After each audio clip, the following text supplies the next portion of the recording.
به نام خدا، فرامرزی هستم با مجموعه امریکن انگلیش فایل سطح 4 یونیت 6 پارت A پیج 54.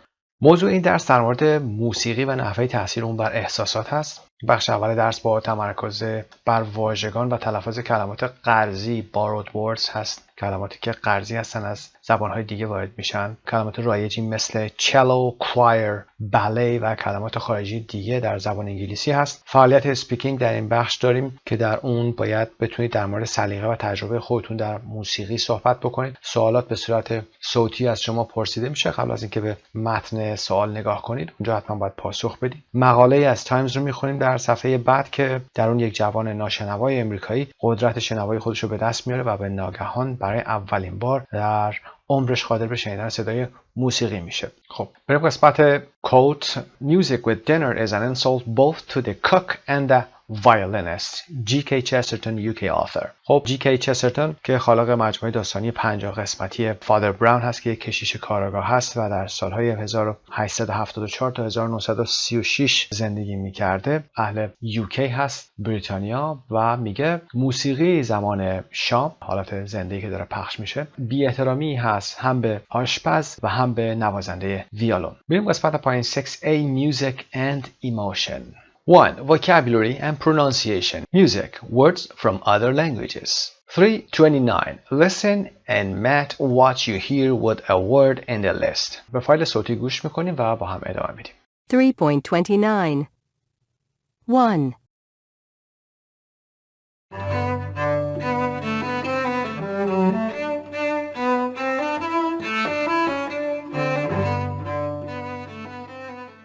A cello. 2.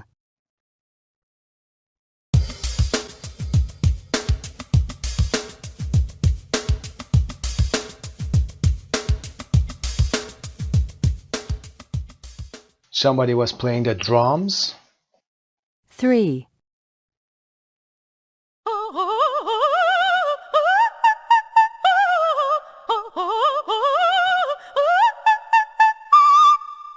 A soprano. 4.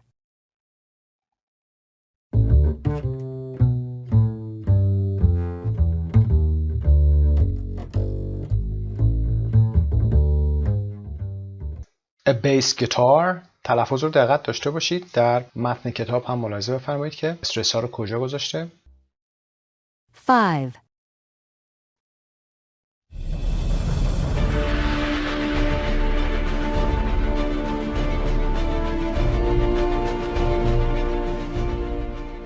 An orchestra. 6.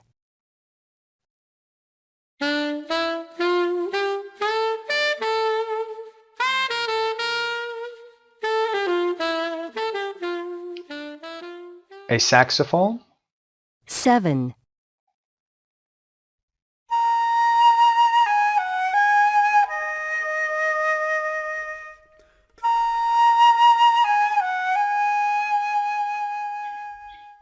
A flute. 8.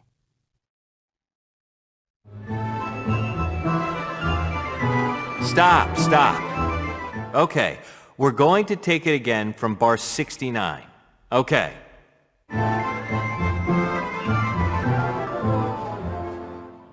A conductor. کسی هست که رهبر گروه هست. 9.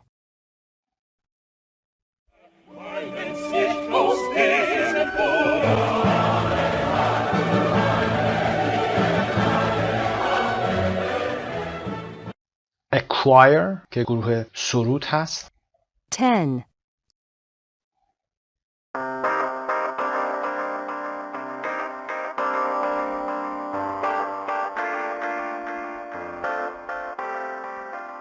A keyboard. 11.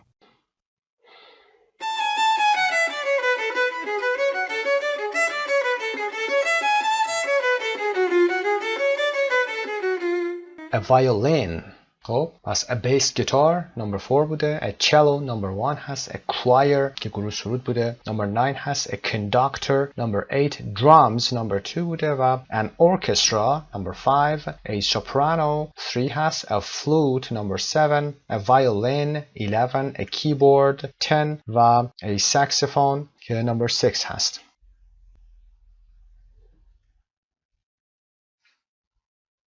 3:30. Listen and check. Practice saying the words.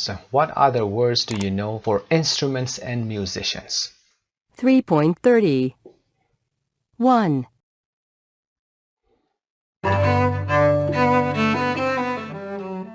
A cello. 2.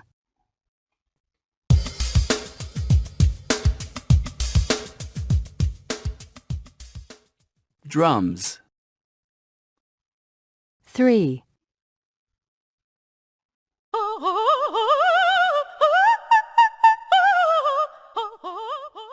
A soprano. 4.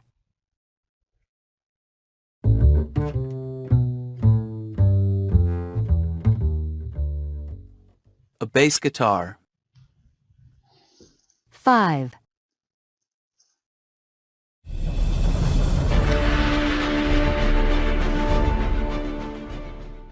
An orchestra. 6.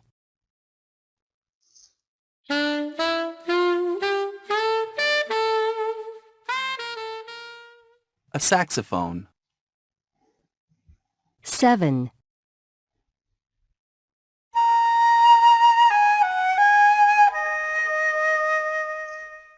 A flute. 8.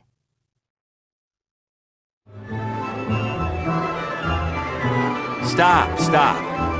Okay, we're going to take it again from bar 69. A conductor. 9.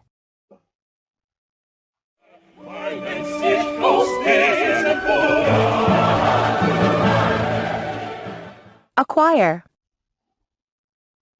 10.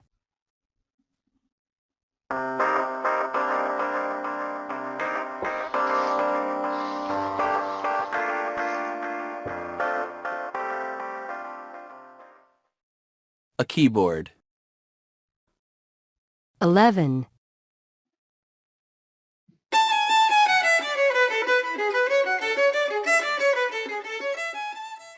A violin. سایت مجموعه زبان ایرانیه.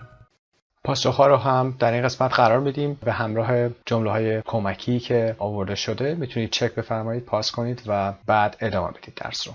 اما برای ادامه این قسمت What other words do you know for instruments and musicians؟ کلمات دیگه که در ارتباط با وسایل آلات موسیقی هست و موسیقی دانان. حالا به کل گروه اشاره میشه. کلمات رو ببینیم با هم. Possible suggestions. Instruments از آلات موسیقی trumpet که میدونید trumpet هست. Triangle اون میله سه‌گوشی هست که صدای تون زیری رو ایجاد میکنه. Recorder یکی دیگر از آلات هست. مشابه فلوت هست و بعد هارپ رو داریم. هارمونیکا که سازدهنی هست. بانجو، ترومبون، کلارینت که قرنه هست، ارگن، سترا که در ادامه هست. میتونید اگر آلات موسیقی دیگه رو میشناسید ادامه بدید و در موردشون هم میتونید صحبت کنید. Musicians, cellist کسی که چلو مینوازه someone who plays the cello. Drummer someone who plays the drums and همینطور ادامه میدید. Bass guitarist, pianist, violinist, keyboard player, saxophonist, rapper کسی هست که ترانه‌های رپ رو میخونه. Tenor کسی هست که معمولا مرد هست و صدای تون خیلی زیر رو در حدود صدای یک زن میتونه ایجاد بکنه. سینگر و سانگرایتر کسی که خواننده هست و سانگرایتر نویسنده اون آهنگ هست، یعنی ترانه نویس هست. کامپوزر هم کسی که موسیقی رو تألیف میکنه و لید سینگر که مشخصه خواننده اصلی هست. بند کل گروه هست. میوزیک بند نمیگیم، خود بند به معنای گروه موسیقی هست و غیره کلمات دیگه میتونید اضافه بفرمایید. Part C. Read the information box below. Then in pairs look at borrowed words related to music and try to pronounce them as they are pronounced in English. Underline the stressed syllable. بریم قسمت پایین borrowed words رو بخونیم. کلمات قرضی رو. Foreign words that are used in English. کلمات خارجی که در انگلیسی استفاده میشه، یعنی در زبان انگلیسی استفاده میشه. English has borrowed many words from other languages. For example, in the field of music from Italian, Greek, and French. The English pronunciation is often similar to their pronunciation in their original language. For example, ch in words that come from Greek is k. For example, orchestra. خب زبان انگلیسی مثل زبان فارسی کلماتی رو بیرون از دایره لغات خودش وارد کرده، یعنی از زبانهای دیگه قرض کرده. بارو که میگیم به همین معنا هست، قرض کردن، آورده و الان دیگه در خود زبان دوم داره استفاده میشه. در این قسمت ما بیشتر چون تمرکزمون برای موسیقی هست، کلماتی در زمینه موسیقی از زبان ایتالیایی، زبان یونانی و فرانسوی قرض گرفته شده رو با هم کار میکنیم. ایتالیان، گریک که یونانی هست از کشور گریس، CE در انتها میگیره و تلفظ این کلمات هم معمولا شبیه به کلمه اصلی هست و به همین شکل کلمه CH رو که در اینجا میبینید دیگه چه تلفظ نمیشه چون از گریک اومده، از یونانی اومده. CH صدای ک میده، ارکسترا به این شکل. Word words related to music، کلماتی که قرضی هستن در ارتباط با موسیقی هستند. در لیست اول ما ایتالیان رو میبینیم، کلماتی که از ایتالیایی گرفته شدن. به عنوان مثال cello، concerto، mezzo soprano. دقت داشته باشید به چه شکلی تلفظ میشه. C در اینجا صدای چ گرفته، بدون وجود یک H ما رو چلو خوندیم به این دلیل که این کلمه از ایتالیایی اومده و به همین شکل تلفظ میشه. پس cello و concerto چون ایتالیایی هست ما صدای چه بهش میدیم. و دقت داشته باشید که دابل زی در زبان ایتالیایی صدای س میده، متسو سوپرانو. و کلمه آشنایی که بعضی ها هنوز اشتباه میکنن در تلفظش کلمه پیتزا هست که دابل زی هست و باید س تلفظ بشه و نه پیزا. From Greek از یونانی orchestra، اینجا CH رو ببینید صدای ک داریم چون از یونانی اومده orchestra. و choir که گفتیم اون گروه موسیقی هست، choir.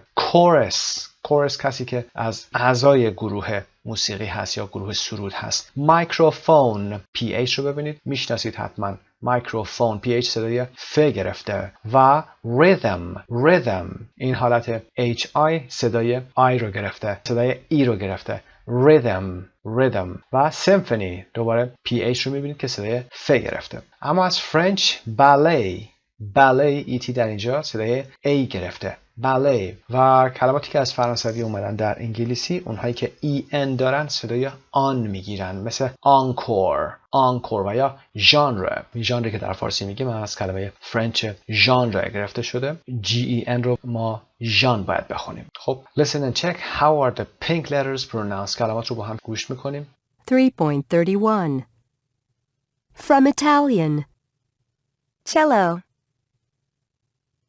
concerto, mezzo soprano, From Greek orchestra, choir, chorus, microphone, rhythm, symphony,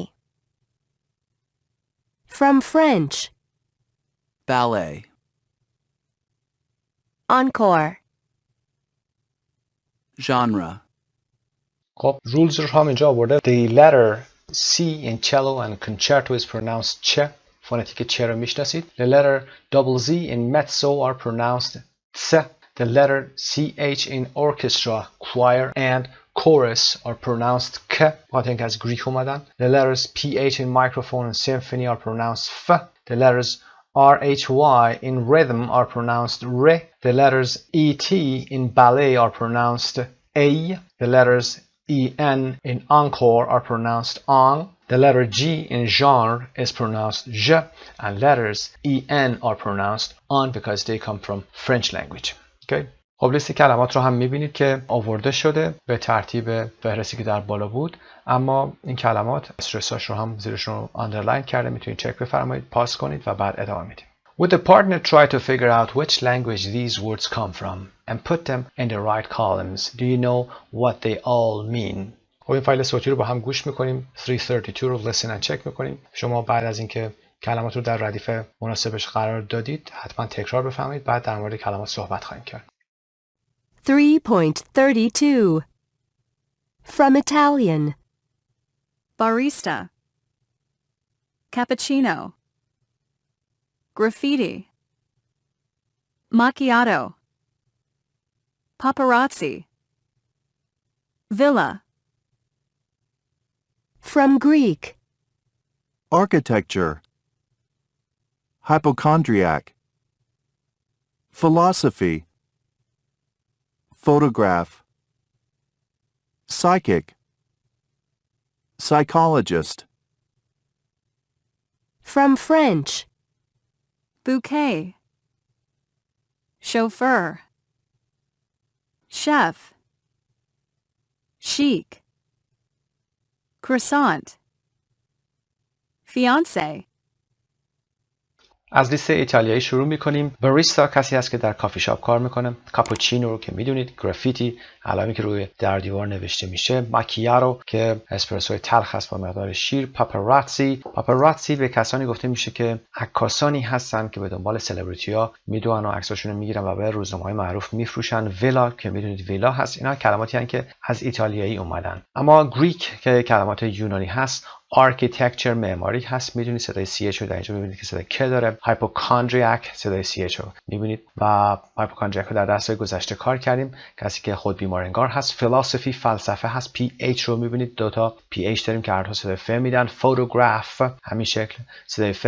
سایکیک گفتیم که به کسی گفته میشه که میتونه پیشگویی کنه و سایکولوژیست کسی هست که روانشناسه اما تلفظ سایکولوژیست صدای CH رو که میشنوید شما اینجا. و from French کلماتی که از فرانسه اومدن. بوکی به دست گل گفته میشه. بوکی ET در انتها ببینید بوکی خونده میشه. شوفر به راننده گفته میشه. راننده اتومبیل شخصی. شف صدای CH ببینید شه خونده میشه. شیک که همون شیک خودمون هست و کرسانت که نون شیرینی هست که حالت هلالی داره و فیانسه که نامزد هست. تلفظ دقت داشته باشید. این علائم رو روی کلمات فرانسوی میبینید که borrowed word هستن در انگلیسی کاربرد دارن. مثال های مختلفی در زبان فارسی داریم. کلماتی که مثل اورژانس، آژانس و غیره اینا کلماتی هم borrowed words هستن از فرانسه گرفته شدن. خب میریم ادامه درس.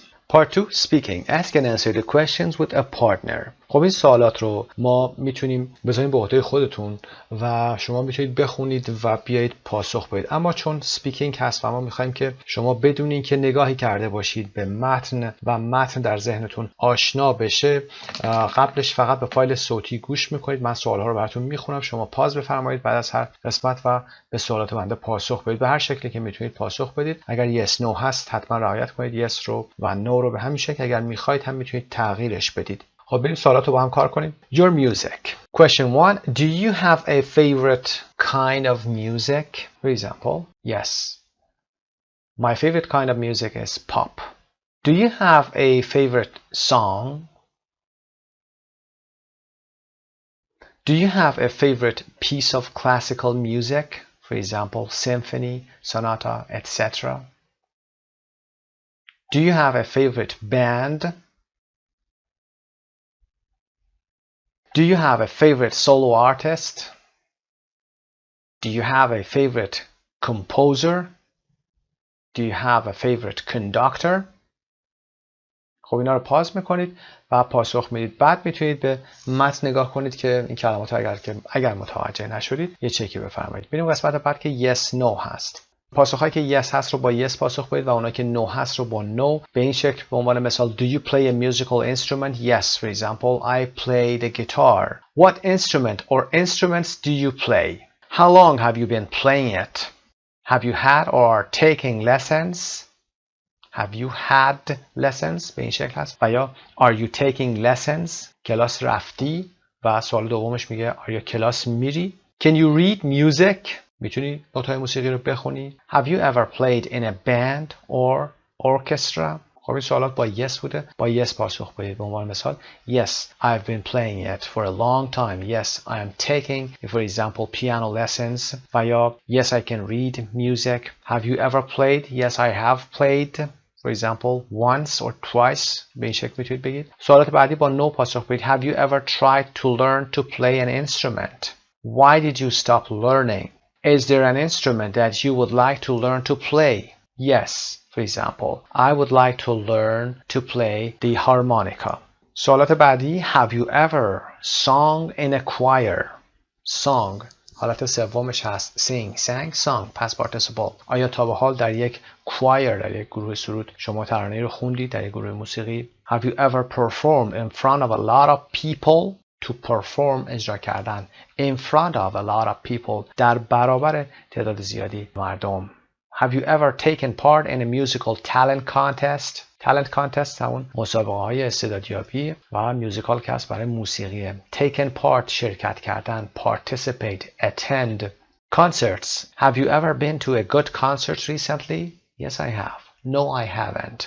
و long answerش کنید. Which artist or band would you most like to see in concert? What's the best live concert you've ever been to? و اسم لایف کانسرتی رو که رفتید بهترینش رو میاد اینجا میگید. حتما این سوالات رو بعد از فایل صوتی که میشنوید گوش میکنید طریق همین فایل ویدیویی پاس کنید و ادامه بدید. نگاه نکنید به متن، کمک میکنه به درکتون و لیسنینگتون و بعد از اون حتما برای تک تک این سوالات پاسخ داشته باشید. سوالاتون میتونه متنوع باشه و به خودتون برمیگرده. بریم قسمت بعد page 55 reading. Part 3 reading. A. Think of a song or piece of music that you remember hearing and liking when you were a child. Where did you first hear it? For example, I was at a concert or I was at my friend's house. How old were you?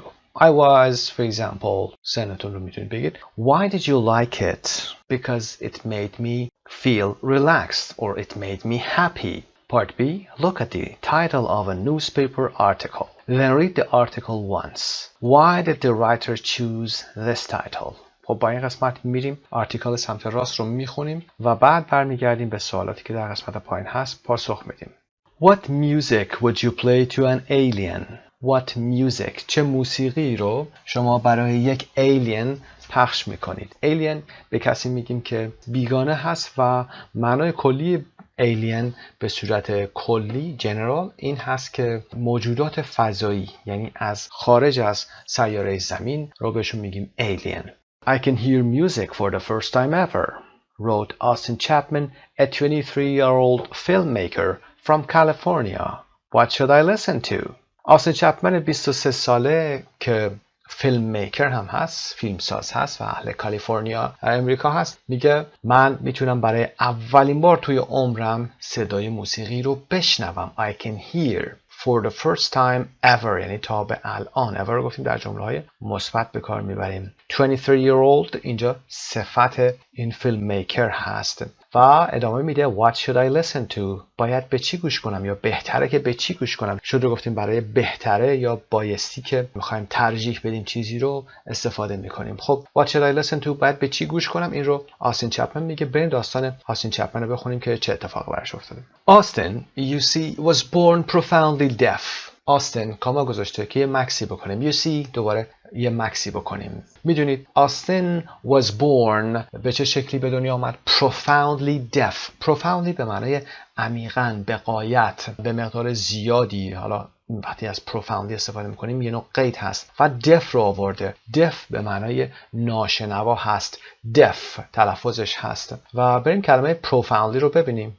خب profound رو داریم به عنوان adjective هست، معناش رو هم که اینجا بردیم having a strong influence or effect, showing strong serious feelings. سینونیمش deep هست، اینا به احساسات برمیگردن و به معنای literalش هم deep or far below the surface of something به معنای deep و به معنای complete که منظور ما اینجا هست profound deafness ناشنوایی کامل و profoundly که غیرش هست profoundly disturbing news یعنی خبرهای عمیقاً یا شدیداً نگران کننده. disturbing news یعنی نگران کننده، خبرهایی که نگران کننده هستن. اما profoundly شدتش رو بیشتر میکنه. خب برمیگردیم به درس. He was profoundly deaf.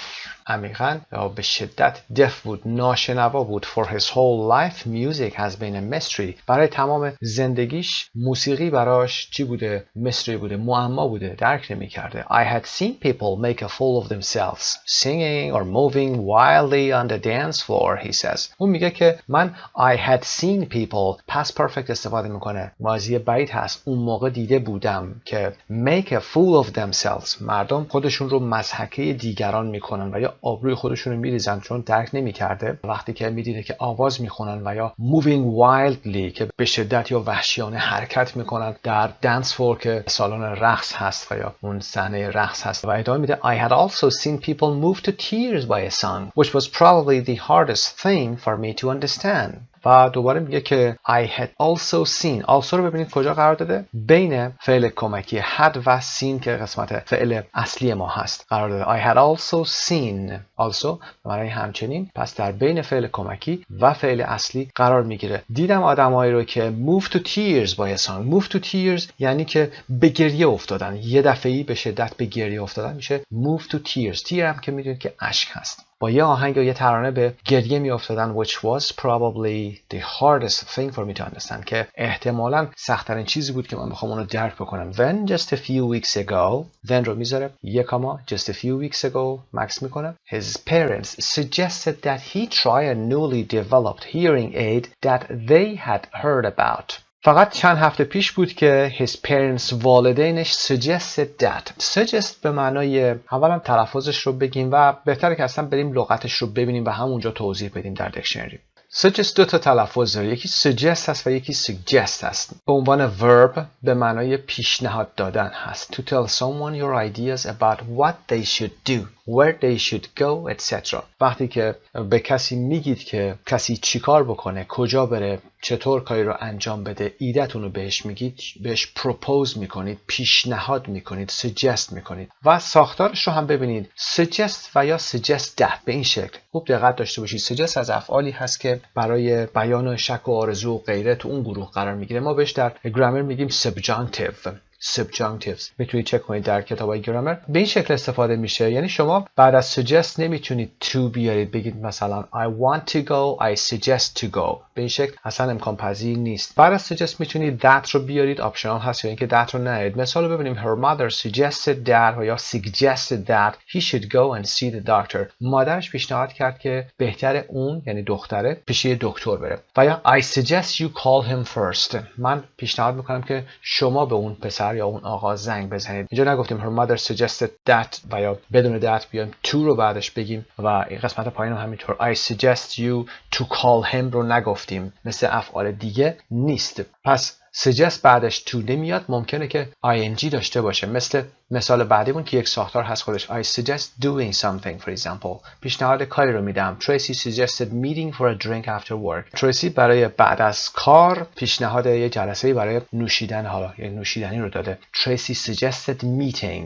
یه جلسه‌ای رو پیشنهاد داده. نمیگیم Tracy suggested to have a meeting. بعدش to نداریم. و اما قانونش رو هم در پایین ببینیم. برای can و may هم مثالایی داریم. Can I suggest, may I suggest. I used to politely suggest a different idea. For example, may I suggest that you think carefully before rushing into this. میشه بهت پیشنهاد بکنم، میتونم بهت پیشنهاد بکنم که قبل از اینکه بخوای یه دفعه وارد این قضیه بشی فکر بکنی خوب. و ما قسمت گرامر do not say suggest حالا someone، حالا میتونید ضمیرش رو برید یا فردی برید to do something. حالت to do رو ما نکته اصلی ما هست. نمیگیم suggest to do، میگیم suggest doing something or suggest that someone do something و یا someone should do something. به این شکل این ساختار رو دقت داشته باشید. چند مثال از suggest حتما برای خودتون بزنید. میریم ادامه درس. His parents suggested that he try a newly developed hearing aid. خب پدر مادرش پیشنهاد کردن که اون یه دستگاه hearing aid توسعه یافته یا جدید رو که کاملا جدید هست رو بیاد ترای بکنه. hearing aid رو بریم ببینیم با هم. aid رو که قبلا با هم کار کردیم گفتیم AID. aid به معنای کمک هست، مثل first aid kit که گفتیم جعبه کمک های اولیه هست. و hearing که شنیدن هست. a small object which fits into or behind your ear to make sounds louder worn by people who cannot hear well. hearing aid یک دستگاه یا شیء کوچیکی هست که fits into یعنی داخل گوشتون قرار میگیره or behind your ear یا پشت گوشتون قرار میگیره to make sounds louder که صدا رو بلندتر میکنه. worn by people گفتیم برای عینک، لباس و غیره فعل wear استفاده میکنیم. worn by people یعنی استفاده میشه و توسط کسانی که خوب نمیتونن بشنون. پس hearing aid یعنی دستگاه سمعک یا دستگاهی که کمک میکنه به شنوایی. اما در کنارش ما hearing impaired رو هم یاد بگیریم که خیلی خوب هست. hearing impaired adjective هست، به کسانی گفته میشه که not able to hear well هستن. hard of hearing و یا deaf. hearing impaired یه حالت کلمه رسمی تری هست برای deaf. deaf رو ما میگیم کر. hearing impaired یعنی ناشنوایان که البته با حرف تعریف د میریم و میگیم the hearing impaired یعنی people who are not able to hear well. thesaurus هم اینجا deaf رو آورده، be hard of hearing آورده، hearing impaired رو آورده و اینجا اشاره میکنه که فرمال هست. مثال هم اینجا آورده not all hearing impaired people are completely deaf. همه ناشنوایان کاملا کر نیستند. برمیگردیم به درس بعد از hearing aid و hearing impaired. خب یه دستگاه کاملا جدید توسعه یافته hearing aid و یعنی سمعک رو بیان استفاده بکنن that they had heard about که در مورد شنیده بودن. گذشته بعید هست past perfect در مورد شنیده بودن قبل از اینکه suggest بکنن. He went to the doctors with no great expectations. اون بدون اینکه انتظار یا توقع خاصی داشته باشه رفت پیش دکتر. To the doctors apostrophe s گذاشته یعنی به مکانش به آفیسش رفته. No great expectations. Great expectation مثل کتاب آرزوهای بزرگ هست. But when the doctor turned on the hearing aid he was stunned. اما وقتی که دکتر یا پزشک دستگاه سمعک رو روشن کرد turned on the hearing aid he was stunned. stunned رو خوندیم در درس گذشته در کتاب. همین کتاب stunned از صفتهایی هست که میگه طرف متعجب شد، متحیر شد. I was stunned. I was astonished. I was bewildered. و میگه I sat in the doctor's office frozen as a cacophony of sounds attacked me. I sat من نشسته بودم در آفیس دکتر و frozen as a cacophony of sounds. cacophony رو ببینیم. frozen که به معنای خشک شده اینقدر از ترس یا بی حرکت. بریم cacophony رو ببینیم. cacophony a loud unpleasant mixture of sounds. cacophony به معنای صداهای ناهنجار هستند. ترکیبی از صداهای ناخوشایند بلند. cacophony of به این شکل ساختارش هست. cacophony of corn horns. وقتی در ترافیک هستید شما صداهای ناهنجاری از بوق خودروها رو میشنوید. adjectiveش هم cacophonous هست. مثلا اگر صدایی ناهنجار باشه میگید cacophonous هست. یعنی چی؟ unpleasant mixture of sounds هست. خب برمیگردیم به درس. Frozen as a cacophony of sounds attacked me. وقتی که صداهای ناهنجار و گوش خراشی یه دفعه‌ای به من حمله کردن من frozen شده بودم، بی حرکت شده بودم. The whir of the computer, the hum of the air conditioning, the clacking of the keyboard, the sound of my friend's voice. خب چند تا صدا داریم اینجا. The whir رو بریم ببینیم. where دو تا تلفظ داره که بریتیشش و هست و امریکنش where هست، یعنی آر تلفظ میشه و دو تا رایتینگ داره، حالت نوشتن داره که یکی دابل آر هست یکی هم با وان آر هست. وربش رو اینجا آوردیم where past tense و past participleش word هست یعنی دابل آر و ایدی میگیره. present participleش یعنی وقتی که میخوای ing بهش بدید به همین شکل دو تا آر داره و ing داره.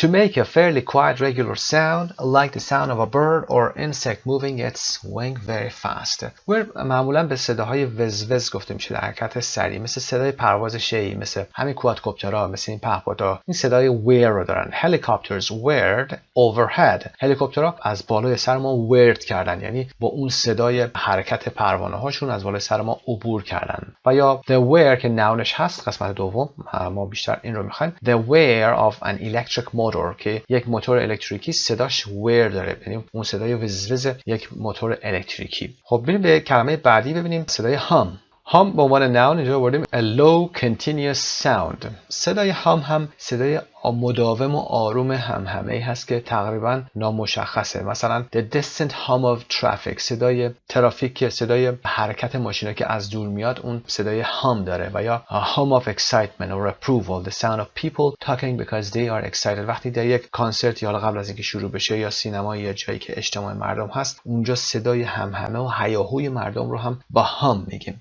و صدای بعدی هم که clack هست. clack تلفظش رو ببینید. clack صدای verb و nounش هم داریم اینجا.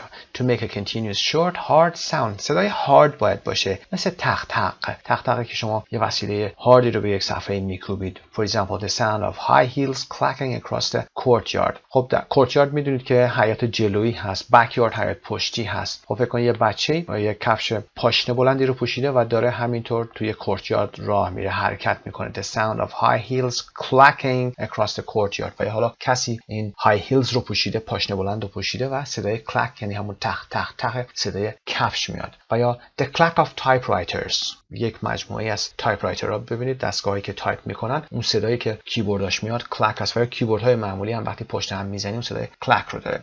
So the whir of the computer اون صدای وزوز و فنهای کامپیوتر. The hum of air conditioning صدای و این حالت air conditioning که حالت اون دستگاه کولر هست. The clacking of the keyboard اون وقتی که تایپ میکرده صدای clacking کیبورد میومده و صدای دوست من my friend's voice. بقیه همه sound هستن دقت داشته باشید اما صدای دوستش میشه voice. صدای انسان voice هست. Austin could hear. اینجا یه جمله میاره یه جمله کوچیک میگه Austin میتونست بشنوه. And for the first time ever the world of music was open to him. و برای اولین بار در زندگیش دنیای موسیقی به رویش گشوده شد. Was open to him. It didn't take him long to decide what to do. He was going to listen to music non-stop. برای آستین خیلی طول نکشید که تصمیم بگیره چه کار بکنه. It didn't take him long. It didn't take me long. برای من خیلی وقت نبرد. He was going to listen. میخواست بره بیوقفه به موسیقی گوش کنه. He was going. خواستن در گذشته. He was going to. Later that day, he heard his first piece. Mozart's beautiful Lacrimosa from his Requiem. کمی بعد در اون روز یا همون روز اولین پیسش رو شنید. برای موسیقی ما پیس رو به کار میبریم. His first piece اولین قطعه موسیقیش رو گوش کرد که قطعه زیبای لاکریموزای موزارت بوده از His Requiem. Requiem هم به مراسم و دعایی که در مسیحیت برای مردگان اجرا میشه گفته میشه اما خب این از آلبومش هست. In a friend's car در خودرو یا ماشین یکی از دوستاش به این آهنگ لاکریموسا گوش میکنه. He wept.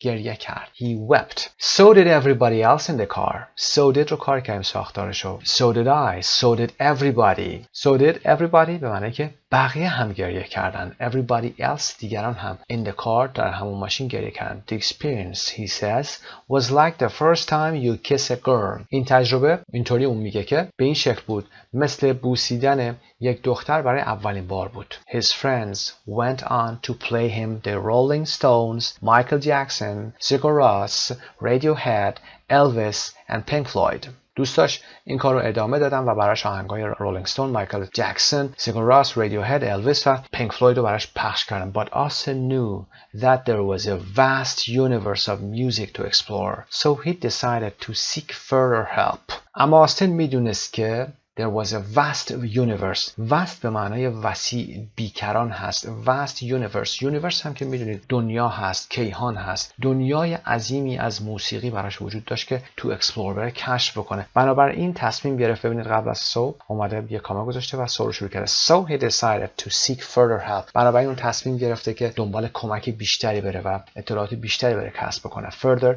بیشتر هست. He described his situation on reddit.com and so far he has received more than 14,000 suggestions. اون این وضعیت خودش رو his situation رو described توصیف کرد بر روی سایت reddit.com و تا کنون so far he has received ساختار present perfect تا حالا دریافت کرده. he has received نمیگیم he received چون میخوایم تا الان بگیم. more than 14,000 suggestions تا الانی که اینجا گفتیم وقتی که این مقاله نوشته میشده تا الان بیش از 14,000 suggestions یعنی پیشنهاد دریافت کرده. as a strategy he has decided to follow the advice of someone who posted this message on the site. This is like introducing an alien to the music of Earth. Once you're tired of classical, you could start with music from the 50s and progress through each decade. That way, you can really see the growth of modern music. به عنوان یک راهبرد، به عنوان یک استراتژی، اون تصمیم گرفته. He has decided. اون تصمیم گرفته to follow the advice که نصیحت یکی از این افراد رو گوش بکنه. Of someone who posted. who ضمیر موصولی. چه کسیه این someone؟ کسی که posted this message on the site که این پیام رو بر روی سایت Reddit پست کرده، گذاشته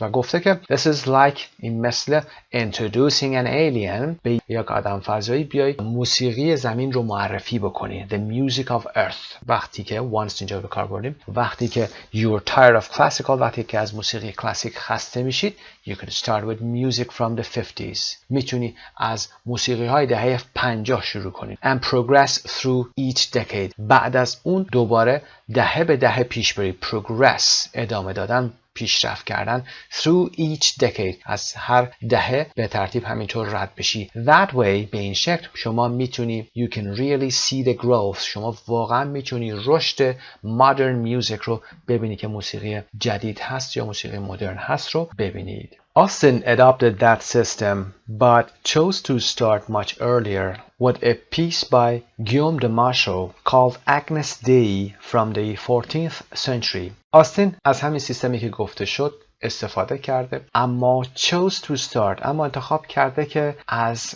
آهنگ‌های خیلی قدیمی تر شروع کنه یعنی از ابتداتر بره شروع بکنه much earlier و این آهنگ رو با گیوم د ماشو شروع کرده که به اسم اگنس دی هست. اگنس به معنای اگنس دی به معنای Lamb of God هست from the 14th century که این آهنگ از قرن 14 هست from the 14th century. دقت داشته باشید که century رو به این شکل می نویسیم CENTURY و 14th عدد ترتیبی هست به این شکل هم بگیم قرن 14 و قرن 15.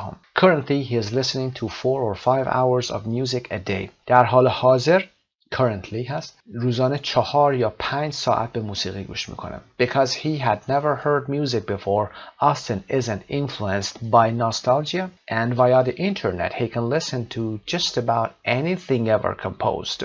به خاطر اینکه اون هیچ وقت قبلا موسیقی رو نشنیده بود had never heard music before آستین تحت تاثیر نوستالژیا قرار نمیگیره یعنی غم و اندوه مربوط به گذشته اون رو تحت تاثیر قرار نمیده به این شکل نوستالژیک نیست براش و از طریق اینترنت و یا اینترنت یادتون باشه همیشه با آی بزرگ و حرف تعریف د میارید از طریق اینترنت که میخواید بگید و یا اینترنت he can listen to just about anything ever composed به هر چیزی که تا حالا تصنیف شده باشه نوشته شده باشه اون آهنگ به اون دیگه میتونه گوش بکنه. Consequently, his experience may help us to understand more about musical taste. Consequently یعنی متعاقباً در نتیجه بعدش کاما گذاشته مکس و میگه تجربه اون ممکنه به ما کمک کنه may help us to understand که درک بکنیم بفهمیم بیشتر در مورد musical taste سلیقه موسیقی یا موسیقایی. So what has he been listening to? خب اون داشته به چی گوش میکرده has he been listening to present perfect continuous هست یعنی تا حالا داشته به چی گوش میکرده it seems that no one genre dominates به نظر میرسه که هیچ ژانری دامینیت نمیکنه یعنی هیچ ژانری غالب نیست although he says he doesn't really like country music too depressing اگرچه اون میگه که he doesn't really like country music اون از موسیقی کانتری خوشش نمیاد و براش too depressing هست خیلی افسرده کننده هست. His favorite piece for now is Queen's Bohemian Rhapsody. For now یعنی برای حال حاضر در حال حاضر پیس محبوبش اون آهنگ محبوبش Queen's Bohemian Rhapsody هست و he also likes Beethoven's 9th Symphony and Frank Sinatra's Fly Me to the Moon و اون همچنین از سمفونی نهم بتهوون هم خوشش میاد و از آهنگ Fly Me to the Moon فرانک سیناترا. But so far he has not listened to the most recommended band, the Beatles. اما تا حالا he has not listened so far تا الان هنوز گوش نکرده has not listened present perfect to the most recommended band که بند گفتیم گروه موسیقی هست بندی که بیشتر از همه ریکامند شده پیشنهاد شده و به اسم بیتلز هست مال دهه 60 به اونها گوش نکرده. I'm waiting for a special occasion he says و میگه که منتظر یک فرصت مناسب و خاص هستم. Austin is also learning how to hear. Austin داره تمرین میکنه یا یاد میگیره که چطوری هم بشنوه. is also learning. also رو ببینید قبل از فعل اصلی بعد از فعل کمکی در قسمت بالا هم یه also داشتیم. he also likes قبل از فعل اصلی. اینها برای رایتینگتون خوب هست برای گرامرتون خوب هست. when we met at a cafe in West Hollywood we took a table far from the street to avoid the background noise of traffic. وقتی که ما در یک کافه در وست هالیوود هم دیگر ملاقات کردیم یک میزی رو دور از خیابان گرفتیم. took a table far from to avoid the background noise of traffic که از background noise یا اون سرصدای پشت زمینه ترافیک که پشت سر ما وجود داشت avoid کنیم اجتناب کنیم. to avoid something. avoid اگر بعدش خواستید فعل بیارید حتما ing بیارید. to avoid listening to something for example. The ability to ignore unwanted noise is something that will take him time. خب توانایی یا توانمندی برای ایگنور کردن unwanted noise، صداهای ناخواسته که بیاد از اونها ایگنور بکنه، از اونها دوری بکنه و اونها رو حذف بکنه در شنیدن، چیزی هست که ازش زمان خواهد برد. یعنی برای اون زمان خواهد برد. This may help explain why Austin says that. این ممکنه توضیحی برای این حرف آستین باشه که میگه Silence is still my favorite sound. سکوت هنوز صدای محبوب منه. When I turn my hearing aid off، وقتی که دستگاه سمعکم رو خاموش میکنم، my thoughts become clearer. افکارم روشن‌تر میشن. Clearer. It is absolutely peaceful. این کاملا آرام بخش هست. Peaceful. Absolutely peaceful. اینجا قید اومده، داره این peaceful که صفته رو داره تعریف میکنه و کمک میکنه به یک ساختار بالاتری از peaceful. Absolutely peaceful. خب این متن انجام شد. Adapted from the Times هست که مشخصه از Times گرفته شده. برمیگردیم به سوالات. پاسخ سوالات رو هم میذاریم اینجا. سعی میکنم پاسخ همه سوالات رو هم بخونم چون خیلی از دوستان خواستن متنش خونده بشه. خب ادامه بدیم. Look at the title of a newspaper article. Then read the article once. Why did the writer choose this title? چرا این تایتل رو انتخاب کرد؟ تایتلش بوده What music would you play to an alien. خب این تایتل رو گذاشته برای یک alien یا یک آدم فضایی چه آهنگی میذاری شما. خب پاسخ رو ببینیم. Before getting his new hearing aid, Austin Chapman had never heard music. He went on the internet and asked for suggestions of what to listen to. Someone on the site reddit.com wrote that introducing Austin to music is like introducing music to an alien, since we imagine that aliens would never have heard any music either. خب مشخصا این پاسخ رو گرفتید، اما یه قسمت آخر میگیم برای اینکه ما اعتقادمون بر این هست که فکر میکنیم که یا تصورمون بر این هستش که aliens یا فضایی ها هیچ وقت به موسیقی گوش نکردن یا حداقل به موسیقی از روی زمین گوش نکردن. اما پارت C. Read the first paragraph again. Find words or phrases meaning. خب یه سری کلماتی وجود دارن که باید ما بریم توی متن پیدا بکنیم. پاسخ رو هم سمت راست قرار میدم. Number 1 completely. گفتیم که profoundly به معنای completely هست. معناش رو هم آوردیم به نمایش گذاشتیم. به معنای عمیقاً، شدیداً و میتونه باشه. Number 2 Behave in a way that makes other people think you are stupid. طوری رفتار بکنید که دیگران فکر کنن که شما stupid هستید. که میشه make a fool of themselves. Okay? Make a fool of themselves. For example, don't make a fool of yourself. خودتو اینجوری مسخره دیگران نکن. Don't make a fool of yourself. خودتو مسخره دیگران نکن. Number 3, started crying because of a strong emotion. خب شروع به گریه کرد به خاطر اینکه اون احساسات شدید بر اون غلبه کرد. Move to tears. Move to tears line 4 هست. و 4, not thinking that anything positive would happen. وقتی که انتظار کار مثبتی رو ندارید، وقتی میخواید یک کاری انجام بدید و فکر میکنید که قرار نیست اتفاق خوبی براتون بیفته، with no great expectations هستید، یعنی بدون توقع آنچنانی هستید که line 7 بوده. و number 5 a mixture of loud and unpleasant sounds که مخلوطی یا ترکیبی از صداهای ناخوشایند و بلند هست. a cacophony هست. cacophony تلفظش هست، میتونید تکرار بفرمایید.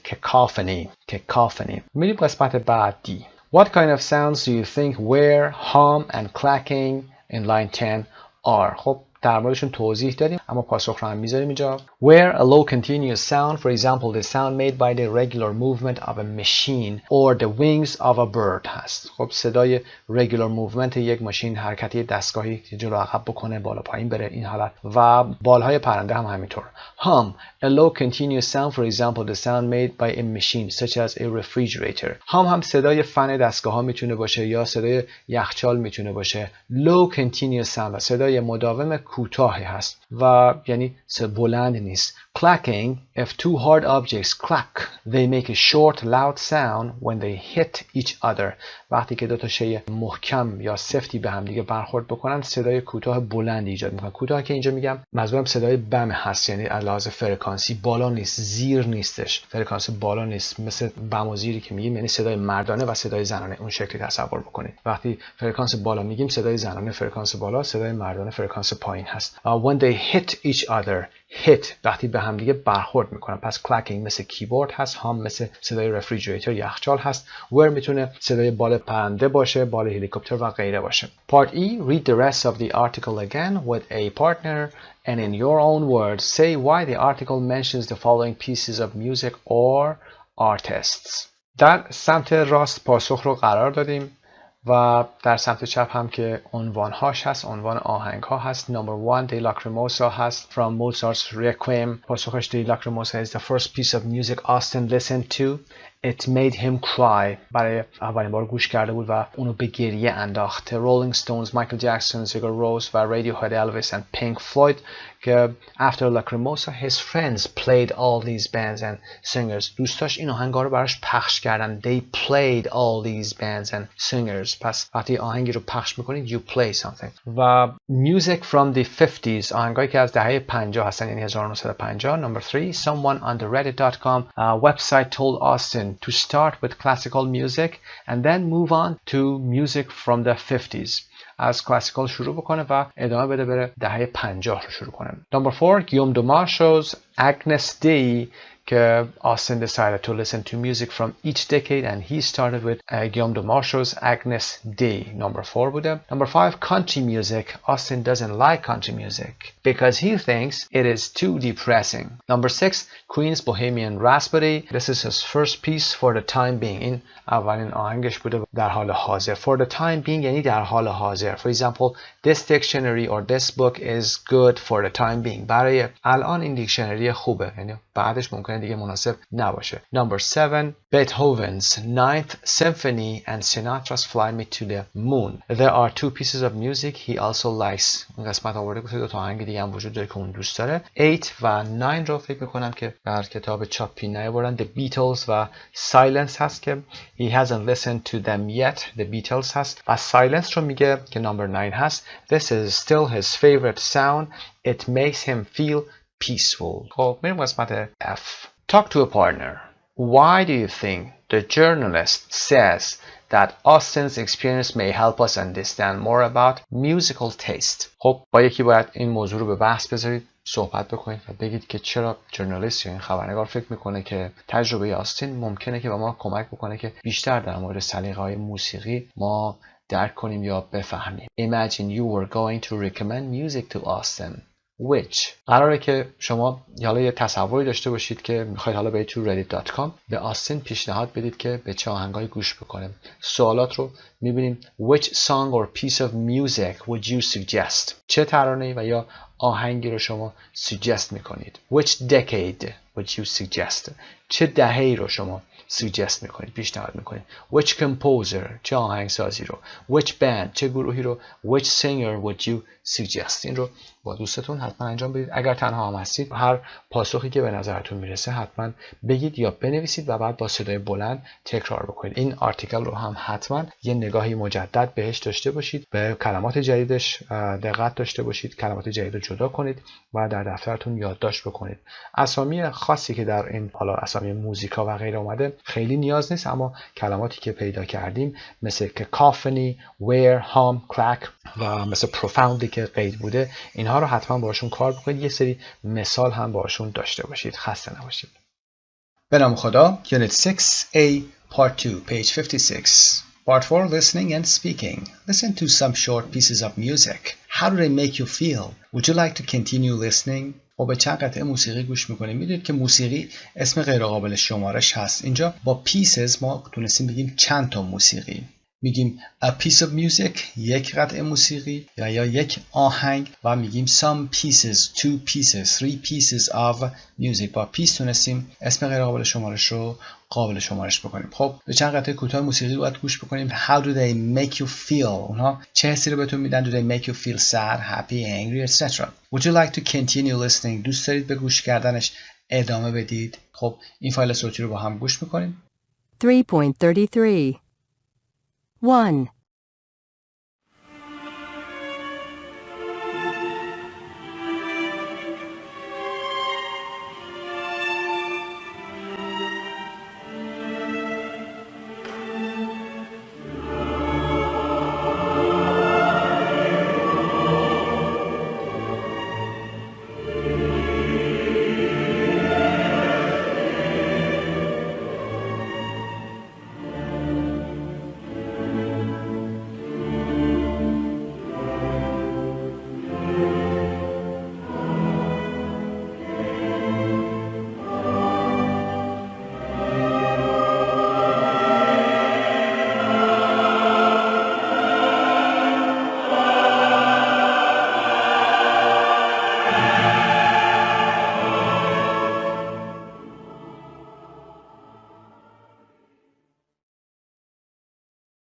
2,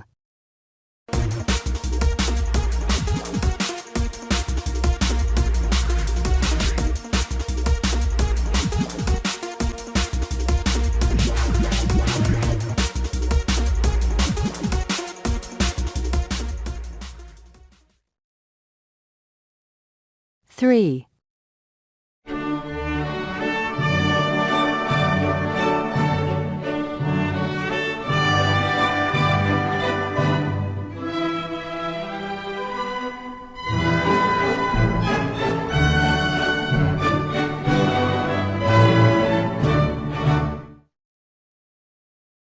4,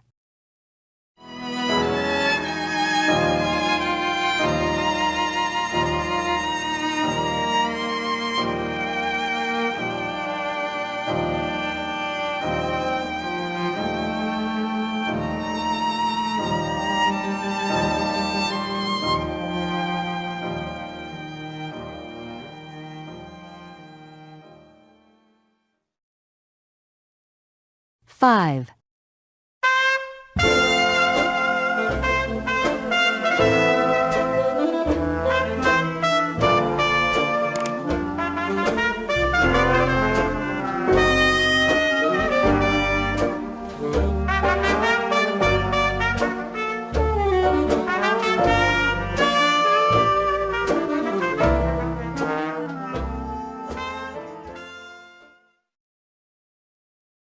6,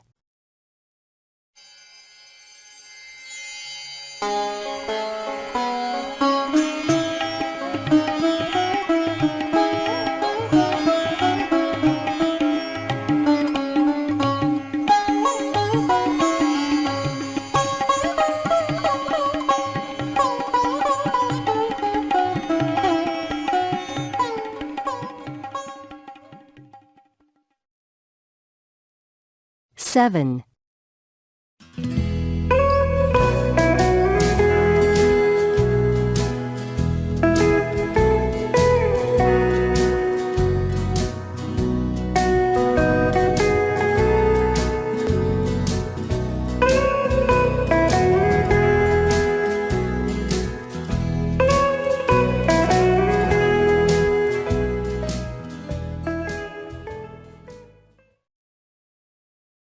8, If you fought bad to me then, you might hate me now. Only difference is I care this time around. My heart beats fast when I think of the past. Remember two top cars in the back of your car. But nah, lately I'm living, not just surviving. I get pulled back into any bed I lie in. Speak for yourself when you said we're all dying. I take my last breath, my spirit rides a horizon. Set a mortal spear and I was born with fear. I'm an immortal. 9,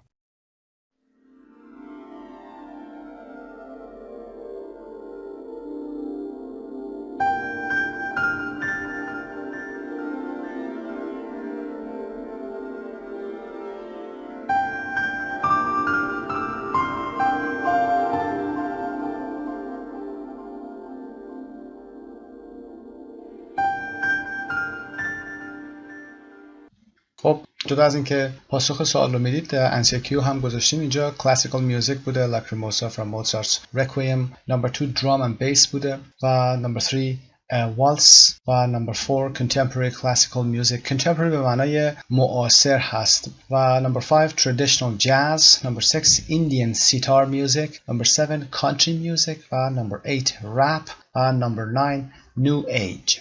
Now 334, listen to John Sloboda, a music psychologist, talking about why we listen to music. Try to complete the notes below by writing keywords or phrases. Then with a partner, try to remember as much as you can of what he said. خب در قسمت پایین یه فایل صوتی هست که باید با هم گوش کنیم. یک نوتی در قسمت پایین در کتابتون هم اومده که باید اونجا کمپلیتش بکنید. البته بار اول این رو انجام بدید. حتما یک بار فایل صوتی رو کامل گوش کنید قبل از اینکه به فایل ویدیویی نگاه کنید. یعنی 334 پخش بکنید. Listen to this completely, and then for the second time that you're listening you need to complete the form, and after that you can play the video and watch the educational program. خب در این قسمت حتما این کار رو که عرض کردم خدمتتون انجام بدید. با هم فایل صوتی رو چک میکنیم. شما میتونید این فایل رو پاس کنید، کارهای صوتی رو انجام بدید و بنویسید.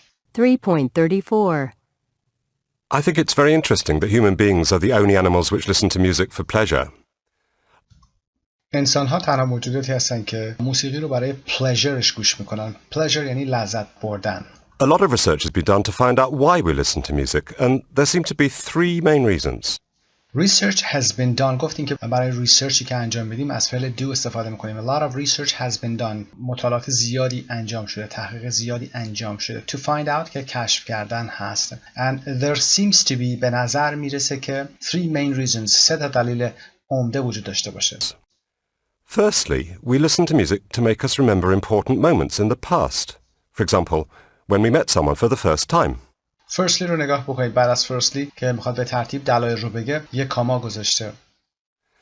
Think of Humphrey Bogart in the film Casablanca saying, "Darling, they're playing our song." Think of Humphrey Bogart یعنی که به همفری بوگارت فکر بکنید که در فیلم کازابلانکا میگفته Darling, they're playing our song. رو دارن آهنگ ترانه ما رو پخش میکنن. عزیزم Darling رو به این معنا استفاده میکنیم. همفری بوگارت هم یک هنرپیشه قدیمی بوده که در فیلم کازابلانکا ایفای نقش کرده. When we hear a certain piece of music, we remember hearing it for the first time in some very special circumstances.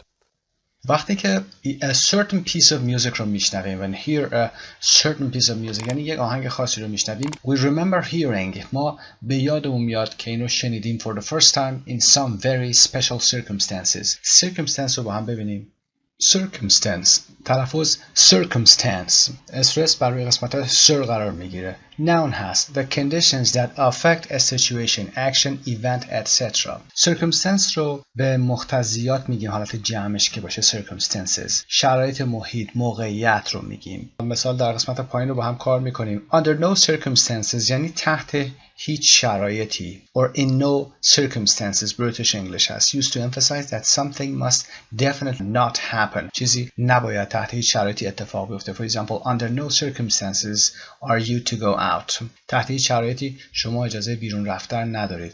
مثال بالایی رو با هم ببینیم. under circumstances حالا تحت و یه جای خالی شرایطی. Prisoners can only leave their cells under certain circumstances. زندانی ها فقط میتونن سلول هاشون رو تحت شرایط خاصی ترک بکنن. پس circumstance به معنای شرط هست، محیط هست و جمعش مقتضیات و شرایط محیطی هست. خب یادم میاد که اولین بار این آهنگ رو تحت یا در شرایط خیلی خاصی دیدیم. یادم میاد که این آهنگ رو برای اولین بار در یک وضعیت یا شرایط خیلی خاصی شنیدیم. Obviously, this music varies from person to person. Obviously آشکارا یا مشخصه. This music varies from person to person. Vary رو با هم ببینیم. Vary تلفظش very استرس روی قسمت و هست. Verb که به عنوان فعل هست. Past tense و past participleش varied هست یعنی حالت با قاعده داره. present participleش varying هست یعنی بعد از y ing اضافه می‌کنید. third person singularش هم که varies هست یعنی برای سوم شخص یا نمونه‌ای که در خود متن داریم همینجا استفاده شده varies هست یعنی ies در انتها میگیره لازم اسپلینگ. خب معناش هم که به این شکل هست if several things of the same type vary they are all different from each other. اگر از یک گروهی از یک نوع وسیله ما یا شیئی یا از حیوانی داشته باشیم اونها vary داشته باشن یعنی فعل vary رو بخوایم استفاده بکنیم براشون یعنی اونها از هم متفاوتن شبیه به هم نیستن. they are different. مثلا ببینیم فعل vary رو در مثال پایین. test scores vary from school to school. نمرات آزمون از مدرسه به مدرسه دیگه متفاوت هست. vary این کلمه vary که قبلا مثلا very good گفتیم استفاده می‌کردیم تلفظ میشه یه خورده حالا میتونید برای بریتیشش v بگید. خب برمیگردیم به درس. خب obviously the music varies from person to person. Obviously this music varies from person to person. خب مشخصه که این موسیقی که حالا با هم داریم گوش میکنیم از شخصی به شخص دیگه متفاوته یعنی اون چیزی که داشته circumstance اولی که داشته متفاوت هست براش. و secondly ببینید secondly بعدش دوباره یک کاما گذاشته از لحاظ رایتینگ رو عرض میکنم خدمتتون وقتی finally firstly secondly اینا رو می‌نویسید کاما رو بعدش بذارید. Listen to music to help us change activities. If we want to go from one activity to another, we often use music to help us make the change. For example, we might play a certain kind of music to prepare us to go out in the evening. Or we might play another kind of music to relax us when we get home from work. That's mainly why people listen to music in cars, and they often listen to one kind of music when they're going to work and another kind when they're coming home. The same is true of people on buses and trains with their iPods. The same is true of people on buses and trains with their iPods. یعنی همین موضوع در ارتباط با افرادی که در اتوبوس و حالا در مترو و جای دیگه هم هستن هم صدق میکنه که با دستگاه آیپادشون هستن. The third reason why we listen to music is to intensify the emotion that we're feeling.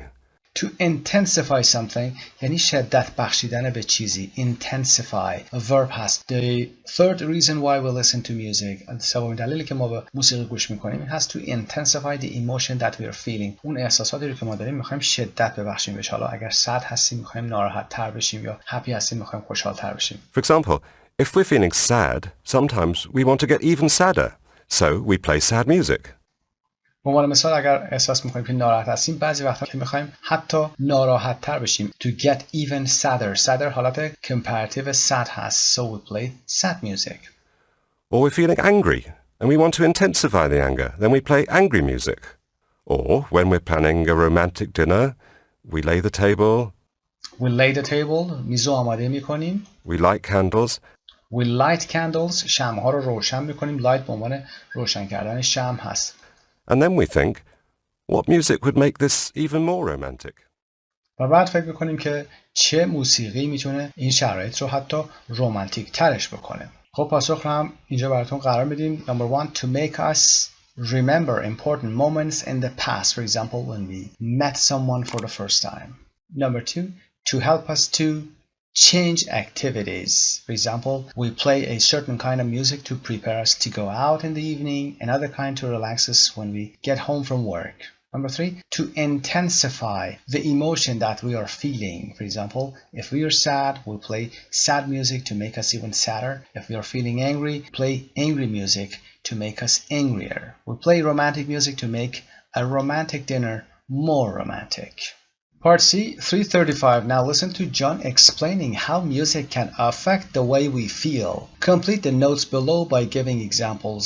Then compare with a partner and try to remember what he said. 335. Now listen to John explaining how music can affect the way we feel. Complete the notes below by giving examples. Then compare with a partner and try to remember what he said. خب ادامه موضوع رو با هم گوش میکنیم. توسط جان هست که روانشناس سایت مجموعه زبان ایرانی. 3.35 Let's take three important human emotions: happiness, sadness, and anger. اینجا let's take three important human emotions یعنی بیایید سه تا از احساسات مهم انسانی رو در نظر بگیریم که happiness, sadness و anger هست. شادی و ناراحتی و عصبانیته. When people are happy, they speak faster and their voice is higher. وقتی که آدم‌ها خوشحال هستن سریعتر صحبت میکنن و صداشون هم بلندتره. When they are sad, they speak more slowly and their voice is lower. به همین شکلی که دارن میگن صداشون پایین‌تر میاد وقتی که آدم ناراحت باشه. And when people are angry, they raise their voices or shout. They raise یعنی بالا بردن. صداشون رو بالا میبرن و یا shout فریاد میکشن. Babies can tell whether their mother is happy or not simply by the sound of her voice, not by her words. Babies can tell whether. اینجا whether رو کار کردیم و گفتیم که به جاش if هم میتونیم بیاریم. بچه‌ها میتونن بگن که آیا، اینجا whether به معنی آیا هست، که آیا مادرشون شاده و یا نه. Simply by the sound of her voice. به سادگی از روی صدای مادرشون میتونن متوجه بشن. Not by her words و نه کلماتش. What music does is it copies this and it produces the same emotions. So, faster, higher pitched music will sound happy. خب موسیقی هم به همین شکله. Faster, higher pitch music will sound happy. موسیقی هایی که سریعتر هستن صداشون بلندتر هست. higher pitch هستن یعنی صدای زیر بالای تری دارن. higher pitch اپوزیتش low pitch هست. will sound happy. به نظر شاد میرسن.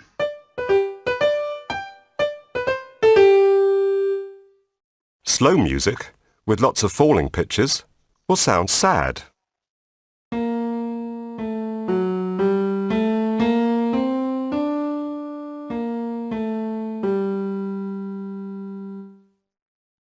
Loud music, with irregular rhythms, will sound angry. Irregular rhythms یعنی ریتم‌های بی‌قاعده.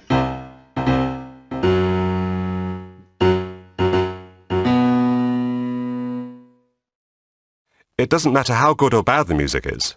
If it has these characteristics, it will make you experience this emotion. It doesn't matter how good or bad the music is or something is. یعنی اهمیتی نداره که چقدر چیزی، حالا اینجا موسیقی هست، موسیقی خوب یا بد باشه. Characteristics هم به معنای مشخصات هست.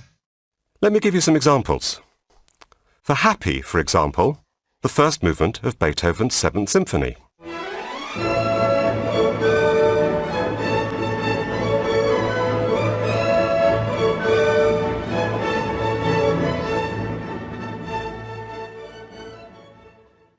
For angry, say Mars from the Planets by Holst.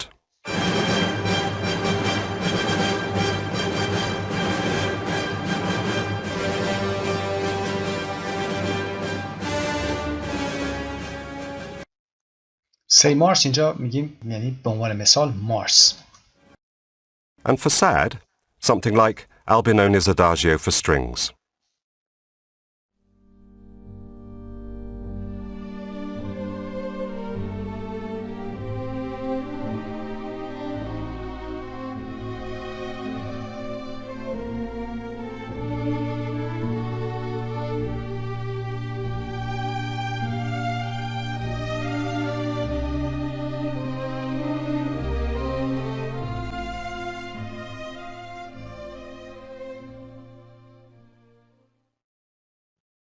Of course, the people who exploit this most are the people who write film soundtracks.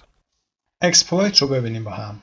exploit استرس روی قسمت ploit قرار میگیره. exploit a verb has to treat someone unfairly by asking them to do things for you but giving them very little in return used to show disapproval. exploit معنای اصلیش و معنای کاربردی بیشترش به معنای بهره کشی هست، سوء استفاده کردن هست. اگر از کسی بخواید برای شما کاری انجام بده و شما در ازاش چیز کمی بهش برگردونید. مثلا home workers can easily be exploited by employers. home workers کسانی هستن که در منزل کار میکنن برای افراد ثروتمند، مثلا نظافتچی و غیره. can easily be exploited by employers توسط کارفرماهاشون به راحتی میتونن مورد استثمار و بهره کشی قرار بگیرن. اما اینجا معنایی که ما کاربرد داره برامون to use something fully and effectively هست. The new TV companies are fully exploiting the potential of satellite transmission. شرکت های تلویزیونی جدید کاملا دارن از پتانسیل ارسال اطلاعات ماهواره‌ای دارن بهره برداری میکنن، استفاده میکنند. و اما adjectiveش هم که exploitable هست something و exploiter someone که برای noun هست کسی که استفاده میبره. خب of course the people who exploit this most are the people who write film soundtracks هست. کسانی که ساوندترک فیلم ها رو میان مینویسن بیشتر از این آهنگا میان استفاده میکنن، بهره میبرن، exploit میکنن. They can take a scene which visually has no emotion, and they can make the scene either scary or calm or happy just by the music they write to go with it. اونا میتونن یک صحنه رو they can take a scene یک صحنه رو بگیرن که visually has no emotion. در تصویر شما هیچ ایموشن احساسی رو نمیبینی و میتونن اون سین یا صحنه رو اسکری بکنن یا کالم بکنن یا هپیش بکنن فقط با موزیکی که برای اون قسمت به کار میبرن که با اون مچ بشه و بهش بیاد. Think of the music in the shower scene in Hitchcock's film Psycho.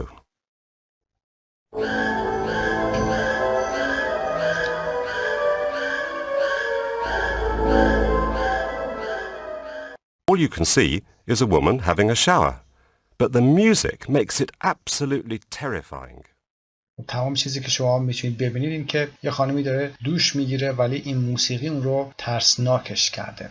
خب قسمت‌های پایین رو که باید پر می‌کردید متنش رو پاسخش رو قرار میدیم اینجا. 3 important human emotions sadness anger و قسمت اول که happiness رو خودش نوشته. How we feel affects the way we speak for example. Number 2 sad speak more slowly or lower. Angry raise voice or shout. The music copies this. For example, slow music with falling pitches makes us feel sad. Loud music with irregular rhythms makes us feel angry. By examples در قسمت پایین pieces of music happy for example Beethoven's Seventh Symphony و بقیه هم angry که مارس هستش و sad هم که آهنگ آخری بوده که برای strings آورده. This is especially exploited in movie soundtracks. For example, shower scene in Psycho. Nothing is happening but the music makes it terrifying. Part D. Talk to a partner, ask for more details. خب اینجا باید کارهای اسپیکینگ رو انجام بدید. حتما این سوالات رو با دوستتون کار بکنید، بپرسید، یا اگر خودتون هم هستید در مورد این سوالات و ادامه کار حتما بحثی داشته باشید. از اطلاعات قبلیتون استفاده کنید و حتما بیایید صحبت بکنید. Number 1. On a typical day, when and where do you listen to music? در یک روز معمول که کجا به موسیقی گوش میکنید. نمونه سوالاتش به این شکل هست. سوالات رو براتون میخونم، شما میتونید پاز بفرمایید و بعد از اون پاسخ بدید. Number 2. Do you listen to different kinds of music at different times of day? For example, yes, I listen to different kinds of music. For example, in the morning I listen to more energetic music. Or for example, in the afternoon I listen to sad music. Or for example, happy music. این دیگه بستگی به خودتون داره، میتونید پاسخ بدید. Number 3. What music would you play? چه موسیقی رو پخش میکنید؟ حالا با شرط‌های پایین. شرط‌ها رو با هم ببینیم. If you were feeling sad and you wanted to feel happier. If you were feeling down and you wanted to feel even worse. To feel down یعنی ناراحت بودنه، یا feeling blue. ناراحت هستید و حتی میخواید که even worse بشید، حتی بدتر هم بشید. If you were feeling furious about something or somebody. اگر در مورد کسی یا چیزی حس خیلی خشمگینانه‌ای داشته باشید، furious یعنی very angry، چی گوش میکردید؟ If you were feeling stressed or nervous about something and wanted to calm down. If you wanted to create a romantic atmosphere for a special dinner. وقتی بخواید یک جو رمانتیکی برای یک شام ویژه بخواید ایجاد بکنید. If you were feeling excited and were getting ready to go out for the evening. If you were falling in love. خب به این سوالات حتما پاسخ بدید. تک تک این سوالات باید پاسخ داده باشه. long answer حتما بشه. نگید sad music و یا happy music. For example, I would listen to. به این شکل ادامه بدید. میریم قسمت بعد. Part 5. Grammar, gerunds and infinitives. gerunds و infinitives رو قبلا کار کردیم. میخوایم بیشتر کار بکنیم، با یه سری افعال خاص باهاش کار کنیم که کمی مشکل ساز هستن برامون. gerunds که میدونید اسم مصدر هست، infinitive هم که خود مصدره. Look at some extracts from the listing. Put the verbs in parentheses and the infinitive with to, the base form without to, or the gerund ing form. خب افعالی که در قسمت پایین میبینیم، این افعال رو باید به این سه حالت ببریم ببینیم کدومش صحیح تر هست. اگر اینفینیتیو که مصدر یعنی با تو هست، مثل to work, to remember، و اگر بیس فرمش لازم هست که بدون تو میارید، و اگر gerund هست که حالت ingش هست. خب بریم متن رو با هم ببینیم. Number 1. Firstly, we listen to music to make us remember important moments in the past. این متن از listening گرفته شده. اولا یا در ابتدا we listen to music. به موسیقی گوش میکنیم تا to make us remember. بعد از make میدونید که باید فعل به صورت بدون تو بیاد، مگر اینکه در حالت پسیو باشه که این رو در قسمت گرامر حتما خواهیم گفت. بعد از make و let فعل به صورت بدون تو میاد، یعنی without to که بیس فرمش هست.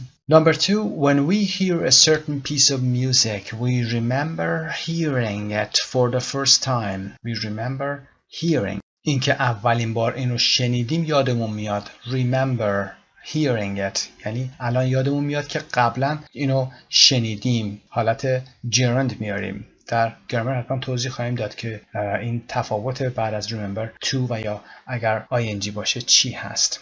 Number 3. If we want to go from one activity to another. اگر میخوایم از یک activity یه فعالیت به فعالیت دیگه بریم. We want to go. بعد از want ما باید to داشته باشیم، چون want و go دو تا verb هستن و بینشون اینجا باید to بیاریم. We want to go from one activity to another. We often use music to help us to make the change. Make the change و یا to make the change هر دو صحیح هست و فایل صوتی رو با هم گوش میکنیم. 3.36 1. Firstly, we listen to music to make us remember important moments in the past. 2. When we hear a certain piece of music, we remember hearing it for the first time. 3. If we want to go from one activity to another, we often use music to help us make the change. Part C. Look at two sentences with the verb remember. Which one is about remembering the past? Which one is about remembering something for the future? خب دو تا جمله داریم در قسمت پایین که فعل remember در اونها فعل اصلیشون هست و برامون مهمه.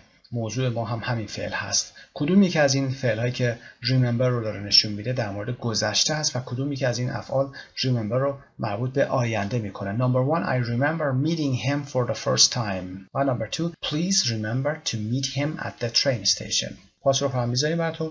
خب همونطور که میدونید از معنای جمله مشخصه. اولین باری که دیدمش رو یادم میاد I remember meeting him، یا جلسه‌ای که باهاش داشتم، ملاقاتی که باهاش داشتم is about the past. Number 2 remember to meet him at the train station. یادت باشه که اونو توی train station ببینیش is about the future. خب با انجام این قسمت باید بریم به page 142 grammar bank 6a find out more about gerunds and infinitives and practice them. موضوع تکمیلی این قسمت هست. میریم تو گرامر بانک با هم میخونیم، برمیگردیم دوباره میایم همین قسمت ادامه میدیم. Gerunds and infinitives. Verbs followed by the gerund, the infinitive, or the base form. Number 1, I enjoy listening to music. I couldn't help laughing. Number 2, I want to speak to you. They can't afford to buy a new car.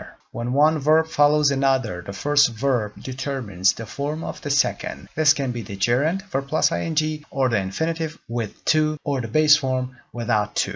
وقتی دو تا فعل پشت هم قرار میگیرن در جمله های انگلیسی، فعل اول مشخص میکنه که فرم فعل دوم به چه صورتی باشه. حالا این فعل دوم میتونه gerund باشه، یعنی اسم مصدر باشه، verb ing باشه مثل working، infinitive باشه که با to هست یعنی مصدر با to مثل to work، و یا base form باشه که بدون to هست. Number 1. Use the gerund after certain verbs and expressions. For example, enjoy, can't help. مثل مثال اول I enjoy listening to music. از گوش کردن به موسیقی لذت میبرم. و یا بعد از یه سری از اکسپرشن هایی که مثل can't help یا couldn't help که گذشتهش هست باید حالت ing دار بیاریم، یعنی gerund بیاریم. مثل I couldn't help laughing، نمیتونستم جلوی خنده‌مو بگیرم. I can't help laughing یعنی نمیتونم جلوی خنده‌مو بگیرم. When a phrasal verb is followed by another verb, the verb is the gerund. For example, keep on, give up, look forward to, etc. وقتی که یک phrasal verb دارید یا فعل عبارتی دارید به دنبالش یک فعل بیاد، اون فعل حالت ing دار میره، gerund میره. مثل keep on looking, keep on searching, keep on studying, give up smoking, look forward to hearing. اگر یادتون باشه گفتیم به این شکل بگیم چون look forward to هست، phrasal verb هست، بعدش فعلی داره میاد، فعل جدید باید به صورت gerund باشه. دلیلی که در قسمت‌های قبلی گفتیم بهش میرسیم اینجا هست. بعد از این حالت یا این phrasal verb ما باید فعل ing دار داشته باشیم. و رول دوم میگه use the infinitive with to after certain verbs and expressions. For example, want, afford. بعد از افعالی مثل want, afford, need, promise و غیره باید حالت to بیاریم، یعنی infinitive با مصدر با تو داشته باشیم. I want to speak to you. میخوام با تو صحبت کنم. They can't afford to buy a new car. اونا از خرید یک ماشین جدید بر نمیان. They can't afford to buy. بعد از afford to رو آوردیم. و اگر جملهش مثبت باشه I can afford to buy a car. من میتونم از عهده خرید یک ماشین بر بیام. اما در مثال بالا گفتیم فعل enjoy به عنوان مثال حتما باید بعدش ing داشته باشه، باید gerund داشته باشه. I enjoy listening, I enjoy working. و افعال دیگه هم هستن مثل like, love و غیره که در ادامه درس با هم کار خواهیم کرد. See students book page 164 appendix verb patterns, verbs followed by the gerund or infinitive. در صفحه 164 ضمیمه‌ای که آورده شده اونجا فعل هایی که به دنبالشون gerund میاد و یا infinitive میاد، یعنی اسم مصدر و یا مصدر با تو میاد آورده شده. میتونید اونجا مراجعه کنید و مطالعه داشته باشید. Rule number 3. Use the base form without to after modal verbs and some expressions, for example, might, would rather, and after the verbs make and let. بعد از افعالی که مودال هستن که در مثالی بالا داریم مثل فعل will, would, can, could و یا میتونیم بگیم should، از این گونه افعال وقتی داشته باشیم بعدش ما باید base form بیاریم، یعنی بدون to بیاریم فعلمون رو. مثال هایی هم که اینجا آورده might, would rather، یه سری اکسپرشن ها هستن مثل would rather. بعد از اینها ما باید فعلمون بدون to باشه. make و let رو هم در متن درس گفتیم که باید بعدش بدون to داشته باشیم فعلمون رو. make و let افعالی هستن که در حالت معلوم مصدر بدون to به دنبالشون میاد. in the passive make is followed by the infinitive. در حالت پسیو یا مجهول مصدر با to خواهیم داشت. مقایسه بکنید my boss makes us work hard. رئیسمون مجبورمون میکنه سخت کار بکنیم. makes us work. ببینید بعد از make ما اینجا فعلمون بدون to هست، base form.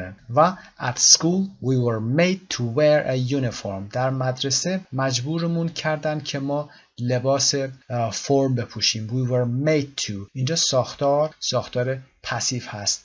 to be made to do something. We were made to wear a uniform. We were made to work hard. به این شکل هست. خب ساختار مجهوله، مشخص نیست چه کسی به ما این دستور میده، اما ما مجبور بودیم که این کار بکنیم. پس ساختار با تو داریم در حالت make or let. پس بعد از make وقتی که ساختارمون پسیو باشه باید to infinitive رو داشته باشیم، یعنی مصدر با تو داشته باشیم. اما مثال رو هم ببینیم. It might rain tonight. امشب ممکنه بارون بیاد. شاید بارون بیاد. might گفتیم به معنای شاید هست. بعد از might که از افعال مدال هست ما بیس فرم داریم. It might rain نمیگیم it might to rain or it might raining. I'd rather گفتیم بعضی سری اصطلاحات هست که باید به این شکل بگیم. I'd rather eat. ترجیح میدم که خونه غذا بخورم تا اینکه بیرون بخوام امشب برم غذا بخورم. خب اپندیکس هم که در قسمت قبل گفتیم. میریم ادامه درس.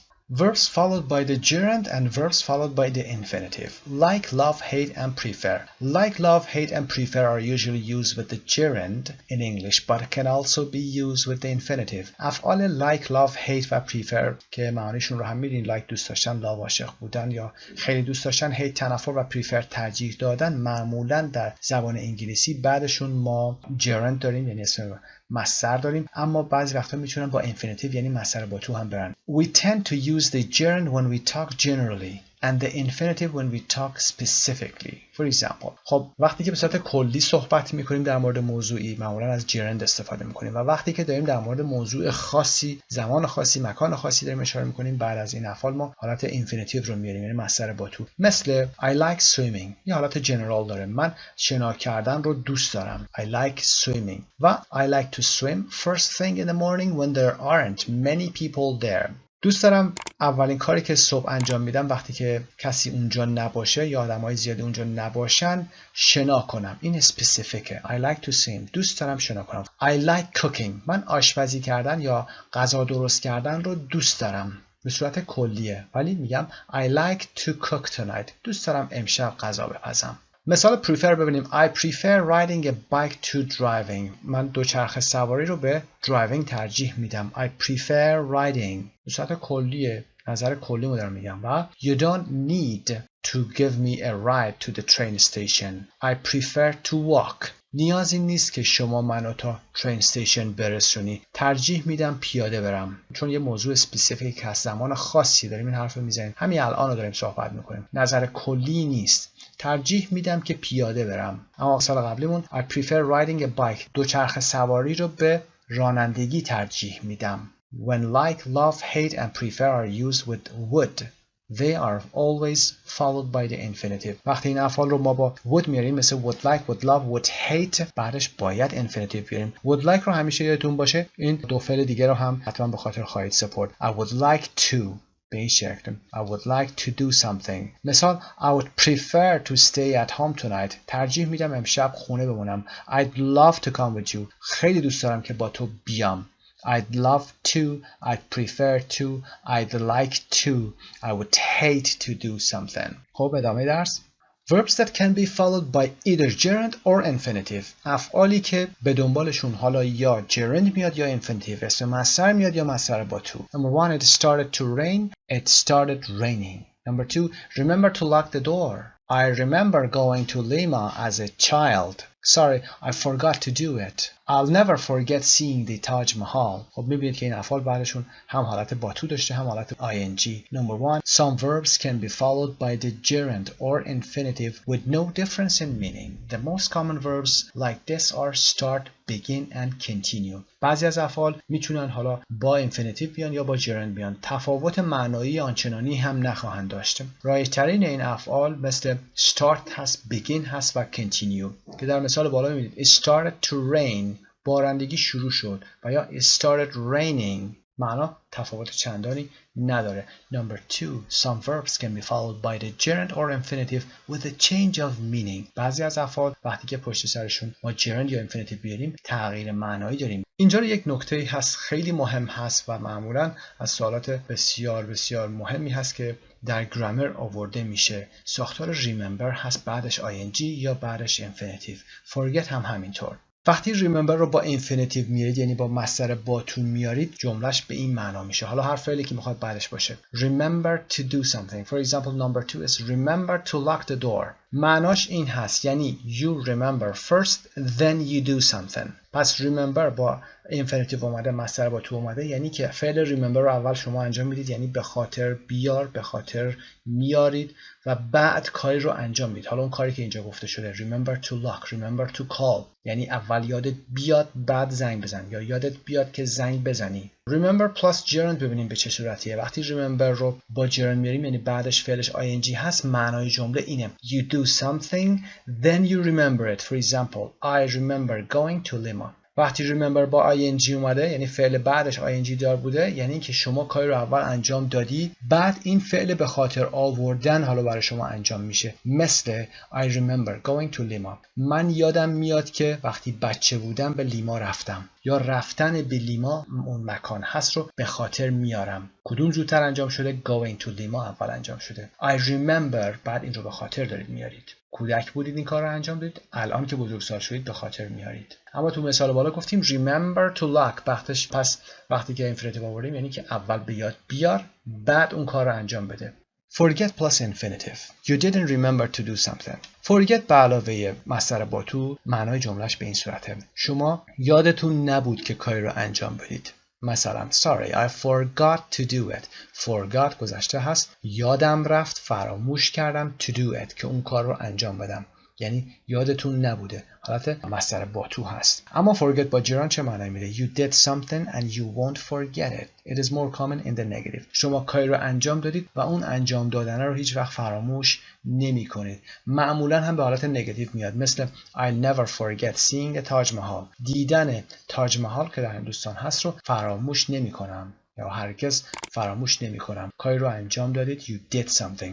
رفتی تاج محل، حالا اونجا رفتن رو فراموش نمی کنید. I will never forget. پس تفاوت معنایی شما دارید اینجا. Remember plus infinitive, remember plus gerund، و یا forget plus infinitive, forget plus gerund. حتما این قسمت رو مرور کنید، در تمرین‌های پایین حتما انجام بدید که بتونید مسلط بشید به اینها.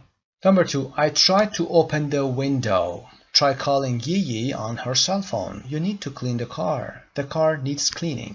خب معنی این جمله ها رو ببینیم که به چه صورت میشه. ساختار گرامری در اینها نهفته است. Number 2. Some verbs can be followed by the gerund or infinitive with a change of meaning. Try plus infinitive. فعل try رو در نظر داشته باشید در قسمت بالا. I tried to open the window. بعدش ما infinitive داریم، مصدر با تو داریم. Make an effort to do something. وقتی میگیم try to do something یعنی تلاش کن اون کار رو انجام بدی.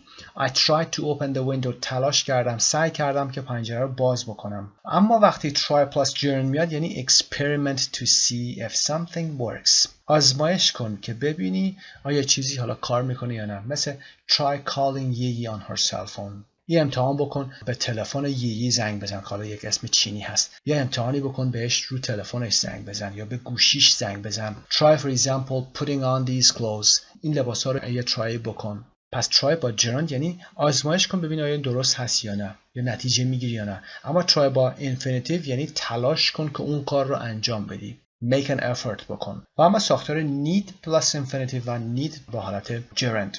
Need plus gerund is a passive construction. need به علاوه حالت gerund یعنی اسم مصدر، حالت ing ساختار پسیو هست، یعنی مجهوله. مثال needs cleaning یعنی needs to be cleaned. مثل این مثال the car needs cleaning. It means the car needs to be cleaned. این ماشین احتیاج به تمیز کرد. این ماشین احتیاج به تمیز کردن داره، یا نیاز هست که کسی این ماشین رو تمیز کنه. اما در قسمت بالا you need to clean the car این جمله مجهول نیست، لازمه که شما این ماشین رو تمیز کنی. You need to clean the car. پس needs cleaning needs ing ساختار پسیوه، یعنی نیاز داره که یک کسی این کار رو انجام بده براش. The baby needs for example washing. بچه لازمه که یک کسی این رو بیاد بشوره. خب گرامر رو با هم انجام دادیم. گرامر خیلی مهمی هست، حتما تمرین‌ها رو انجام بدید و بعد برگردید به درس اصلیمون. اما پارت E tell your partner one thing that. اینجا speaking رو باید حتما تمرین کنید و از ساختارهایی که در این درس یاد گرفتیم، گرامری که کار کردیم، متنایی که داشتیم استفاده کنید. Tell your partner one thing that you will never forget seeing for the first time. Tell your partner that you sometimes forget to do before you leave the house in the mornings. For example, I forget to take my keys, or I forget to take my cell phones with me. You remember doing when you were under 5 years old. چیزی که زیر 5 سال بودید یادتون میاد. For example, I remember climbing the trees or climbing the steps. You have to remember to do today or this week. I have to remember to do something. It needs to be done in your house or apartment. For example, the kitchen ceiling needs repainting. Or you need to do this evening. Or you tried to learn but couldn't. و یا you've tried doing when you can't sleep at night. وقتی شب نمیتونید بخوابید آزمایش کردید این کار رو و نتیجهش حالا چه چیزی بوده رو میتونید در موردش صحبت بکنید. خب قسمت 6 هم که سانگ هست، خسته نباشید. 6A2 در اینجا به پایان میرسه. به نام خدا. Unit 6 B Part 1 Page 58. در یونیت 6 پارت B در بحث گرامر used to, be used to, get used to داریم. تفاوتشون رو میبینیم و میبینیم که بعد از used to, be used to و get used to چه ساختاری رو خواهیم داشت. و در وکب هم که موضوعمون مشکلات خواب و واژگان مربوط به این موضوع هست. در pronunciation, sentence stress و linking رو داریم مثل همیشه. میبینیم قسمت راست از انتونی برگس UK author که نویسنده رمان معروف A Clockwork Orange هست، از سال 1917 تا 1993 زندگی میکرده. میگه Laugh and the world laughs with you, snore and you sleep alone. Laugh and the world laughs with you. بخند یعنی اگر بخندی تمام دنیا باهات میخنده و خروپف کنی باید تنها بخوابی. Snore یعنی خروپف کردن and you sleep alone. موضوع درسمون Sleeping Beauty هست. Sleeping Beauty رو حتما شنیدید. زیبای خفته داستانی هست که برای کودکان گفته میشه و اینجا ما منظورمون از Sleeping Beauty یک سندرومی هست که در متن درس بهش خواهیم پرداخت. بریم قسمت 1 Listening and Speaking. چند تا listening هست که باید بهشون بپردازیم. A. Do you have problems sleeping? For example, yes, I have problems sleeping. I can't sleep at night or I can't sleep when For example, the light is on or when the radio is on. Why or why not? اینجا که باید توضیح بدید. و Part B 340, 341, 342 سه تا فایل صوتی هست. You're going to listen to 3 people who have problems sleeping at night. Listen and take notes on what their problem is and what has caused it. Compare with the partner and then listen again to complete your notes. 3.40 1. Why do you have problems sleeping? Well, I'm from a pretty rural area. Rural area. Rural به معنای روستایی هست. خارج از شهر. Rural area ناحیه روستایی هست. But I moved to the city a few years ago when I got married. I've been living in the city for 3 years now. I've been living in the city for 3 years now. I've been living میدونید ساختار present perfect continuous هست. من الان 3 ساله که دارم توی شهر زندگی میکنم. طول مدت براش مهم بوده. I've been living in the city for 3 years now. I have a lot of problems getting to sleep at night because our bedroom just isn't dark enough. Our bedroom just isn't dark enough. To be dark enough یک ساختار هست. قبلا هم گفتیم صفت رو قبل از enough میاریم و اسم رو بعد از enough میاریم. یعنی در این حالت میبینید dark که صفت هست قبلش اومده میگه به اندازه کافی تاریک نیست. Isn't dark enough. I can't get used to sleeping in a bedroom where there's light coming in from the street lights outside. خب اولین used to رو داریم میبینیم. I can't get used to sleeping. اینجا get used to به معنی عادتی در گذشته نیست. یعنی من نمیتونم عادت کنم. I can't get used to sleeping. بعد از ساختار get used to هم ما ساختار جرام داریم. یعنی sleeping ing داریم. نمیتونم در اتاق خوابی که لایت داره از بیرون میاد یا از خیابون چراغ خیابون داره میاد داخلش من بتونم بخوابم. به این نمیتونم عادت کنم. I can't get used to sleeping. Where I grew up, I always used to sleep in complete darkness. جایی که من بزرگ شدم. Where I grew up. grew گذشته هست. I always used to sleep. اینجا used to عادتی در گذشته است. من در اتاق کاملا تاریک میخوابیدم. In complete darkness. در تاریکی مطلق. Because my bedroom window had blinds, and when I went to bed, I used to close the blinds completely. blinds هم مثل curtain هست و برای بلاک کردن نور بیرون پنجره هستش که قرار میدید و میکشید پنجره رو و پرده رو میکشید و میبندید. حالا میتونه افقی یا عمودی باشه، میتونه پارچه باشه و یا غیره. اما Venetian blind رو همون پرده های کرکره‌ای هستش که به صورت نوارهای مورب هست، نوارهای افقی هست و کاملا نور رو میبنده. Venetian blind. But here in the city, Our bedroom window just has curtains, and curtains don't block out the light very well. It takes me a long time to get to sleep at night, and I always wake up more often than I used to. I always wake up more often than I used to. خب قبلا بیدار می شده اما حالا دیگه بیشتر بیدار میشه. So why don't you just get heavier curtains? چرا پرده ضخیم‌تر نمیگیریم؟ وقتی میگه get heavier curtains یعنی پرده‌های کلوفتر و بزرگتر. Because my wife doesn't like sleeping in a completely dark room. She says that she feels claustrophobic. کلاستروفوبیا رو در کتاب قبلی کار کردیم. کلاستروفوبیا یعنی ترس از فضای تنگ و محصور. If the room is too dark. Yes, a lot of people do feel like that. Yes, a lot of people do feel like that. این دو رو برای تاکید آورده. بله، بسیاری از مردم همین احساس رو دارن. Now, speaker number 2. 3.41. 2. Why do you have problems sleeping?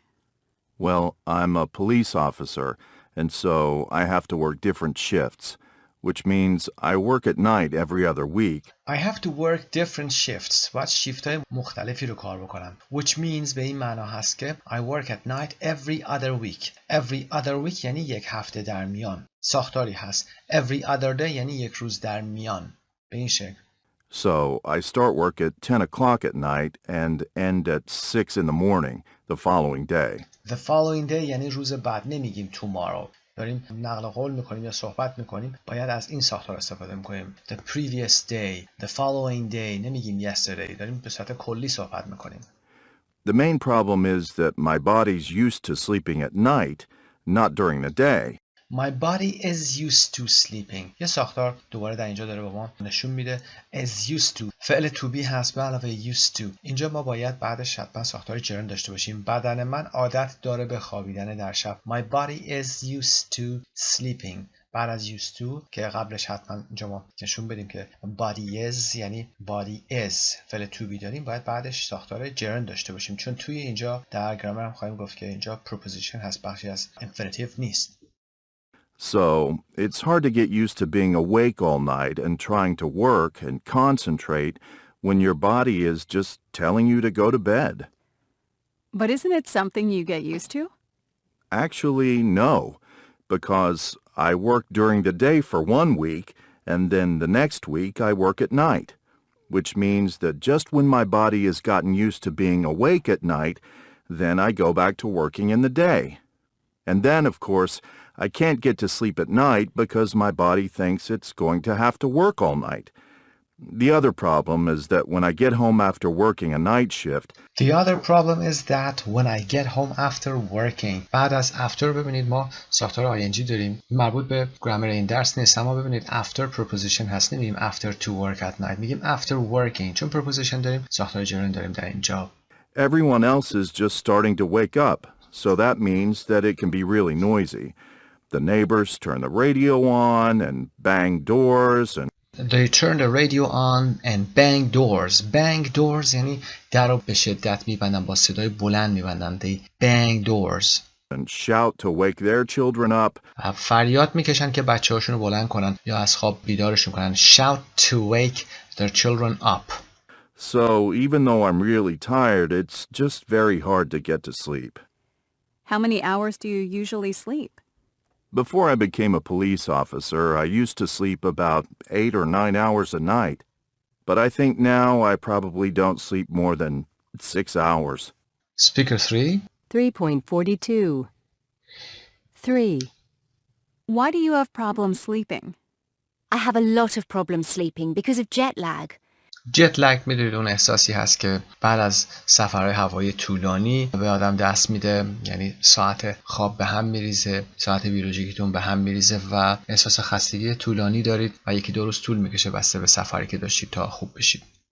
I have to travel a lot in my job and I take a lot of long haul flights. Long haul flights همین سفرهای طولانی هست که عرض کردم خدمتتون پروازهای بلند مدته. I fly to New York quite often and I arrive maybe at 6 o'clock in the evening my time. My time یعنی به زمان خودم، زمان شهر خودم که انگلستان هست. But when it's only 1 o'clock in the afternoon in New York. So at 5 o'clock in the afternoon local time. Local time وقت محلی یعنی در نیویورک هست. I'll be feeling tired and ready for bed because it's my bedtime. But I can't go to sleep because I'm probably still working or having dinner with my American colleagues. Then, when I do finally get to bed at, say, midnight local At say midnight say رو گفتیم در جلسه گذشته. به عنوان مثال تقریبا میخوام بگم در نیمه شب time, I find that I wake up in the middle of the night because my body thinks that it's morning because I'm still working on UK time. And can you get back to sleep when you wake up? No, that's the problem. I can't get back to sleep. And then, the next day when I have meetings, I feel really sleepy. It's very hard to stay awake all day. And just when I'm finally used to being on New York time, then it's time to fly home. And flying west to east is even worse. Oh, why's that? Because when I get off the plane, it's early morning in the UK. But for me, on New York time, it's the middle of the night. It takes me 4 or 5 days to recover from one of these trips. Gosh, that must be really difficult for you.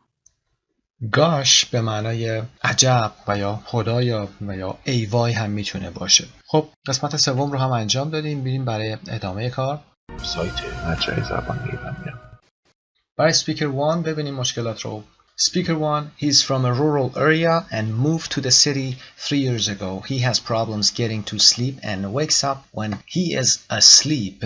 دقت داشته باشید he is asleep با A هست. asleep خوابیده because his bedroom isn't dark enough. He prefers to sleep in complete darkness. ترجیح میده در تاریکی مطلق بخوابه. With closed blinds, which he always used to do where he grew up. But his wife doesn't. Their room has thin curtains. Thin curtains یعنی پرده های نازک داره that don't keep out all the light که نور رو بیرون نگه نمیداره یعنی اجازه میده نور بیاد داخل. His wife would feel claustrophobic with heavier curtains. خانمش هم با پرده های ضخیم‌تر احساس claustrophobic پیدا میکنه و براش ایجاد ترس میکنه. خب بریم برای second one. Speaker 2, he's a police officer and has to work different shifts. One week nights, the next week days. که گفتیم every other week. اصطلاحش رو حتما یاد بگیرید. یعنی یک هفته در میان. When he works at night, he feels tired. But then he can't get to sleep when he gets home because it's too noisy and everybody else is getting up. Just when his body gets used to working nights, it's time to change to working during the day. For speaker number 3, she travels to New York very often for work and suffers from jet lag. Suffer آورده اینجا. Suffers from jet lag because of the time difference. When she arrives, it's evening for her, but it's 1 o'clock local time. So when it is her bedtime, she still has to work and go out for dinner. When she finally gets to bed, she wakes up in the night because her body clock is still on UK time. So she feels tired the next day. By the time she gets used to New York time, it's time to go home, but flying home west to east از غرب به شرق is worse, بدتره. She arrives home in the morning UK time, but it is night for her body.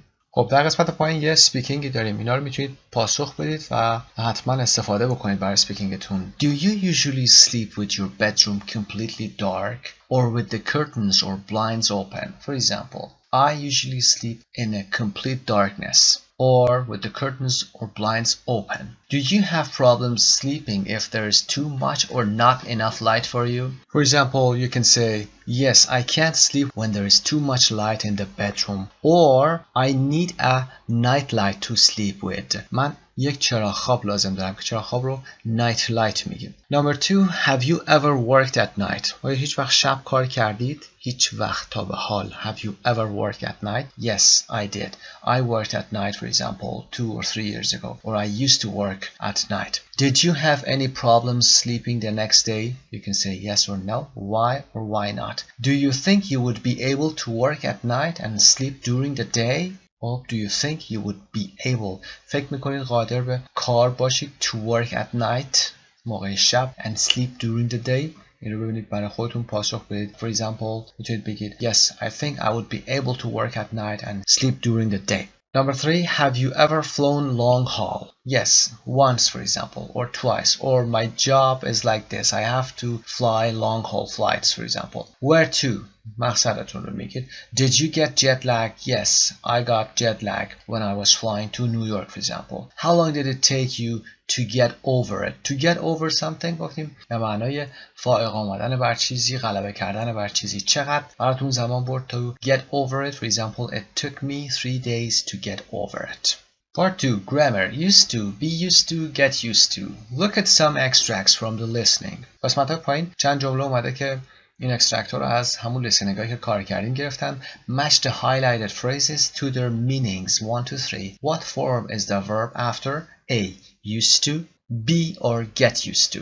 خب باید مچ بکنید جمله هایی که در این قسمت اومده و باکس گذاشته و جمله هایی که 1 2 3 براش گذاشته و سوال بعدی رو هم باید بتونیم جواب بدیم. بریم قسمت پایین رو با هم ببینیم. Where I grew up, I always used to sleep in complete darkness. I always used to sleep. همیشه این عادت هم بوده. به این شکل. I always used to sleep. که number 1 هست. I usually did this in the past. معمولا این کار رو در گذشته انجام میدادم. It's hard to get used to being awake all night. It's hard to get used to being something. یعنی که سخت عادت کنی به این کار. که پاسخمونم number 3 هست. It's a problem for me because it hasn't become a habit yet. برای من این مشکله به خاطر اینکه هنوز برای من یک عادت نشده. و شکل دیگهش It's hard to get used to being هست. و جمله بعدیمون And just when I'm finally used to being on New York time, then it's time to fly home. I'm finally used to being. که پاسخمون number 2 هست. It's not a problem for me because it is now a habit. When I'm finally used to being on, for example, New York time یا چیز دیگه میتونید بگید بعد از used to. When I'm finally used to, I am فعل to be هست. در نهایت میگه من به این کار عادت کردم. I'm used to یعنی عادت دارم. I'm finally used to یعنی که من در نهایت عادت کردم به این. It's not a problem for me because it is now a habit. خب پاسخ رو هم بذاریم. I always used to sleep number 1 هست. It's hard to get used to being number 3 هست و I'm finally used to being on New York time number 2 هست. و سوالاتی که در بالا داشتیم after used to the verb that follows is in the infinitive without to. بعد از used to فعلی که به دنبالش میاد مصدر بدون تو است. For example, I used to work, I used to study. عادتی در گذشته که الان دیگه تکرار نمیشه. و after be or get used to the verb that follows is in the ing form because to is a preposition here, not an infinitive. گفتیم در قسمت قبلی که بعد از فعل to be و get به همراه used to وقتی داشته باشیم بعدش باید ساختار ing داشته باشیم برای فعلمون. و اینجا یه نکته میگه که به خاطر اینکه to یه preposition هست و حتما هم میدونید که بعد از preposition ما ساختار ing داریم اگر فعلی بخوایم بریم. is a preposition here, not an infinitive. برای بخشی از یک infinitive نیست. خب باید بریم به قسمت Grammar Bank page 143 find out more about used to, be used to and get used to and practice them. میریم با هم ویدیوی اون قسمت رو هم میبینیم و بعد برمیگردیم به قسمت pronunciation. Unit 6B Grammar Used to, be used to, get used to. در قسمت اول میخوایم با used to, didn't used to plus base form کار بکنیم. used to به معنای عادتی در گذشته. Number 1 I used to sleep for 8 hours every night but now I only sleep for 6. I didn't recognize him. He didn't used to have a beard. Number 2 when I lived in Mexico as a child we used to have pan dulce for breakfast. We would buy them every morning from the local baker.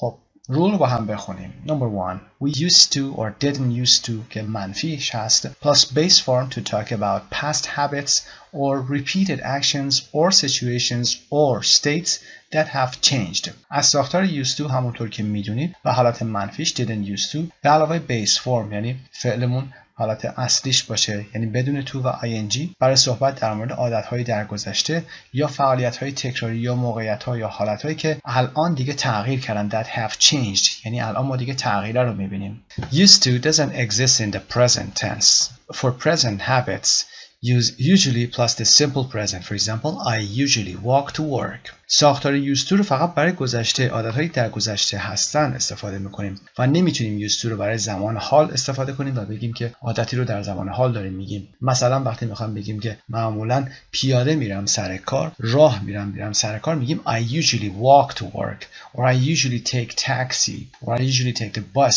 to work. و نمیگیم I used to walk. بیایم دی رو برداریم از انتهای use و بگیم used رو حالا زمان حال بردیم. این کار کاملا اشتباه هست. نمبر 1 مثالش رو با هم ببینیم. I used to sleep for 8 hours every night. من هر شب 8 ساعت میخوابیدم اما الان I only sleep for 6. برای 6 ساعت میخوابم. نشناختمش. I didn't recognize him.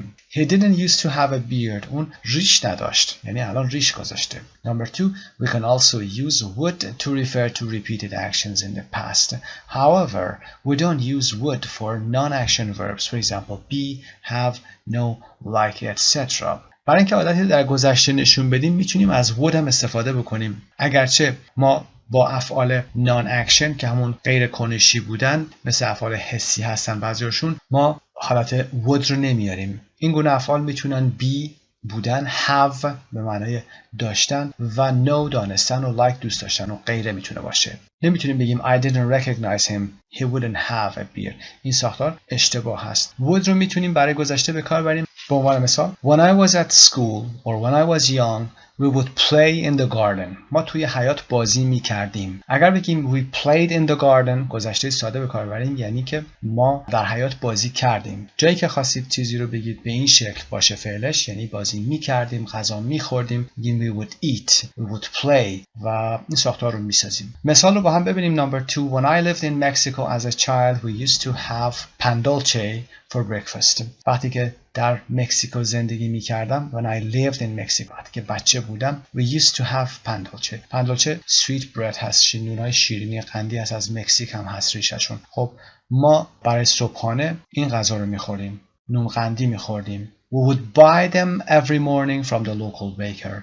ما از نونوایی محلی اون رو هر روز صبح می خریدیم. We would buy them. ما می خریدیم رو میخوام بگیم، نمیگیم we bought them. میخوام بگیم این کار تکراری بوده، می خریدیمشون. خب میریم قسمت بعد. Be used to, get used to plus gerund. این ساختار رو میدونید در قسمت اول درس گفتیم. این ساختار بعدشون gerund میگیره. ساختاری که to be used to هست و get used to. مثال اول ببینیم. I'm not used to sleeping with a comforter. I've always slept with blankets. Carlos has lived in Hong Kong for years. He's used to driving on the left. Number 2, I can't get used to working at night. I feel tired all the time. B, don't worry. You'll get used to it fast. خب rule number 1 رو ببینیم. Use be used to plus gerund to talk about a new situation which is now familiar or less strange. وقتی میخواید در مورد وضعیت جدیدی صحبت بکنید که الان دیگه براتون عادی شده و دیگه اون حالت غریبگی رو با شما نداره، از این ساختار استفاده میکنید. مثلا میخواید بگید من به این کار عادت کردم یا به انجام کاری عادت دارم. مثل I'm used to driving. من به رانندگی عادت کردم. I'm used to listening to.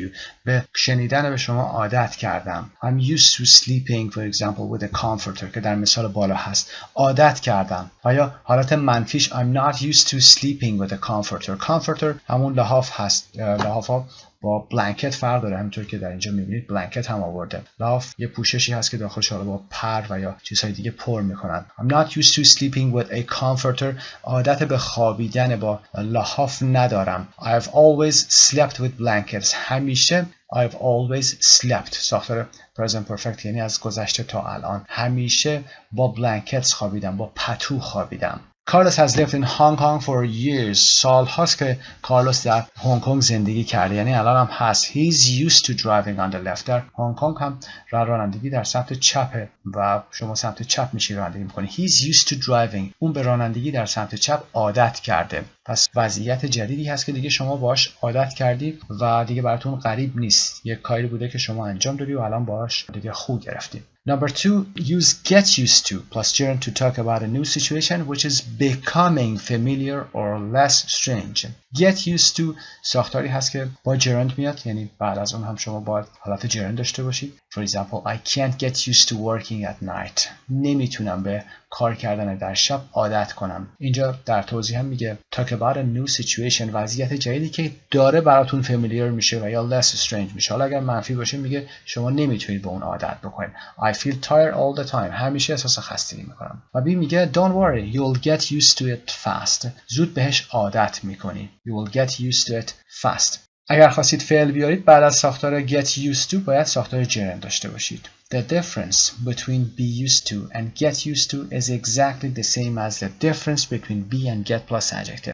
تفاوت بین be used to و get used to دقیقاً برابر با تفاوت بین be به علاوه adjective و get به علاوه adjective هست. یعنی وقتی میگید be used to something یعنی من عادت دارم. get used to دارم این عادت رو به خودم میدم یا دارم آشنا میشم. همونطور که در این قسمت آورده شده تفاوتشون مثل be به علاوه adjective هست و get به علاوه adjective. مثلا میگید I am hungry یعنی من گرسنه هستم، یعنی تو این وضعیت حاضر الان گرسنگی رو دارم احساس میکنم. ولی وقتی میگید I am getting hungry، getting تغییر رو نشون میده، دارم گرسنه میشم، دارم به این سمت میرم. یعنی مثال دیگه بگیم it is dark، فعل to be هست، شبه، تاریکه، it is dark، و یا it is getting dark، داره شب میشه، getting مثل become هست، تغییر رو داره نشون میده. پس ساختارها رو دیدید used to و be used to و get used to. be used to حالت gerund داره، get used to هم حالت gerund داره، اما get used to داره becoming familiar میشه، یعنی دارید تغییر رو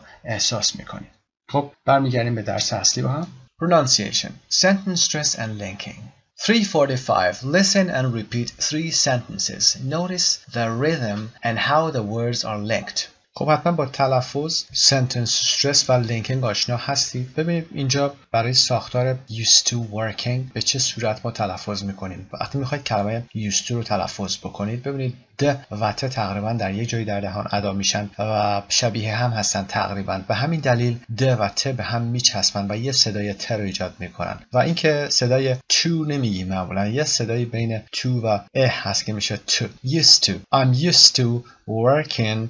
و بعد از working ما آن رو داریم. آن یه حرف با صدا داره و بعد از آن هم یه ا داریم که یک حرف با صدا هست. اینها رو به این شکل لینک میکنیم. همونطور که used to رو با هم لینک کردیم. used to working on انگار یک کلمه هست و ا رو هم به نمی چسبونیم، یعنی صدای ن. working on I'm used to working on a team. به این شکل. کلمات بعدی هم همین شکل. I can't get used to. ببینید ضمایر و حروف اضافه رو با شدت کمتر میگیم و لینکینگ رو هم اینجا به این شکل انجام میدیم. I can't get used to driving on the left. driving رو به on میچسبونیم و میگیم I can't get used to driving on the left. و جمله سوم هم I used to get up، صدای ت به آ میچسبه، get up at 6 o'clock every day. I used to get up at 6 o'clock every day. و به فایل صوتی با هم گوش بکنیم. سعی کنید بعد از این فایل صوتی حتما تکرار بفرمایید. 3.45. 1, I'm used to working on a team. 2, I can't get used to driving on the left. 3, I used to get up at 6 o'clock every day. 346. Now listen and write down 3 more sentences. به فایل صوتی گوش کنید و 3 جمله دیگر رو بنویسید. 3.46. 1, I'm not used to sleeping on such a hard bed. 2, I'll never get used to living alone. 3, Did you used to sleep a lot when you were a teenager? پاسخها. Number 1. I'm not used to sleeping on such a hard bed. عادت به خوابیدن روی تختی به این شکل سخت ندارم، این شکل خشک ندارم. I'm not used to. فعل to be داریم. I'm used to گفتیم بعدش باید حالت ing داشته باشیم. I'm not used to هم همین شکل فرقی نداره. منفی شده فقط فعل to be. I'm not used to sleeping. و ساختار بعدی I'll never get used to living. get هم به همین شکل وقتی قبل از used to بیاد بعدش باید ing داشته باشیم. I will never get used to living alone. هیچ وقت به زندگی تنهایی عادت نمی کنم یا نخواهم کرد. I will never هرگز get used to و بعدش ing living. Did you used to sleep a lot when you were a teenager؟ وقتی که نوجوان بودی آیا خیلی زیاد میخوابیدی؟ Did you used to. خب این used to معمول خودمون هست، عادتی در گذشته هست. بعد از اون ما فقط یک بیس فرم داریم. Used to sleep a lot when you were a teenager. Part D. Talk to a partner. Ask for and give more information. بیایید در مورد این موضوعات که در پایین اومده با دوستاتون صحبت بکنید. اینها رو به بحث بذارید. حتما وقتی میگیم اینها رو به بحث بذارید یعنی که بیایید بازترش بکنید. اطلاعات بیشتری بدید، اطلاعات بیشتری بگیرید. در حد توانتون کمی بیشتر کار بکنید. Number one, when you were a child, did you used to وقتی بچه بودی did you used to حالا میخواد عادتی رو بپرسه share a room with a brother or sister? Yes, for example. I used to share a room with my brother. Did you have nightmares? آیا nightmare داشتید؟ nightmare در درس خواهیم خوند به معنای کابوس هست، خوابهای ترسناک هست. Yes, I used to have nightmares, for example. Did you wake up very early in the morning? No, I didn't used to wake up early in the morning. آیا صبح زود بیدار میشدید؟ عادت داشتید؟ And number two, do you have problems if you have to sleep in a bed that you aren't used to sleeping in? For example, in a hotel. آیا مشکل برمیخورید اگر بخواید که if you have to اگر مجبور بشید در تختی بخوابید یا در رختخوابی بخوابید که you're not used to sleeping in که عادت به خوابیدن توش نداشته باشید. You're not used to فعل to be داریم used to و بعدش هم ing. خب you can say for example yes I have problems. I can't sleep where or in a bed that is not my bed or is not at my home, for example. Do you think you would find it difficult to get used to? آیا براتون سخت خواهد بود که به چیزی عادت کنید to get used to؟ حالا بعدش to get used to بعدش ساختار ing. Get used to getting up at 5:30 a.m. every day. هر روز ساعت 5:30 صبح بخواید بیدار بشید. و یا to get used to only being able to sleep for 6 hours a night. بیایید فقط برای 6 ساعت در شب بخواید بخوابید میتونید عادت کنید. و یا اینکه to get used to not having breakfast in the morning. بیایید عادت بکنید به اینکه صبحانه نخورید. Not having بعد از ساختار to get used to ing. برای همه این سوالات پاسخ داشته باشید لطفاً. Part 4, Reading and Speaking. Read the introductory paragraph of 3 things you didn't know about sleep or you probably didn't know about sleep. Do you know the answers to any of the questions? می‌ریم قسمت پاراگراف مقدمه متن روبرو رو بخونیم با هم و ببینید که آیا میتونید به سوالاتش پاسخ بدید یا خیر. عنوانش هم که 3 things you didn't know or probably didn't know about. Everybody needs it. همه عاشق این هستن، همه لازمش دارن. No one seems to get enough of it. به نظر نمیرسه کسی به اندازه کافی از این استفاده کرده باشه یا بتونه به اندازه کافی از این بهره برده باشه. We all know that most people need 8 hours sleep and that REM or REM sleep is when you have the most dreams. But here are 3 questions about sleep that you may not know the answer to. خب هممون میدونیم که اغلب مردم احتیاج به 8 ساعت خواب دارن و اینکه REM sleep که در پایین هم توضیح میده، حتما بریم توضیحشو ببینیم. اول REM رو asterisk زده. ببینیم REM هست، مخفف هست، is an abbreviation for rapid eye movement. حرکت سریع چشم هست. rapid eye movement حرکت چشمه که زیر پلک داره حرکت میکنه، جابجا میشه. That REM or REM sleep is when you have the most dreams. وقتی که بیشترین رویاها رو دارید و دارید خواب زیاد میبینید، اونجا REMتون زیاد میشه، یعنی چشمتون زیاد حرکت میکنه. اما 3 تا سوال اینجا هست که در مورد خوابه و احتمالاً you may not know. ممکنه که پاسخش رو ندونید. How can video games help us control our dreams? ویدیو گیم ها چطور به ما کمک میکنن که رویاهامون رو تحت کنترل در بیاریم؟ و what is sleeping beauty syndrome؟ سندروم یا نشانگان زیبای خفته چی هست؟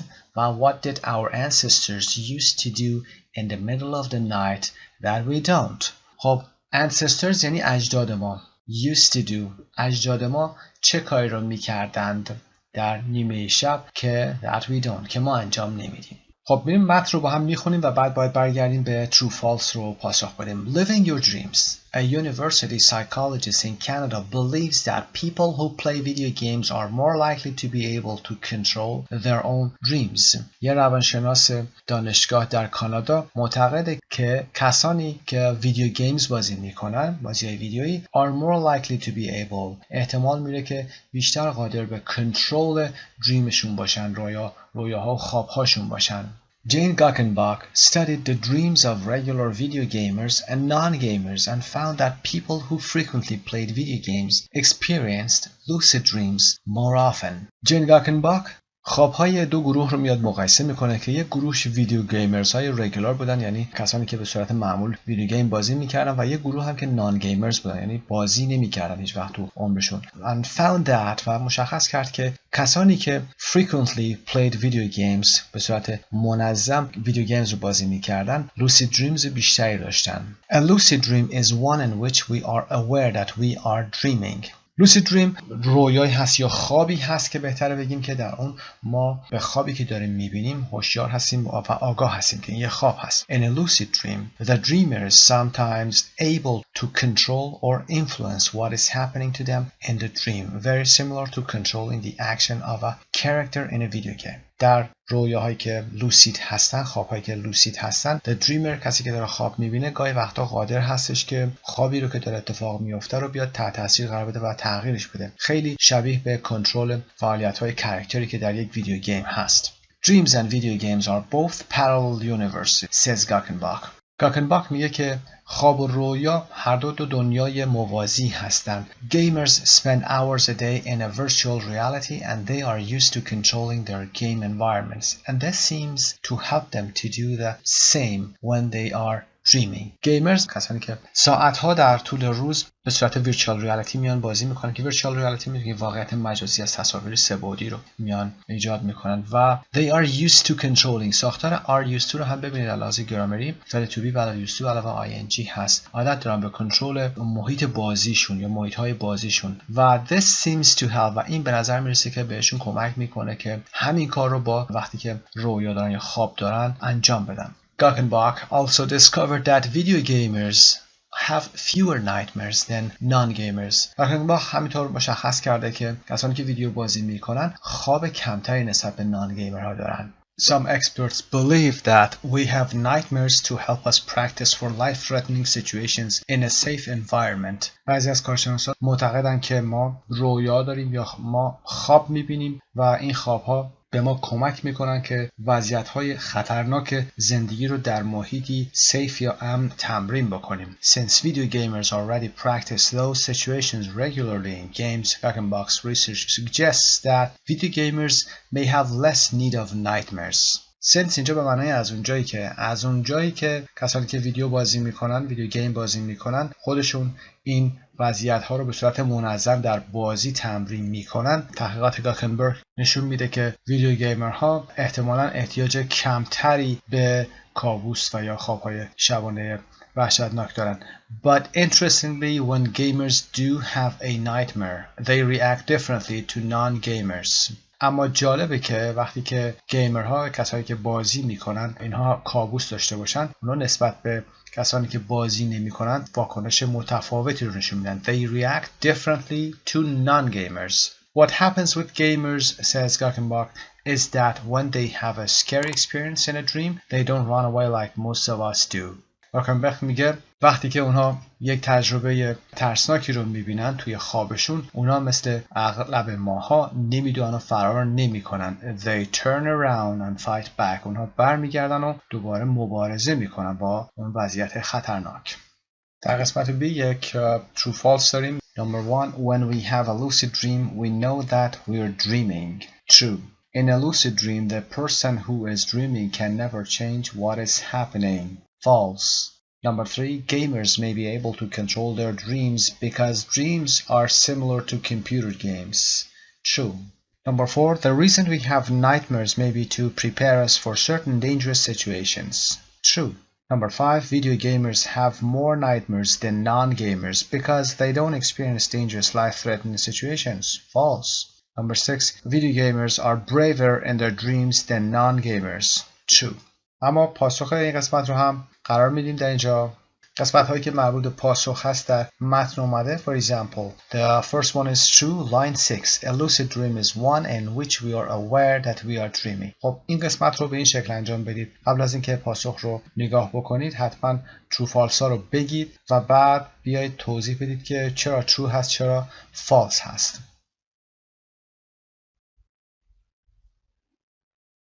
Part C, communication. 3 things you probably didn't know about sleeping. A, Sleeping Beauty. page 106. B. How our ancestors used to sleep, page 111. Tell your partner some more interesting facts about sleep. میریم قسمت communication, page 106. خب متن کمیونیکیشن رو میخونیم، سوالات رو خودتون زحمت بکشید پاسخ بدید. Sleeping Beauty. In 2008, when Louisa Ball was 14, she had symptoms of the flu and soon after she began falling asleep in class. در سال 2008 وقتی که لوئیسا بال 14 سالش بود علائمی از فلو رو داشت. Symptoms of the flu هست، اینجا پیش چاپ نگرفته، بعد از SYM بین M و T باید P رو قرار بدید. symptoms P نوشته میشه اما silent letter هست، خونده نمیشه. نشانه های فلو رو نشون داد، آنفلوانزا رو، و به زودی بعد از اون she began falling asleep in class، شروع کرد به خوابیدن در کلاس. Then one day she went to sleep and didn't wake up for 10 days. Doctors diagnosed her as having a rare neurological disorder called Klein-Levin syndrome. دکترها diagnosed her، این علامت رو به این شکل تشخیص دادن که having a rare neurological disorder، یک اختلال عصبی نادر هست. rare به این معنا هست و neurological از neuro اومده به معنای عصب و حالت عصبی adjectiveش هست neurological، که این حالت disorder اسمش Klein-Levin هست. Klein-Levin syndrome هست، یعنی نشانگان Klein-Levin و یا sleeping beauty. Also known as sleeping beauty syndrome که نشانگان زیبای خفته هست، همون داستان معروف زیبای خفته. People who have this medical condition often sleep for long periods without waking up. کسانی که دچار این بیماری پزشکی هستن، این شرایط پزشکی هستن، البته این کندیشن به معنای بیماری هست، اغلب برای مدت طولانی بدون که بیدار بشن میخوابن. Louisa regularly misses long periods of school, her weekly dance lessons, and once a whole week of a family vacation because she's asleep. معمولاً لوئیسا به خاطر این خوابش دوره‌های طولانی از مدرسه رو از دست میده، کلاس‌های هفتگی رقصش رو، و گاهی وقتا هم and once a whole week. A whole week یعنی یک هفته کامل تعطیلات خانوادگی رو به خاطر اینکه she is asleep، برای اینکه خوابیده هست، از دست میده. On one occasion she even missed her final exams. یک بار هم که از امتحان نهاییش عقب موند و یا نرسید. When she sleeps for several days, her parents have to wake her up once a day to give her something to eat and take her to the bathroom. یه بار باید بیدارش بکنن در روز، ببرنش غذا بهش بدن و ببرنش به دستشویی. But then she immediately falls back into a deep sleep. اما به سرعت برمیگرده به خواب عمیقی میره. A deep sleep به معنای خواب عمیق هست. People who have this syndrome often complain that they lose their friends because they disappear for such long periods of time. کسانی که از این نوع سندروم دارن اغلب شکایت میکنن که دوستاشون رو از دست میدن به خاطر اینکه برای مدت طولانی دور از دوستاشون قرار میگیرن و ناپدید میشن. Fortunately قیدی هست در ابتدا آورده، بعدش هم یک کاما میذاره، قید کامنت هست. خوشبختانه Louisa's friend have stayed loyal and they even visit her on days when she is asleep. خوشبختانه دوستای لوئیسا have stayed royal یعنی وفادار بهش باقی مونده اند. ساختارم perfect هست و اونا حتی موقعی که اون در خواب هست میان ویزیتش میکنن و ملاقاتش میان. Although she sometimes feels frustrated, Louisa says, I've gotten used to it now and I've learned to live with it. اگرچه although بعضی وقتا اون احساس میکنه که دیگه خسته و درمانده شده. She feels frustrated. لوئیسا میگه I've gotten used to it now. دیگه بهش عادت کردم و یاد گرفتم که چطوری باهاش زندگی کنم. And I've learned to live with it. و یاد گرفتم باهاش زندگی کنم. Doctors have told her that the syndrome will eventually disappear, but maybe not for 10 or 15 years. دکترها بهش گفتن که have told her، بهش گفتن که این سندروم یا نشانگان در نهایت ناپدید خواهد شد و از بین میره، اما ممکنه که تا 10 یا 15 سال دیگه نخواد بره. خب سوالات پایین هست که باید انجام بدید. برمیگردیم بریم به صفحه 111. Three things you probably didn't know about sleep هست. How our ancestors used to sleep. چطور اجداد ما میخوابیدن؟ عادتشون چی بوده؟ An American historian, Roger Aircrich, has done a lot of research based mainly on literature and diaries that shows that until the end of the 18th century, humans used to sleep in two distinct periods called first sleep and second sleep. یه مورخ امریکایی به نام راجر اکریچ has done a lot of research. گفتیم برای ریسرچ فعل do رو به کار میبریم. تحقیقات زیادی انجام داده که based mainly که اساساً بر پایه literature و diary هست، یعنی که بر اساس کتب علمی و خاطرات هست که نشون میدن که تا پایان قرن 18 until the end of the 18th century. century قرن هست و برای گفتن قرن به این حالت اعداد ترتیبی رو میاریم 18th 18ام و حرف تعریف د رو هم باید براش بیاریم. Humans used to sleep. آدما عادت به خواب داشتن in two distinct periods. در دو دوره متفاوت میخوابیدن که یک first sleep بوده و second sleep بوده. دوره اول و دوره دومش. First sleep began about 2 hours after nightfall and lasted for about 4 hours. دوره اول خواب از 2 ساعت بعد از نایتفال، یعنی بعد از اینکه تاریکی شب شروع میشد، 2 ساعت بعدش شروع میشد و lasted به عنوان verb هست، برای تقریبا 4 ساعت طول میکشید. It was followed by a period of between 1 or 2 hours when people were awake. بعد از اون یک دوره 1 یا 2 ساعته بوده که مردم در اون بیدار بودن. During the waking period people were active. در طول زمان بیداری مردم فعال هم بودن. Most people stayed in bed reading, writing or praying etc. اغلب مردم در رخت خواب میموندن و کتاب میخوندن، مینوشتن و یا عبادت میکردن، praying و یا غیره. But others got up and even used the time to visit neighbors. اما دیگران بلند میشدن و حتی میرفتن از این زمان استفاده میکردن و به ملاقات همسایه ها میرفتن. Neighbors. They then went back to sleep for another 4 hours. بعد از اون برمیگشتن به رخت خواب و 4 ساعت دیگه میخوابیدن. This research is backed up by an experiment done by a psychiatrist, Thomas Ware, in the early 1990s, in which a group of people were left in total darkness for 14 hours every day for a month. این تحقیق با یک آزمایشی که توسط روانپزشکی به نام تاماس ور انجام شده پشتیبانی میشه. این تحقیق در in the early 1990s صورت گرفته، در اوایل دهه 1990 که در اون یک سری از افراد برای 14 ساعت در روز در تاریکی مطلق قرار میگرفتن که این دوره کلا 1 ماه طول کشید. By the 4th week the people had begun to sleep in a very clear pattern. تا هفته 4م که شد این آدما شروع کردن به خوابیدن به یه پترن یا الگوی خیلی شفاف. They slept first for 4 hours and then woke for 1 or 2 hours before falling into a second 4-hour sleep in exactly the same way as people had slept in the 18th century. اول اونها یه 4 ساعته میخوابیدن، بعد بلند میشدن برای 1-2 ساعت قبل از اینکه دوباره بخوام به دور دوم 4 ساعتشون برن بخوابن. دقیقاً مثل همون روشی که آدمایی که در قرن 18 انجام میدادن برای خوابیدنشون. The research suggests that today's habit of sleeping 7 to 8 consecutive hours may not be the most natural way to sleep. این تحقیق پیشنهاد میکنه که این روش عادتی که امروز ما داریم، روش خوابیدنمون که روش 7 تا 8 ساعت خواب پشت سر هم هست، consecutive یعنی پشت سر هم هست، ممکنه که بهترین روش طبیعی که ما میخوایم بخوابیم نباشه یا بهترین روش خواب نباشه. خب پاسخ‌ها رو حتما داشته باشید. میریم به درس اصلیمون.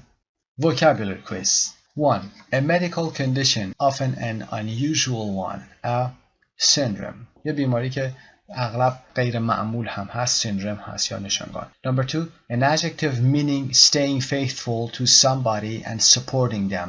صفتی هست به معنای staying faithful یعنی وفادار باقی موندن به کسی و supporting them و پشتیبانی کردن از اونها. Loyal. Number 3. An adjective often used with sleep. صفتی که اغلب با خواب به کار برده میشه. A person who is in a sleep is difficult to wake. In a deep sleep. به خواب عمیقی رفته باشه بیدار کردنش سخته. Number 4. 100 years. For example from 1900 to 2000. A century. یک قرن هست. The time in the evening when it becomes dark. Nightfall. The verb meaning to speak to God. فعلی هست به معنای صحبت کردن با خدا. Pray. Number 7. The word for a person who plays a lot of video games. A video gamer. کسی که خیلی ویدیو بازی میکنه، ویدیو گیم بازی میکنه، a video gamer هست. Number 8. An adjective meaning clear, especially after a period of confusion. صفتی هست به معنای شفاف، خصوصا بعد از یک دوره گیجی هست و یا مشکل فکری داشتن هست. به معنای که کلمه lucid هست، کار کردیم lucid dream. To change position so as to face the other way. تغییر وضعیت دادن برای روبرو شدن با چیزی که در مسیر مخالفمون هست. Turn around یعنی برگشتن، در مسیر برگشت. Turn around. خب میریم قسمت E. در قسمت E قسمت سپیکینگمون هست، حتما صحبت داشته باشید در این قسمت. Answer the questions in pairs. Number 1. Do you play video games? Yes or no? Do you think it has any effect on the way you dream? Yes or no? You say, for example, yes, it has a lot of effects on me or on my dreams. It makes me have nightmares, for example. Do you think it has any positive or negative effects on you? میتونید پاسخ بدید. پاسخهاتون باید در مورد اثر مثبت یا منفی باشه. For example, it has negative effects on me. I can't sleep well at night. Number 2, what do you think would be the worst thing for someone with sleeping beauty syndrome? بدترین چیزی که میتونه برای یک شخصی که نشانگان sleeping beauty داره چی میتونه باشه؟ For example, she or he loses some important events in her life. Number 3, do you think sleeping in 2 shorter periods is a better way of sleeping? همونطور که در کمیونیکیشن خوندیم آیا فکر می‌کنید این حالت بهتر هست؟ Do you think it would suit you and your lifestyle؟ و باید ببینید که آیا این برای زندگی شما و سبک زندگی شما مناسب هست یا نه. توضیحات کاملی بدید. For example, no I can't sleep like that or yes I can sleep like that, it's a good idea. خب به این ترتیب Unit 6B Part 1 به پایان میرسه. خسته نباشید. به نام خدا. Unit 6B Part 2 Page 60.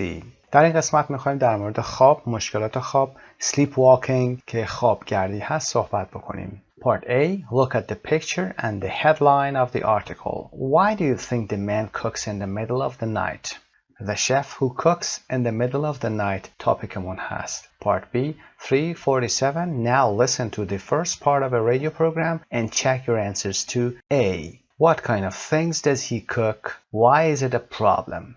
خب قسمت B و A رو با هم پاسخ میدیم. قبل از اون شما ببینید که میتونید به قسمت بالا پاسخ بدید. Why do you think the man cooks in the middle of the night؟ و با هم به فایل صوتی گوش میکنیم و میتونید پاسخ خودتون رو هم چک بفرمایید.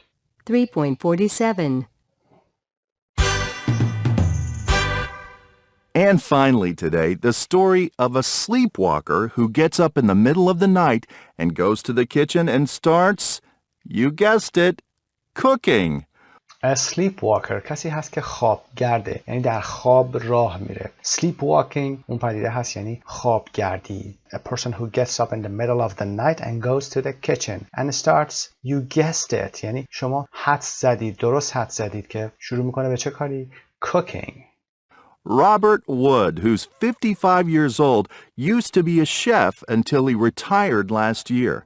Used to be یعنی قبلا بوده. A chef یه سرآشپز بوده تا اینکه سال گذشته بازنشست شد. He retired. We have Robert and his wife Eleanor with us in the studio today.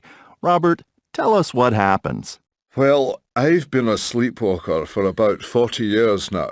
I've been a sleepwalker. تمرینی هست برای present perfect. من sleepwalker بودم. For about 40 years now. الان 40 ساله یا به مدت 40 ساله که sleepwalkerم یا خوابگردی میکنم.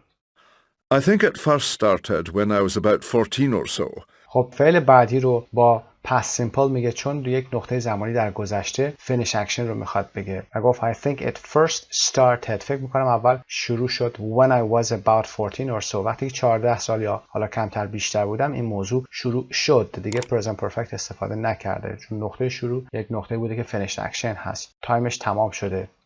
Anyway, these days I get up about 4 or 5 times a week. And I always end up in the kitchen. I always end up in the kitchen یعنی و در نهایت هم همیشه سر از آشپزخونه در میارم. End up in the kitchen. And I start cooking something. Do you always cook? No, not always. I've done other things too. I remember once I put the TV on at full volume.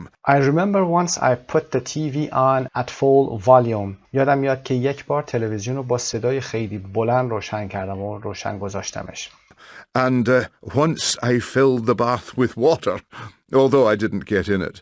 یه بارم که bath رو یعنی همون bathtub رو وان حمام رو پر از آب کردم اگرچه although I didn't get in it اگرچه وارد وان حمام نشدم.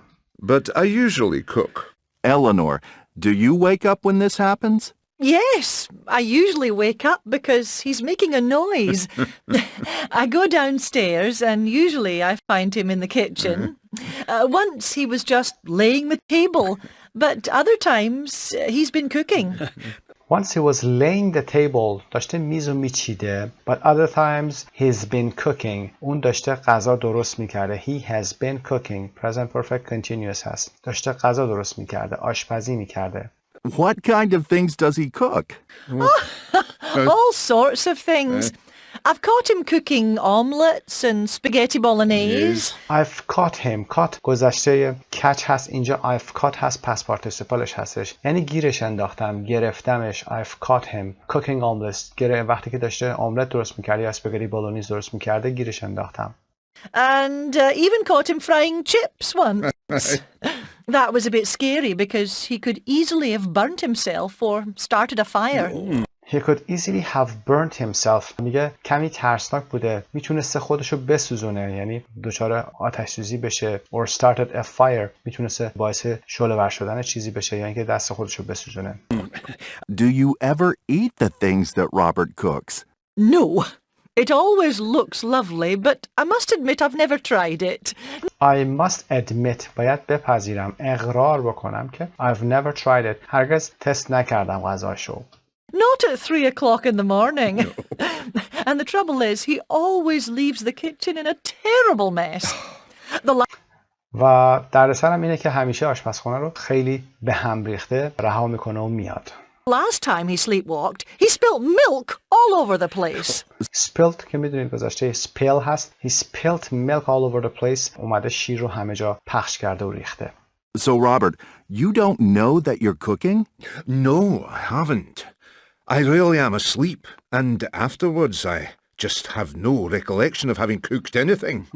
I really am asleep. من واقعا خوابم وقتی این کار رو انجام میدم. Asleep، دقت داشته باشید. And afterwards یعنی بعد از اون، سپس. I just have no recollection. Recollection یعنی remembrance، یعنی خاطره، چیزی به یادم نمیاد. Recollection رو یه مثال بزنیم. For example, if my recollection is right، اگر یادم باشه، اگر درست حافظم کمک کنه، درست به خاطر داشته باشم. If my recollection is right.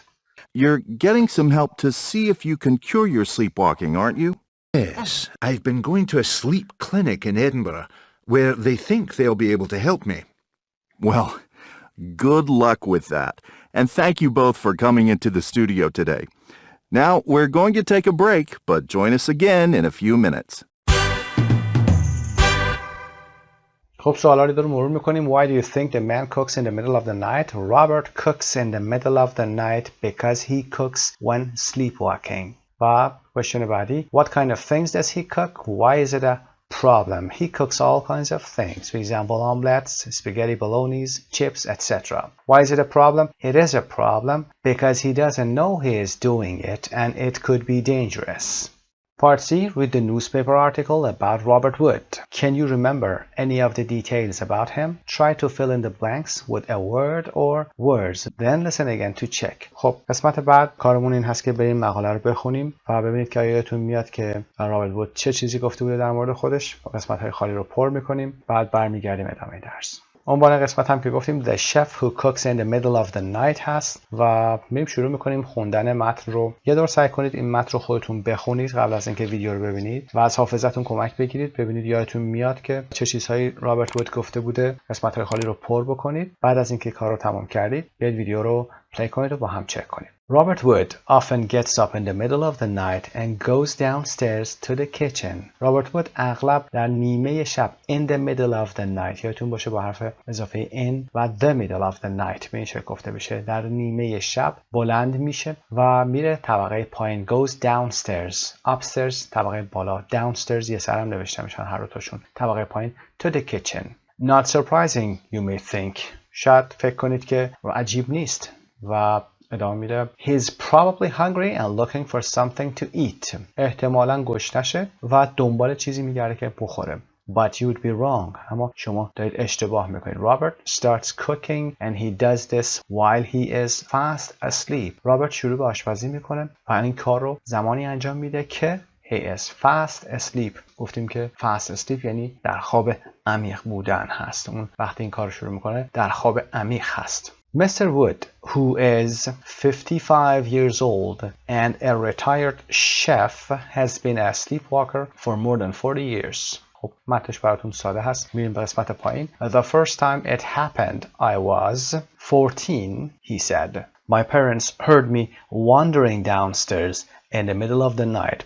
ادامه میده والدین من صدای من رو شنیدن که در طبقه پایین در نیمه شب I was wandering یعنی داشتم میگشتم دور خودم میچرخیدم و ادامه میده Now I get up 4 or 5 times a week and these days I usually head for the kitchen although on other occasions I have also turned on the television very loudly and even filled the bath with water. حالا 4-5 باری در هفته بلند میشم و این روزا معمولا head for the kitchen یعنی مستقیم میرم به سمت آشپزخونه اگرچه در موقعیت‌های دیگه یا در دفعات دیگه من تلویزیون رو هم با صدای بلند روشن کردم. I have also turned مکان قرارگیری also رو ببینید I have also turned بین فعل کمکی have و فعل اصلی turned قرار گرفته on the television very loudly با صدای خیلی بلند loudly قید هست دوباره اینجا very آوردیم مودیفایش کردیم بیشترش کردیم and even filled و حتی bath رو هم the bath باید اینجا بنویسید BATH رو with water پر کردم یعنی وان حمام رو از آب پر کردم. His wife Eleanor says that she often wakes up in the night when she hears her husband cooking downstairs. خانومش الینور میگه که اغلب اون در نیمه شب یا در شب وقتی که صدای آشپزی شوهرش رو در طبقه پایین میشنوه بلند میشه یا بیدار میشه بهتر بگیم wake up بیدار شدن هست و she hears تلفظ hears گذشته فعل hear heard هست به همین شکل نوشته میشه به جای s فقط d میذارید ما تلفظ رو دقت داشته باشید heard و شنیدن در زمان گذشته است. She has seen him setting the table and caught him making omelets and spaghetti bolognese and even frying chips. خب she has seen him setting اون دیده که اون داشته میز رو میچیده و caught him گیرش انداخته دستگیرش کرده making omelets که درست کردن املت هست و موقعی که داشته املت درست میکرده اسپاگتی بولونیز درست میکرده و حتی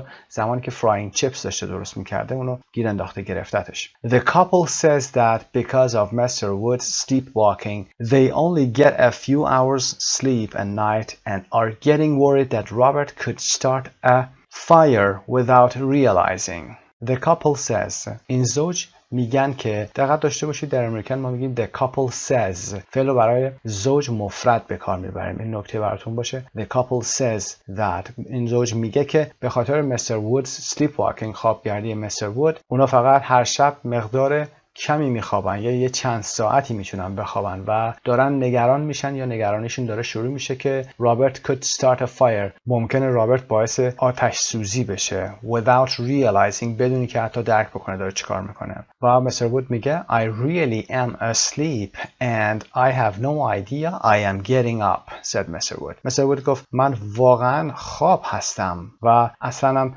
نمیدونم که دارم بلند میشم I have no idea متوجه نمیشم. Mrs. Wood says that although the food her husband cooks when asleep looks delicious, she has never eaten it. خانم وود میگه که اگرچه غذایی که شوهرش درست میکنه یا میپزه وقتی که خوابه به نظر خوشمزه میرسه اون هیچ وقت اونو نخورده. She has never eaten it. Ate eaten. She has never eaten. It's present perfect. محل قرارگیری never رو هم ببینید. میریم ادامه میدیم. Every night I think is Rob going to cook tonight? هر شب فکر میکنم آیا امشبم راب میخواد بره غذا درست کنه یا آشپزی کنه. The last time he was in the kitchen he spilled milk all over the place. آخرین باری که در آشپزخونه بود شیر رو یا همه جای خونه ریختش. سایت مجموعه زبان ایرانی. Part D, you are going to listen to the second half of the radio program. Before you listen, work with a partner and discuss if you think the information in sentences 1 to 10 is true or false. خب قرار که به یه فایل صوتی دیگه گوش کنیم در ادامه. قبل از اینکه به فایل صوتی گوش کنید حتما این متن رو حالا با دوستتون یا به تنهایی بیایید متن‌های پایین رو بخونید و ببینید که آیا true هستن false هستن نظرتون چی هست یه ایده پیدا بکنید نسبت به این قضیه. بعد میریم قسمت ای فایل صوتی رو پخش میکنیم و بعد از اینکه به فایل صوتی گوش کردید برید پاسخاتون رو چک بفرمایید که بعداً با هم این کار رو هم انجام خواهیم داد. پس الان شما لطفاً برید و قسمت‌های 1 to 10 رو بخونید و چک کنید true falseش کنید. Part E 348. Listen once to check your answers. Then listen again and correct the false statements. خب با فایل صوتی با هم گوش میکنیم. 3.48. We've been talking to Robert, the sleepwalking cook, and his wife Eleanor, and we're now joined by Professor Maurice from Rochester, New York, who is an expert in sleepwalking. Hello. Welcome. Hello. Hello. Welcome, Professor Maurice. Does this story surprise you? No, it doesn't. Not at all. I've treated people who have driven cars, ridden horses, and I had one man who even tried to fly a helicopter while he was asleep. I've treated people یعنی درمان کرده ام. Present perfect. چه کسانی رو who have driven cars کسایی بودن که ماشین روندن، اسب سواری کردن و I had one man who even tried to fly a helicopter و مردی بوده که حتی تلاش کرده که یک هلیکوپتر رو هدایت بکنه while he was asleep در حالی که خواب بوده. Do people usually have their eyes open when they sleepwalk? Yes, sleepwalkers do usually have their eyes open. That's why sometimes it's difficult to know if someone is sleepwalking or not. How common is sleepwalking? How common is sleepwalking? Sleepwalking یا خوابگردی چقدر رایج هست؟ Common than you might think. More common than you might think. بیشتر از اون که شما فکر بکنید رایج هست. Research shows that about 18% of the population has a tendency to sleepwalk. تحقیق نشون داده که تقریباً 18% جمعیت has a tendency to sleepwalk. یعنی تمایل به این کار داره. این کار رو انجام میده. sleepwalk میکنه. But it's much more common in children than in teenagers or adults. And, curiously, it's more common among boys than girls. Adults who sleepwalk are usually people who used to sleepwalk when they were children. They might do it after a stressful event. For example, after a traffic accident. People always say that you should never wake a sleepwalker up when they're walking. Is that true? No, it isn't. People used to think that it was dangerous to wake up a sleepwalker, but, in fact, this isn't the case. You can wake a sleepwalker up without any problem, although, if you do, it is pretty common for the sleepwalker to be confused, so they probably won't know where they are for a few minutes. So, if we see someone sleepwalking, should we wake them up? Yes, you should remember that another of the myths about sleepwalkers is that they can't injure themselves while they are sleepwalking. But this isn't true.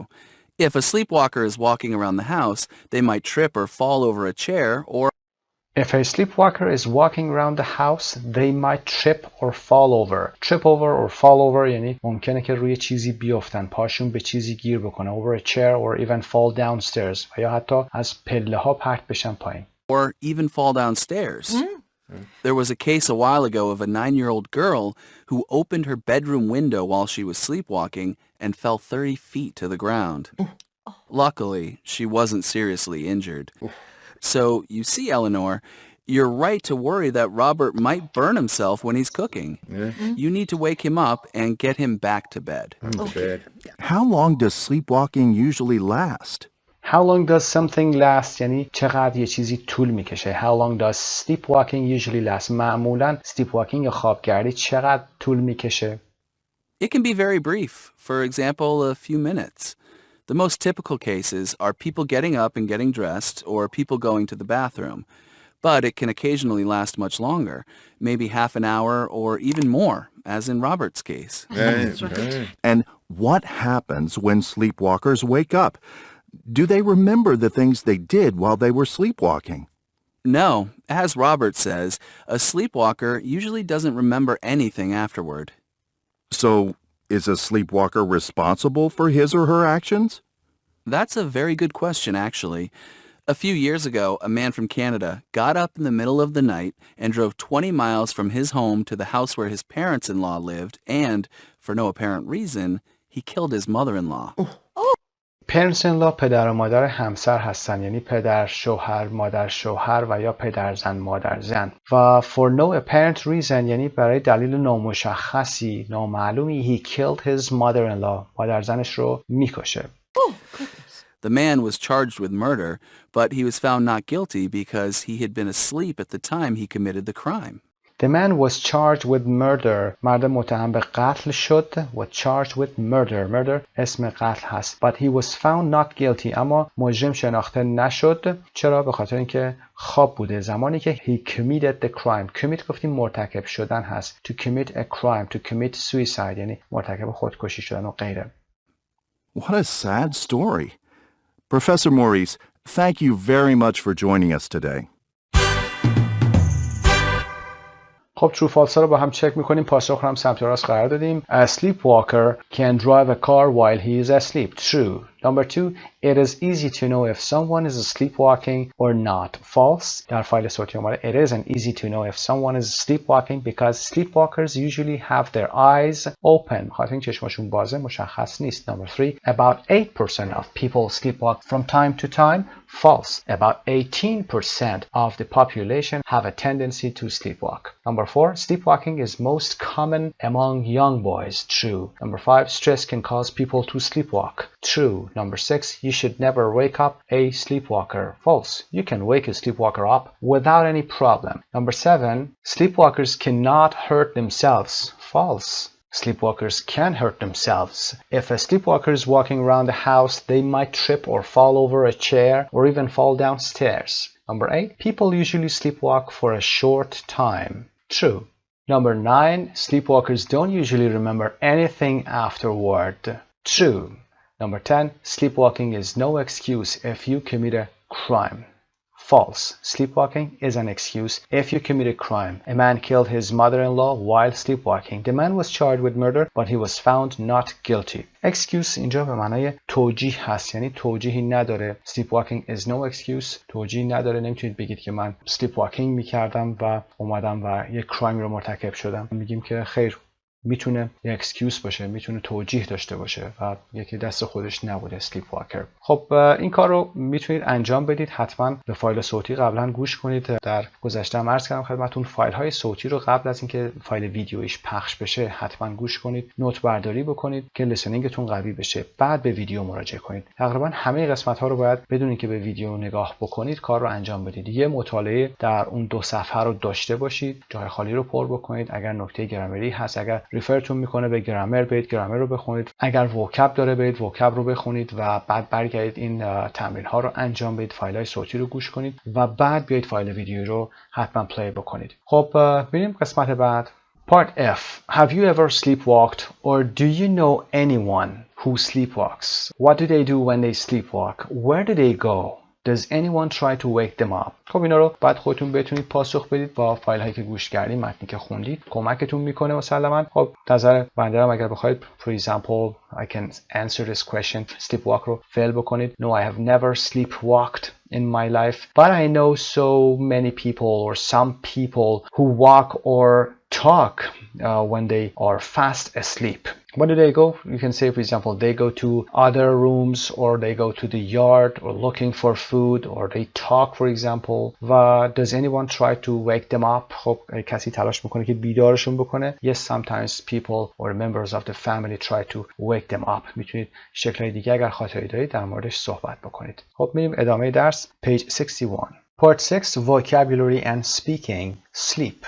کلماتمون در ارتباط با sleep هست. در قسمت پایین یه سری جای خالی هست رو با هم کار میکنیم. کلمات ممکنه بعضیشون جدید باشه، ممکنه هم که کار کرده باشید. یه مروری خواهیم داشت. Vocabulary race. In pairs write the correct word from the list in the column on the right. کلماتی که در اینجا اومده کلماتی هست که در قسمت پایین در جای خالی قرار میگیره. Number 1. Most people start feeling sleepy around 11 at night.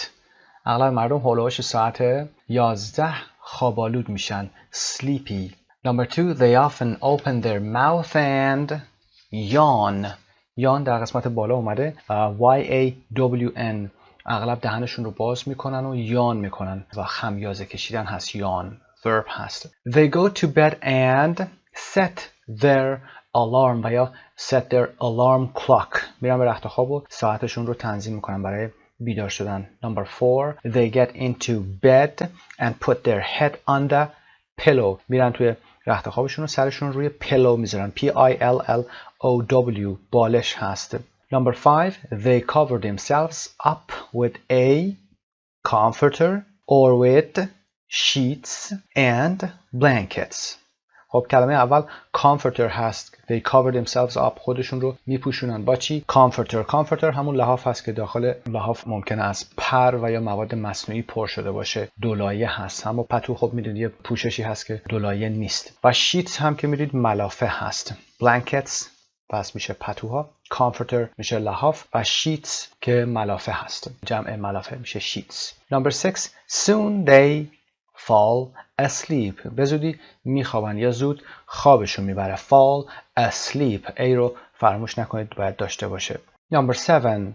Some people make a loud noise when they breathe. In other words, they snore. بعضی از مردم هم وقتی که میخوابن they make a loud noise. صدای بلندی تولید میکنن. When they breathe. این فعل هست breathe. breath بدون ای هست که نفس هست و breathe که ای داره فعلش هست. They breathe. In other words به عبارت دیگه they snore. S-N-O-R-E. اونها خور و پف میکنن. Number 8. During the night, some people have bad dreams called nightmares. در طول شب بعضی از مردم خوابهای بدی میبینن که nightmare گفته میشه. nightmares. N-I-G-H-T-M-A-R-E-S. nightmares. one word. یک کلمه هست. Number 9. If you don't hear your alarm clock, you might oversleep. اگر صدای زنگ ساعتتون رو نشنوید you might ممکنه oversleep. oversleep کنید یعنی خواب بمونید. oversleep. O-V-E-R-S-L-E-E-P. one word. Number 10. If you drink coffee in the evening, it may keep you awake. در عصر اگر شما قهوه بنوشید ممکنه که it may keep you awake. بیدار نگهتون داره. Number 11. Some people can't sleep because they suffer from. بعضی از مردم نمیتونن بخوابن به خاطر اینکه اونا از چه چیزی رنج میبرن، دچار چه مشکلی هستن. به این شکل میگیم they suffer from. حالا نوع بیماری insomnia. I-N-S-O-M-N-I-A هست. insomnia یعنی بیخوابی. not to be able to sleep. All people suffer from insomnia. Number 12. These people often have to take sleeping pills. این آدما اغلب باید چه چیزی بخورن؟ take sleeping pills. دو کلمه هست. sleeping و pills که P-I-L-L-S هست. برای دارو گفتیم که take استفاده میکنیم. eat نمیگیم. They have to take sleeping pills. باید قرص خواب بخورن. Number 13. Some people take a siesta or nap after lunch. بعضی هم که siesta یا nap دارن بعد از لانچشون، بعد از نهارشون. siesta و nap هر دو به معنای چرت هست. We take a nap. We take a siesta. 14. A person who sleeps well sleeps like a. کسی که خوب میخوابه، راحت میخوابه. sleeps like a. این اصطلاح رو حتما یاد بگیرید. sleeps like a log. L-O-G. log به همون چوب هایی که میگیم از درختان گرفته میشه. چوب های درشتی که از درختان گرفته میشه میگیم log. sleeps like a log. در فارسی معادل خوبی نداره، میگن مثل خرس خوابیدن، ولی میتونیم بگیم خیلی مثلا بگیم تخت میخوابه. به این شکل راحت میخوابه. Number 15. Someone who is tired after flying to another time zone is jet lagged. jet lagged دو تا کلمه هست. jet و lagged یه هایفن بینش داره. خب کسی که بعد از پرواز از منطقه به منطقه زمانی دیگه خسته هست، اون احساس رو داره. تایم زون اون زمانهایی که بر روی کره زمین صورت فرضی قرار دادن هست. تایم زونا رو که عبور میکنه خسته میشه، ساعتش به هم میریزه، میگیم jet lagged هست. He is or she is jet lagged.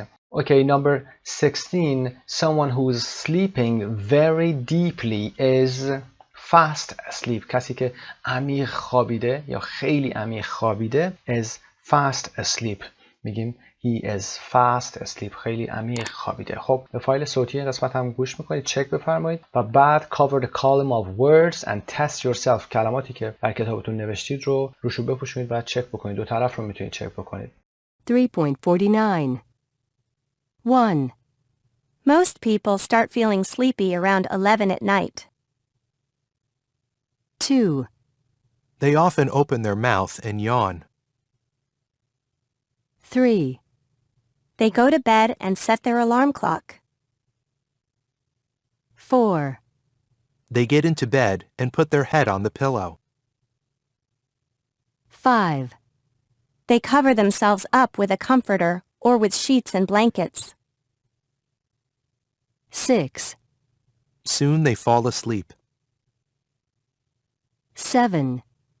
Some people make a loud noise when they breathe. In other words, they snore. 8. During the night, some people have bad dreams, called nightmares. 9. If you don't hear your alarm clock, you might oversleep. 10.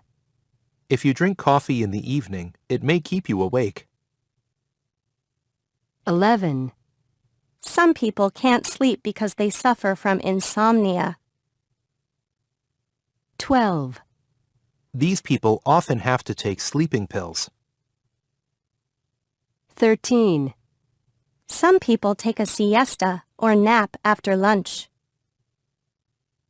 14. A person who sleeps well sleeps like a log. 15. Someone who is tired after flying to another time zone is jet-lagged. 16. Someone who is sleeping very deeply is fast asleep.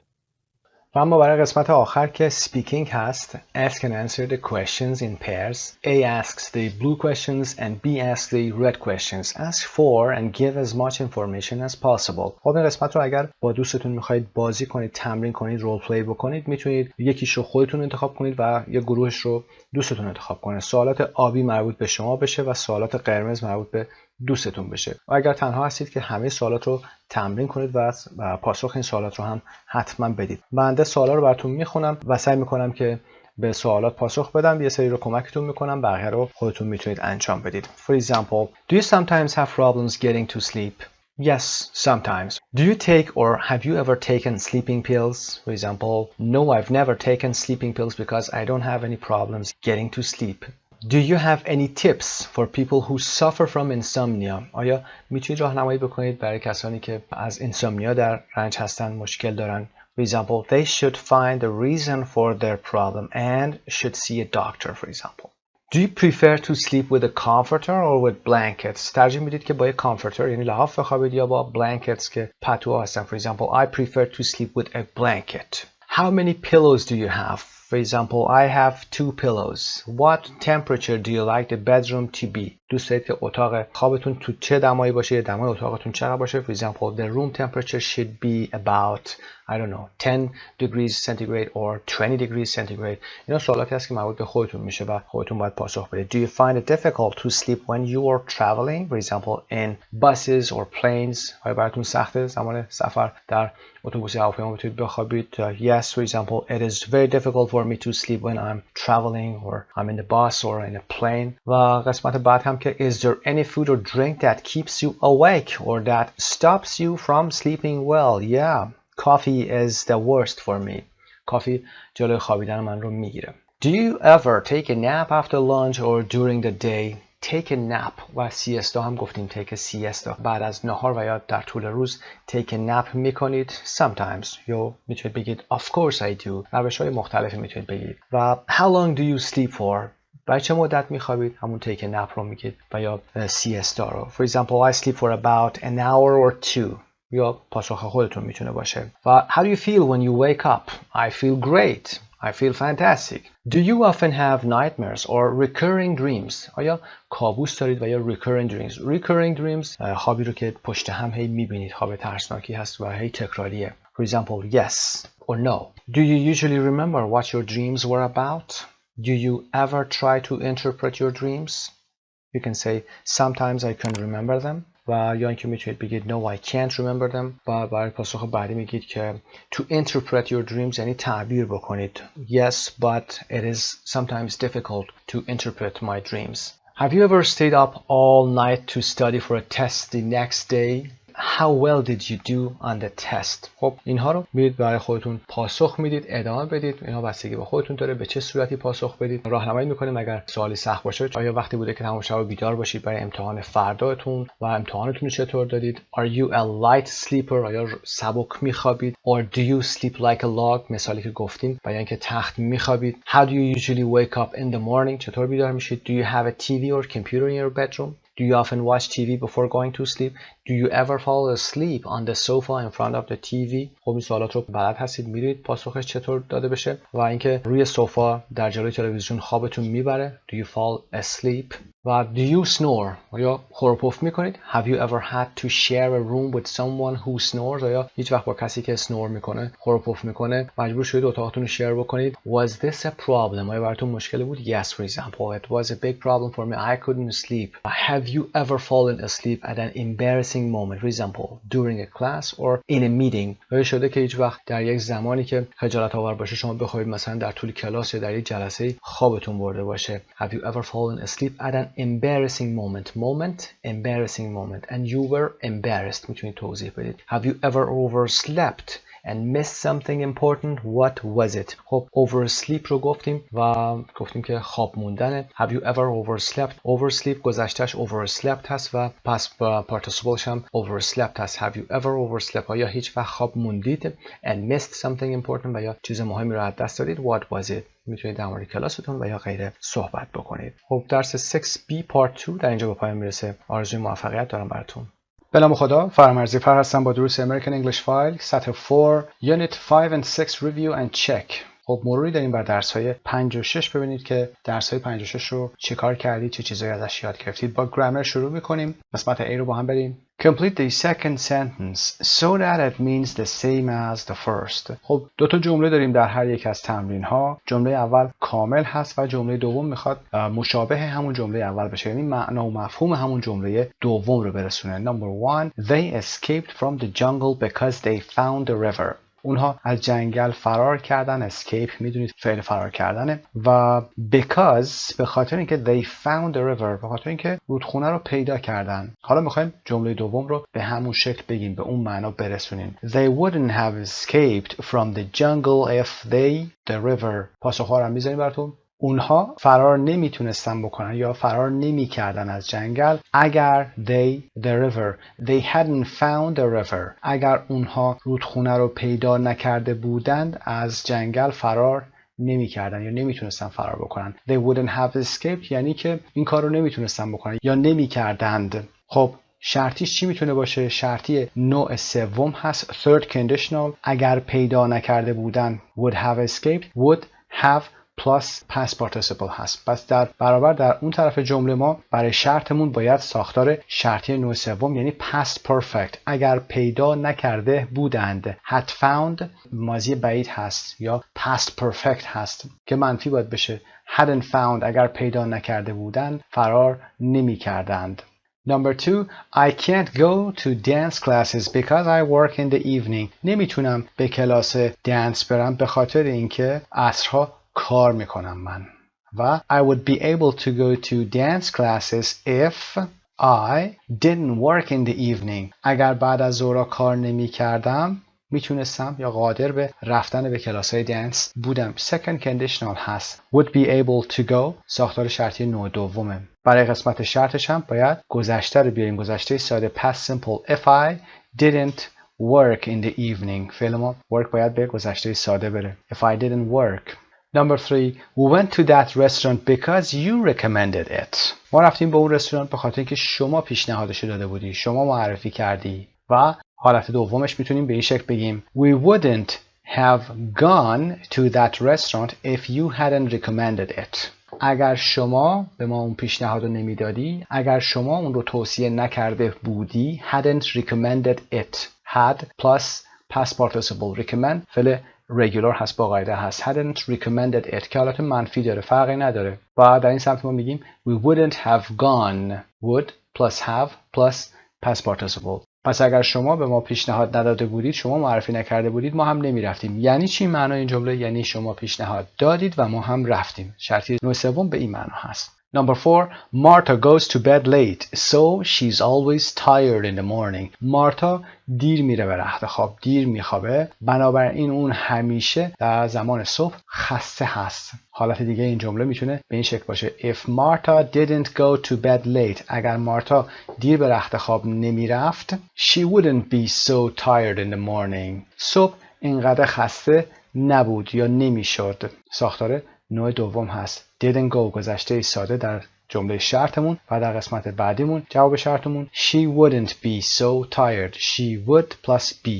خب شرطی ها رو دیدیم، شرطی نوع سوم کار کردیم، شرطی نوع دوم کار کردیم. در شرطی ها ما شرطی میکس کندیشنال هم داشتیم، شرطی های ترکیبی بوده که اونها رو هم حتما تمرین بکنید در تمرین های کتابتون. گفتیم شرطی نوع ترکیبی به این شکل بوده، ممکنه past simple بوده و بعدش هم would have plus past participle داشتیم و یا اینکه past perfect داشتیم plus would داشتیم که اینها نتیجه گذشته رو در زمان حال شما دارید می‌بینید. کاری در گذشته انجام شده و در زمان حال دارید نتیجه رو می‌بینیم. خب میریم نمبر 5 رو با هم کار بکنیم. After living in Hong Kong for a year, I still find driving on the left difficult. بعد از یک سال زندگی کردن در هنگ کنگ هنوز برای من رانندگی در سمت چپ مشکله. خب after living in Hong Kong for a year, I still can't get used to driving on the left. هنوز نمیتونم به رانندگی در سمت چپ عادت کنم. I can't get used ایدی داره to driving on the left. گفتیم ساختارش به این شکله. used to به علاوه حالت ing هست. used to getting on the left, used to driving on the left, used to reading this book, used to هر کاری رو به حالت ing میبرید. چرا؟ چون get دارید. نمیتونم به این عادت بکنم. Number 6, my hair was very long when I was a child. وقتی کوچیک بودم، بچه بودم، موهام خیلی بلند بود. و when I was a child, I used to have very long hair. وقتی که بچه بودم، موهای بلندی داشتم یا خیلی بلندی داشتم که ساختار ساده used to هست. باش آشنا هستید. used to have بعد از used to شما base form رو میارید. اون موقع موهای بلندی داشتم، الان ندارم. Number 7, I get up very early but it's not a problem for me now. خیلی زود بیدار میشم اما الان دیگه برای من مشکلی نیست.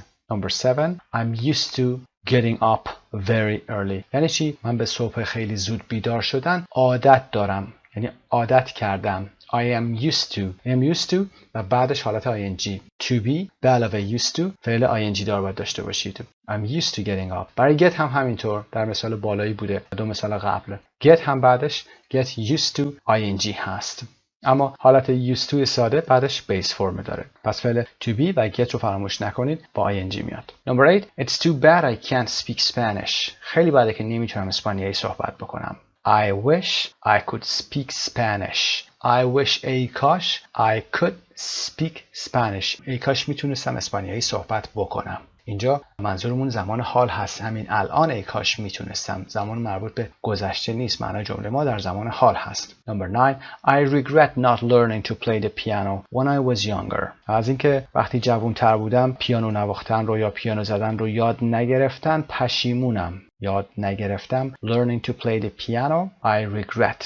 پشیمونم. I regret not learning.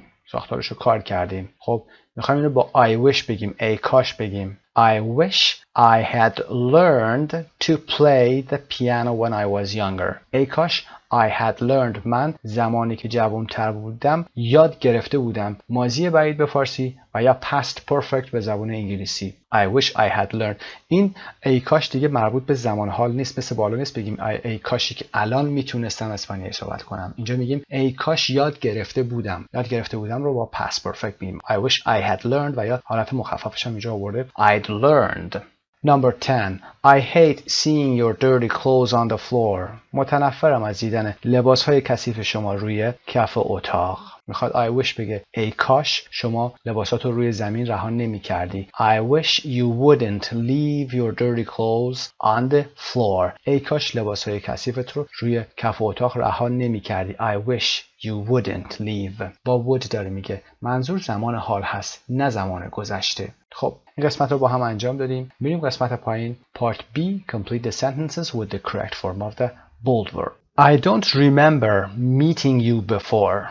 I don't remember. گفتیم remember بعدش میتونه دو حالت داشته باشه. یا to داشته باشه یا فعل ing دار داشته باشیم. وقتی میگی I don't remember meeting you before یعنی این میتینگ باید قبلا صورت گرفته باشه و بعد شما این remembrance رو داشته باشید. به یاد آوردنتون رو بعد انجام بدید. و گفتیم که remember اگر بعدش to بیاریم یعنی که اول به یاد میاریم و بعد کاری رو انجام میدیم. خب میگیم من یادم نمیاد قبلا شما رو دیده باشم. پس وقتی میخوایم فعل دیدن یا ندیدن حالا فرقی نداره چون اینجا منفی کرده رو بخوایم قبل از فعل remember قرار بدیم از لحاظ نمودار زمانی پس باید فعل meet رو به ing ببریم. I don't remember meeting you before.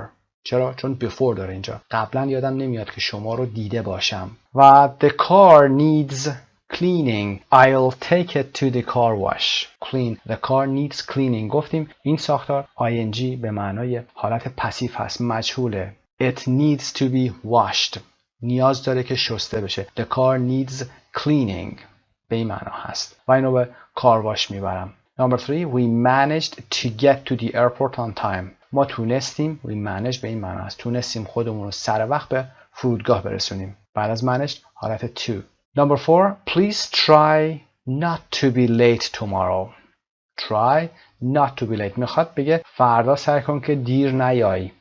Please try. تلاش کن. تمام تلاشتو بذار. سعی کن که فردا دیر وقت نیایی. حالا هر مکانی که هست. Try not to be. میخواد منفی بگه. اگر مثبت بود try to be. اگر میخواست مثبت به این شکل بگه try to be early tomorrow. Please try to be early tomorrow. فردا صبح سعی کن زودتر بیای. حالا منفی بوده please try not to be late. خب گفتیم که بعد از try اگر ing بیاریم اونجا دیگه به معنای سعی کردن و تلاش کردن و همت گذاشتن نیست. اونجا یعنی تست کردن. For example, try eating this food. Try checking this, for example, email. پس بعد از try اگر ing باشه اینجا یعنی به معنای آزمایش کردن و امتحان کردن. Number 5. My sister isn't used to living in such a big city. She had always lived in the suburbs before. خب خواهر من isn't used to living. گفتیم که فعل to be و used to که داشته باشیم بعدش باید ساختار ing داشته باشیم. get هم همینطور. خواهر من عادت به زندگی در همچین شهر بزرگی نداره. isn't used to living in such a big city. She had always lived. ساختار past perfect. همیشه زندگی کرده بود. in the suburbs before. در کنار شهر زندگی کرده بود. سایت مجموعه زبان ایرانیا. Vocabulary. A. Complete the sentences with an adjective expressing a feeling. صفتی که میخواد احساسی رو بیان کنه رو باید در قسمت پایین قرار بدیم. پاسخ سمت راست قرار گرفته. Number 1. Our son played incredibly well in the concert. We felt very proud. پسر ما طور باور نکردنی کارشو در کانسرت خوب انجام داد. نوازندگیشو خوب انجام داد. We felt very proud. ما خیلی افتخار کردیم. Proud اینجا به معنای افتخار کردن و غرور داشتن از چیزی هست. Number 2, I'm feeling a little homesick. I really miss my family. کمی احساس homesick دارم. یعنی که دلم برای خونه تنگ شده. homesickness بیماری هست و یا ناراحتی هست. بگیم که وقتی فرد از خونش دور باشه دلش برای خونه تنگ میشه. و یا love sick کسی که دلش برای زوجش و یا زوجش تنگ میشه. I really miss my family. واقعا دلم برای خانواده‌ام تنگ شده. miss my family. Thanks for lending me the money.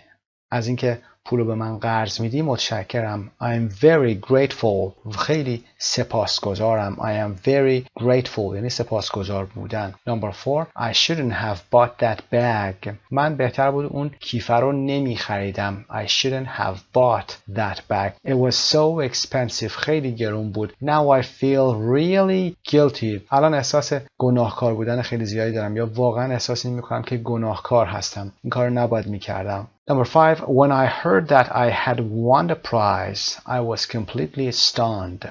I couldn't say anything. وقتی شنیدم که I had won the prize, من جایزه رو برده بودم، کاملا متحیر شده بودم. اصلا هیچ چیزی نمیتونستم بگم. I couldn't say anything. خب این ساختارم نگاه کنیم. When I heard that, وقتی شنیدم که I had won the prize. I had won اینجا استفاده کرده past perfect به خاطر اینکه برنده شدن جایزه قبل از شنیدن صورت گرفته. I was completely stunned. completely هم که یه قید هست قبل از stunned آورده که صفت و شدت این stunned بالا برده. خب میریم ادامه تمرینات. Part B. Complete the sentences with the correct form of the bold word. That walk was exhausting. I need to rest now.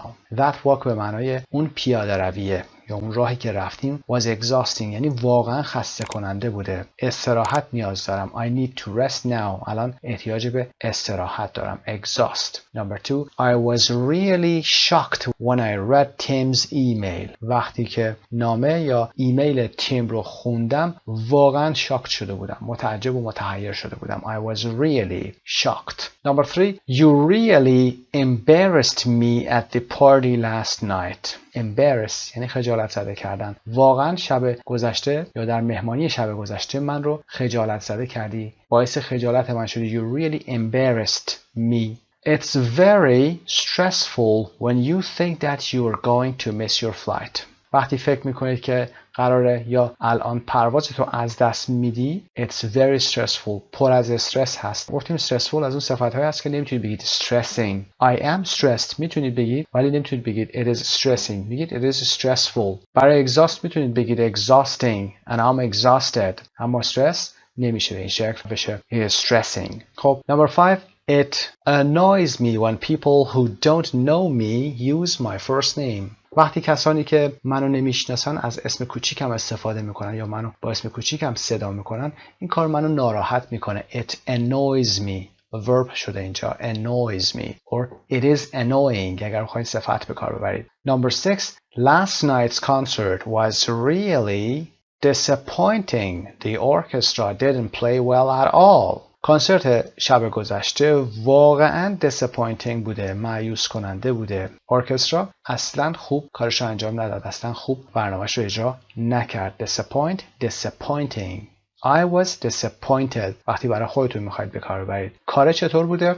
disappointing. Number 7 it always amazes me that people actually enjoy playing risky sports. اینکه مردم از ورزش‌های ریسکی لذت میبرن همیشه باعث تعجب من میشه. It always amazes me. It is amazing. I was amazed. روش‌های استفاده از amaze هست. Number 8 we were horrified when we heard the news. وقتی که خبر رو شنیدیم یا اخبار رو شنیدیم واقعا ترسیدیم. We were horrified. The news was horrifying. Horrifying ing میگیره. خب ما چطور بودیم؟ We were horrified. ما ترسیده بودیم. ed میگیره. Number 9 what you said to Naomi was rather offensive. I think you should apologize. اون چیزی که شما به ناومی گفتید، ناومی اسم فرد هست، نسبتاً چی بوده؟ offensive بوده، ناراحت کننده بوده. فکر میکنم بهتره که apologize بکنی، بهتره که عذرخواهی بکنی. apologize به این شکل با زی نوشته میشه در امریکن و میگیم you should apologize to Naomi. براش to میاریم. به فارسی ترجمه نکنید و نگید که you should apologize from Naomi. So you should apologize to Naomi. و it was rather offensive. She was offended. یعنی رنجیده شد، ناراحت شد. It was an incredibly scary movie. این فیلم به شکل باور نکردنی ترسناک بود. It was scary and I was scared اگر در مورد خودتون میخواید بگید. خب این قسمت رو انجام دادیم. میریم قسمت C. Write the words for the definitions. definition ها اینجا داریم. کلماتش رو باید بگیم. پاسخ رو هم سمت راست میذاریم. Number 1 the person who directs or directs an orchestra. کسی که یک ارکسترا رو هدایت میکنه is a conductor. Conductor. Number 2 a group of people who sing together. یک گروهی از افراد که با هم ترانه رو میخونن یا آهنگی رو میخونن a chorus و یا a choir هست. Number 3 a stringed instrument that you hold between your knees. یه اینسترومنتی هست یعنی یکی از آلات موسیقی هست که stringed هست یعنی از سازهای زهی هست، سیم داره و شما اون رو بین زانوهاتون نگه می‌دارید که پاسخ a cello هست. a cello سی رو اینجا چه می‌خونیم. Number 4 a woman who sings with a very high voice که یه خانمی که با صدای خیلی بلند میتونه بخونه a soprano. a soprano. Number 5 an electronic musical instrument like a piano. یک آلت موسیقی الکترونیکی هست مثل پیانو a keyboard. a keyboard. Part D complete the missing words. Number 1 could I have an extra pillow for my bed please. رفته برای خودش تخت بخره و یا وسایل تخت رو بخره میگه میتونم یه پیلوی اضافه هم برای تختم بگیرم. Could I have an extra pillow. pillow تلفظش هست double L هست. Number 2 my husband says I snore really loudly at night. شوهرم میگه که من واقعا موقع شب I snore با صدای خیلی بلند. I snore really loudly. snore S-N-O-R-E خور و پف میکنم. Number 3 I didn't sleep last night so I'm going to take a nap now. دیشب نخوابیدم بنابراین الان قصد دارم که to take a nap که یه چرتی بزنم or take a siesta. siesta رو معمولا در مناطق گرم استفاده میکنن که کشور استوایی هستن و گرم هستن. Number 4 Last night I had a horrible nightmare. I dreamed that I was lost in the jungle. Last night شب گذشته من یک کابوس وحشتناک داشتم. خواب دیدم که من در جنگل گم شده بودم. I was lost. پس nightmare. Number 5. Don't forget to set the alarm for tomorrow morning. فراموش نکن که ساعت رو برای فردا صبح زنگ بذاری یا تنظیمش بکنی. Don't forget to do something. به این شکل میگیم. پس اول فراموش نکن، اون حالتی که در مورد forget گفتیم و فعل بعدش. پس اول فراموش نکن که کاری رو بعداً انجام بدی. Don't forget to set. خب میریم ادامه تمرین ها. pronunciation صفحه بعد. pronunciation. Circle the word with a different sound. خب میدونید که اینجا چه کاری انجام میدیم؟ کلمه که صداش متفاوت هست. صدای ما در اصل باید صدای ای داشته باشه، مثل tree، sheets، relieved، sleepy و threaten. Number 2 صدای آ مثل سا که به معنای اره هست. alarm، yawn، exhausted و nap. Number 3 صدای ک مثل کی، chorus، chemistry، choir و chauffeur هست که به معنای راننده هست. chauffeur یا chauffeur. صدای بعدی صدای ش هست. ش مثل shower، chef، shattered، shocked و architect. ch صدای که داره اینجا. و صدای بعدی که صدای ترکیبی است آ و ی. I مثل bike، delighted، inspired، survival و guilty که پاسخ ما هست. Part B. Underline the main stressed syllable. پاسخ این قسمت رو هم قرار میدیم اینجا. Number 1. upset، devastated قسمت د. Number 3. orchestra قسمت او. و Number 4. insomnia قسمت سم. و sleepwalk ورب خوابگردی هست. sleepwalk قسمت اول. و ما قسمت بعد Can you understand this text? Read the article once. What two factors help Samuel to survive? میریم متن رو اول با هم میخونیم، نکاتش رو ببینیم، بعد بریم تمرین ها رو انجام میدیم. Survival tastes so sweet for rescued backpacker. Survival که میدونید بقا هست. Taste so sweet با مزه هست، مزه شیرینی داشته برای rescued backpacker کسانی هستن که کلاه پشتی میذارن و شروع میکنن به گشتن و اکسپلور کردن. rescued هم که نجات پیدا کرده هست. Contact lens solution is not usually considered a survival tool, but if 18-year-old Samuel Woodhead hadn't been carrying it, he might not have survived. خب بریم ببینیم متن چی میگه. Contact lens که میدونید لنز هایی هستن که لنز های تماسی هستن، روی چشم قرار میگیرن جدا از عینکی که دارید. یه کانتکت لنز هم هست. خب سولوشن هم اون مایعی هست که کانتکت لنز رو توش نگه میدارید. وقتی که نیازش ندارید کانتکت لنز رو با انگشتاتون در میارید و توی اون سولوشن، یعنی توی اون محلوله، باید نگهش دارید. سولوشن به معنای محلول هست. For example, weak sugar solution یا sugar solution محلول شکر. و میتونیم این رو در جاهای مختلف استفاده کنیم. سولوشن میتونه به معنای راه حل هم باشه، اما اینجا به معنای محلول هست. و کانتکت لنس میگه سولوشن کانتکت لنس یا اون محلول کانتکت لنس is not usually considered محسوب نمیشه، معمولا یک survival tool محسوب نمیشه، یک ابزار نجات و یا بقا محسوب نمیشه. But if 18-year-old Samuel که 18-year-old رو میبینید به عنوان صفت هست، اگر ساموئل وودهد 18 ساله اون رو با خودش حمل نکرده بود، hadn't been carrying it ساختار منفی past perfect continuous هست. اگر اون رو با خودش نداشت he might not have survived احتمالاً نجات پیدا نمی کرد یا باقی نمیموند، زنده نمیموند. شرط نوع سوم هم هست.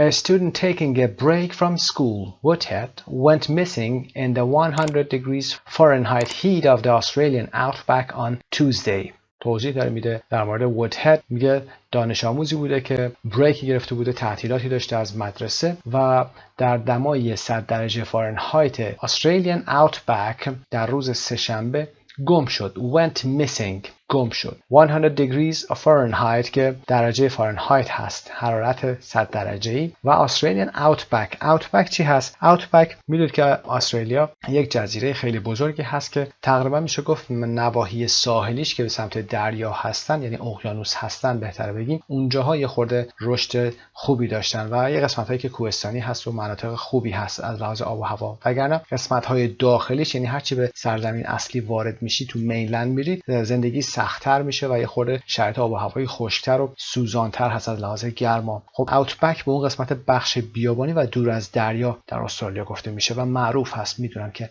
اوتبک به چی گفته میشه. خب در اونجا گم میشه. A fitness fanatic hoping to join the military, Samuel survived for 3 days by drinking the saline cleaning solution, which his father had packed in his backpack, but which he had forgotten to take out when he went for a run. Fitness fanatic دو قسمت هست. فیتنس که میدونید کسی که کار بدنسازی انجام میده، کار فیتنس انجام میده. فناتیک هم به معنای عاشق کاری بودنه. فناتیک داریم، فریک هم داریم، FREAK هست، اون هم به همین معنا. فناتیک کسی که عاشق اون کار و خیلی هم اون کار رو انجام میده، فناتیک یا فریک میشه. فیتنس فناتیک کسی که عاشق بدنسازی هست و hoping to join the military، امیدوار هم بوده که به میلیتری یا ارتش ملحق بشه. دوباره میگه Samuel survived for 3 days، 3 روز زنده باقی موند by drinking the saline cleaning solution. saline از salt گرفته میشه، یعنی نمک. saline cleaning solution محلول شستشوی آب نمک هست. saline از salt درست میشه. which his father had packed، که این محلول رو پدرش had packed، یعنی براش بسته بندی کرده بود، تو کیفش گذاشته بود. in his backpack، تو کلاه پشتیش. but which دوباره برمیگرده به اون وسیله. he had forgotten، یعنی اون فراموش کرده بود to take out when he went for a run، وقتی که رفته بود بدوه یا برای دویدن رفته بود، فراموش کرده بود که برش داره.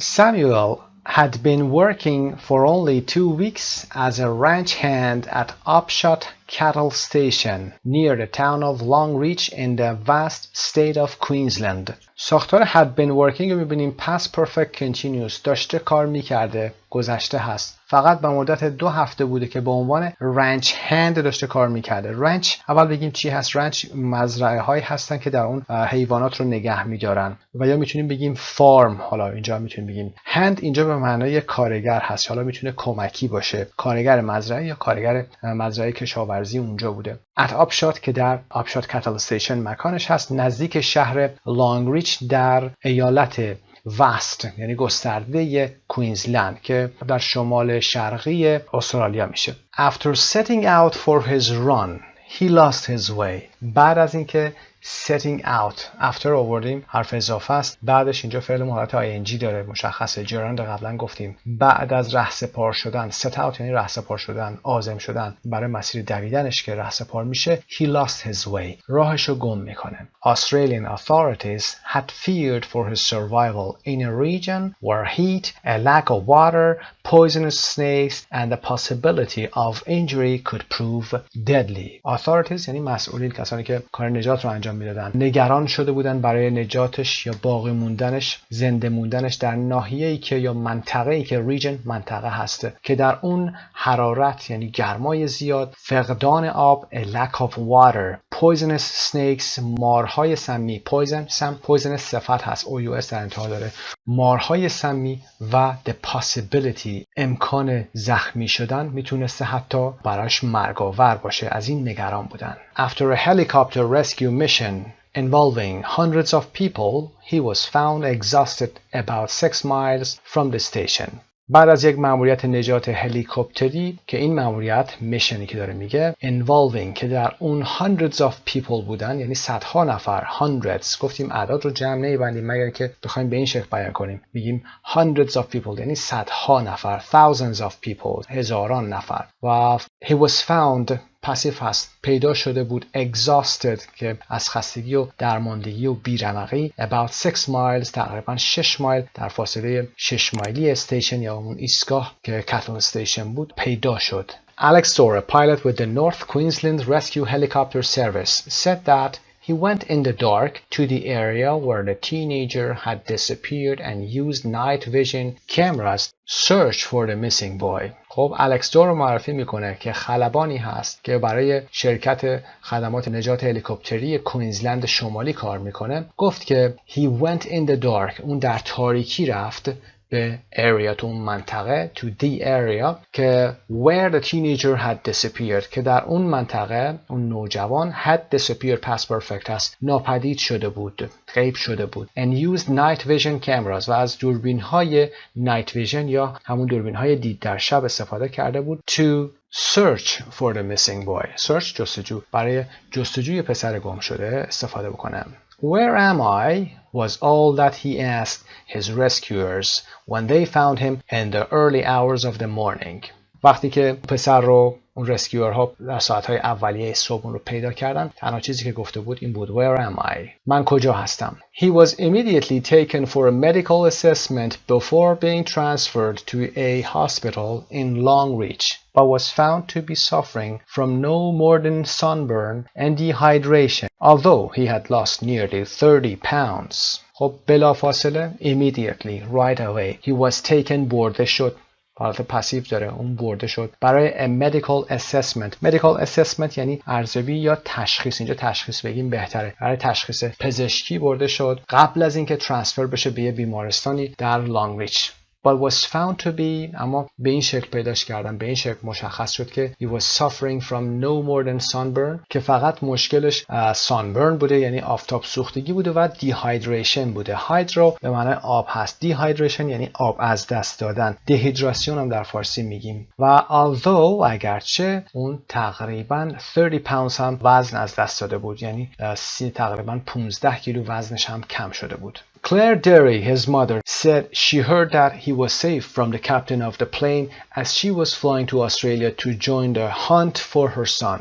Claire Derry که مادرش بوده، his mother، ببینید ویرگول ها رو به چه صورت قرار میده. Claire Derry, his mother, comma, said she heard that، گفت که اون از کاپیتان هواپیما شنید که پسرش حالش خوب بوده. He was safe of the plane as she was flying to Australia، در حالی که اون داشته به استرالیا پرواز میکرده. To join the hunt for her son، که بیاد اون هم به جستجو برای پسرش ملحق بشه. hunt اینجا به معنی جستجو کردن هست. I sobbed, absolutely sobbed, and I jumped up and hugged the flight attendants and the captain, she said. خب مادر میگه که من I sobbed، sob به معنای حق حق کردن، موقعی که گریه میکنید. cry خالی نیست، حق حق کردن، نفس نفس زدن و گریه کردن. absolutely sobbed، دوباره یه قید میاره و میگه که چقدر گریه کرده. و jumped up and hugged، پریدن بالا و hug یعنی در آغوش گرفتن. The flight attendants که مهمانداران بوده و the captain رو در آغوش میگیره. To be honest, I was beginning to fear the worst. صادقانه بگم من دیگه داشتم شروع میکردم به بدترین چیزها فکر میکردم. I was beginning to fear the worst یعنی به بدترین چیزها داشتم فکر میکردم و یا از بدترین یا ترسناکترین چیزها دیگه به ذهنم میومد. It's been the worst 3 days of my life. 3 تا بدترین روز زندگی من بوده. It has been by a long way، که توی یک مسیر طولانی. Since 5:30 a.m. Tuesday when 2 police officers knocked on my front door and told me they had gotten a message from Australia and told me my son was missing. خب میگه از ساعت 5:30 صبح بوده. AM رو به این شکل بنویسیم در امریکن. 5:30 صبح روز سه‌شنبه که 2 افسر پلیس knocked on my front door، در خونم رو زدن و به هم گفتن که they had gotten a message، یک پیامی دریافت کرده بودن. past perfect، they had gotten a message، از استرالیا پیام گرفته بودن و به من گفتن که پسرم was missing یعنی گم شده بود. Samuel's training for a career in the armed forces helped him to survive in the hostile conditions, his mother said. آموزش‌های ساموئل برای یک شغل for a career در armed forces، نیروهای مسلح. arm بازو هست، armed یعنی مسلح شده، force نیرو، forces نیروها، نیروهای مسلح. بهش کمک کرد که نجات پیدا کنه در hostile conditions. hostile به معنای خصمانه، محیط دشمن و میتونه محیط‌های سخت برای زندگی باشه، در شرایط سخت زندگی باشه. His mother said، مادرش این رو گفته. My father was a war hero and Sam was named after him. پدر من یک قهرمان جنگ بود و اسم ساموئل رو هم از پدرم گرفتیم و روش گذاشتیم. And he has always wanted to live up to that sort of reputation. اون همیشه خواسته بوده در مورد سمیوئل پسرش میگه با اون اعتقادات خودش برای اون نوع شهرت بیاد زندگی بکنه، یعنی war hero بشه. His father, Peter Woodhead, was visibly emotional as he described the ordeal the family had been through while waiting for news that he was safe. پدرش پیتر وودهد که visibly emotional بوده. visibly به معنای کاملا مشهود، از ظاهر مشخص بوده. emotional هم که احساساتی و هیجان زده بوده. در حالی که describe میکرده، توصیف میکرده. the ordeal، کلمه ordeal به معنی آزمون و امتحان سخت هست یا تجربه سخت و دردناکی که مدتی طول میکشه. خب داشته این آزمون سخت رو برای یا امتحان سختی که family had been through، یعنی اون خانواده داشتن اون رو پاس میکردن و توصیف میکرد، در حالی که منتظر شنیدن خبری بود که پسرش حالش خوب بوده. The word nightmare these days is much misused, he said. This has been a true nightmare. کلمه nightmare یا واژه nightmare به معنی کابوس این روزها is much misused، یعنی داره بد استفاده میشه.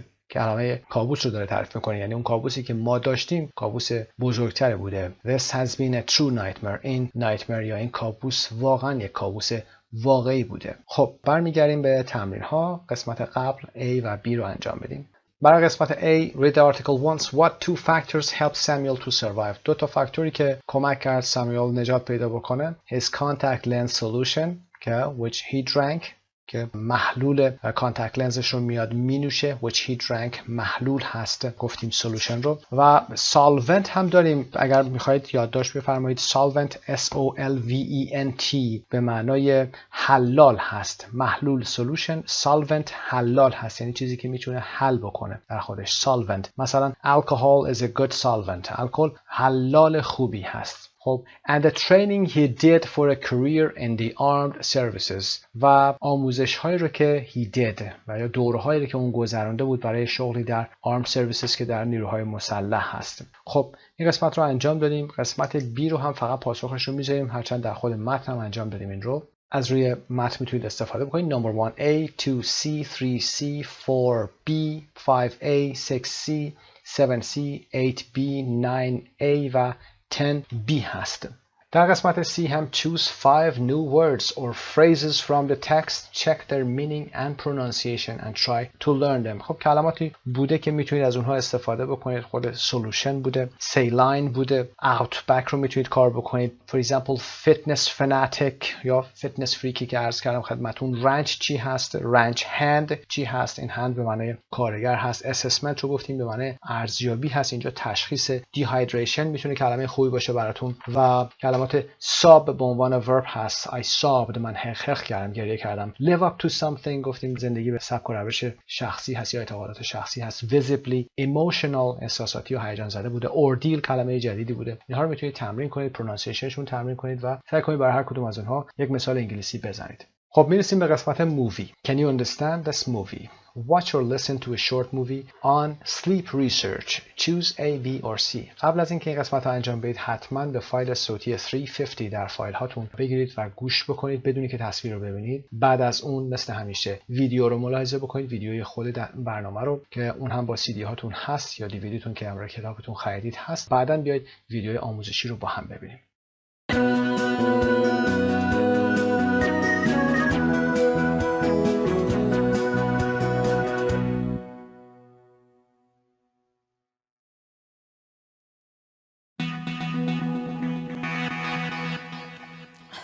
Did you get enough sleep last night? I didn't, nor the night before. These days, lots of people have trouble getting a good night's sleep. Insomnia, the inability to get to sleep, is now a major issue for many people. insomnia رو کار کردیم در متن درس. The inability to get sleep، ناتوانی برای خوابیدن هست. is now a major issue، یک موضوع مهمی هست برای بسیاری از آدم‌ها. In Britain, over half of the adult population often struggle to fall asleep. They struggle to fall asleep. تقلا میکنن، تلاش میکنن بتونن بخوابن. این افراد نمیتونن. Over half of the adult population، بیش از نیمی از جمعیت بزرگسالان این مشکل رو دارن. and 10% of people regularly take sleeping pills. They take sleeping pills که قرص‌های خواب هست که مصرف میکنن. Even when people do get to sleep, they often sleep badly. Some people even struggle with sleeping disorders. These range from the common to the bizarre.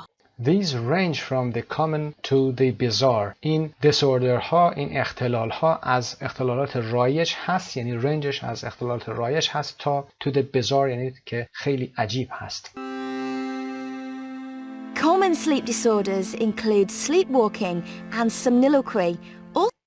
Okay, common sleep disorders اختلالهای خواب رایج که شامل sleepwalking هست که در متن درس کار کردیم، خوابگردی هست و somniloquy که حرف زدن در خواب هست. Also known as sleep talking. در اون فرد حرف میزنه موقع خواب. Also known as sleep talking. Stranger disorders include sleep paralysis. Sleep paralysis حالت دیگه هست که فلج خواب هست. Where people wake up unable to move and exploding head syndrome. و حالت بعدیش هم که exploding head syndrome هست که سندروم انفجار سر هست. در دیسوردر قبلی که sleep paralysis بوده people wake up unable to move، یعنی بیدار میشن ولی هیچ حرکتی نمیتونن بکنن، خشک میشن و نمیتونن حرکت بکنن. اما در exploding head syndrome که سندروم انفجار سر هست ببینیم where people hear a loud noise like a bomb just before they sleep. قبل از اینکه خوابشون ببره یک صدای بلندی رو مثل یک بمب میشنون. In order to combat these sleep disorders, برای مبارزه با این اختلالات خواب we need to understand more about sleep's effects. The problem is, sleep is still a mystery. I've come to the sleep unit at the Surrey Clinical Research Centre to meet the scientists who are trying to find out more.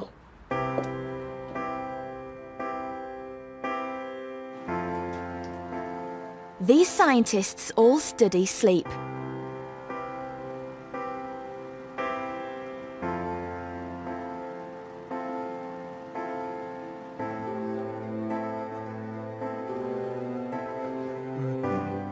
Instead of laboratories, they have bedrooms full of high-technology equipment. Instead of laboratories British has laboratories, American has. They have bedrooms full of high-technology equipment. Equipment یادتون باشه اسم غیر قابل شمارشه و اسم نظریت هرچند در فارسی میگیم تجهیزات. These machines measure a person's brain activity and body movement during sleep. Scientists use these measurements to analyze people's sleeping patterns. الگوهای خواب افراد رو انالایز میکنن، تحلیل میکنند. They hope to discover what sleep is for and what happens to us when we don't sleep enough. We already know that sleep deprivation یعنی محروم شدن، محرومیت خواب. affects the part of the brain that controls our behaviour, our personality and our emotions. So when we don't get enough sleep, all of these things are affected. But why are we so sleep deprived? Researchers here say that we are sleeping enough hours, but that our sleep patterns are more irregular. The average adult sleeps for about 7¼ hours per night. This is almost exactly the same amount of sleep our ancestors used to get over 100 years ago. The difference is, they slept for just over 7 hours every night, but we don't. Our sleeping patterns have changed to fit modern life. Today, most people lead busy lives, and we often sleep less during the week. Sometimes we only sleep for 5 or 6 hours because we stay up late to work or spend time with friends. Then, at the weekend, people spend longer in bed and can sleep for 10 hours.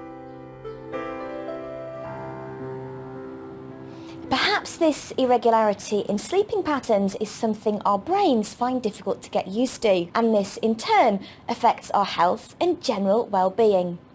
That's why sleep clinics like this one are trying to learn more, so we can all sleep a little easier. خب پاسخ رو در سمت راست قرار دادیم. متن رو با هم کار میکنیم. In Britain, more than 50% of the population have problems getting to sleep. More than 50% چرا گفتیم؟ چون در متن گفته شده بود یا در فایل شنیدیم که over half، یعنی بیش از نیم، over half of the population، بیش از نیمی از جمعیت. خب در بریتانیا بیشتر از 50% جمعیت have problems getting to sleep، برای خوابیدن مشکل دارن. Number 2, one of the more common sleeping disorders mentioned is somnoliquity. بی هست پاسخمون. somnoliquity که sleep talking هست، یکی از رایج‌ترین sleeping disorders یا اختلالات خواب که اشاره شده somnoliquity است. قسمت بی پاسخمون هست. Number 3, scientists at the sleep unit take measurements in order to analyze people's sleeping patterns. در این کلینیک sleep unit میاد این کار رو انجام میده، اقدامات رو انجام میده به منظور تحلیل الگوهای خواب افراد. Number 4, many people today are sleep deprived because they بی پاسخمون هست sleep different hours every night. sleep deprived میشن مردم، یعنی که محروم میشن از خواب به خاطر اینکه هر شب ساعتهای متفاوتی میخوابن، مختلف هست ساعتهای خوابشون. و number 5, nowadays many people sleep longer hours on the weekend. امروزه بسیاری از مردم ساعت بیشتری رو در روز تعطیلات یا آخر هفته میخوابند. خب این قسمت رو با هم انجام دادیم. به این شکل ریویو اند چکمون هم تمام میشه. کاری که میکنید این هست که یه دور دیگه بعد از تماشای این ویدیو به کتاب مراجعه بکنید، تمرین ها رو یه دور دیگه مرور کنید، نکاتی که مشخص کردید رو که یه خورده توی سیو بودید یه دور تکرار بفرمایید، ویدیو رو بدون کمک ترجمه ببینید و بقیه کارها، یعنی اون لغت هایی که قرار بود در بیارید رو در قسمت بالا رو حتما یه تمرین داشته باشید. کلا هر ریویویی که انجام میدید باید جمع بشه، لغت ها چک بشه، یه ریویوی هم شخصی داشته باشید نسبت به درس 1 و 2. فقط محدود به همین ریویو اند چک نکنید، برید لغت های جدید رو، ساختار جدید رو، گرامر ها رو هم یه دور چک بکنید که میخواید برید برای یونیت بعد همه اینها رو مرور کرده باشید. خسته نباشید.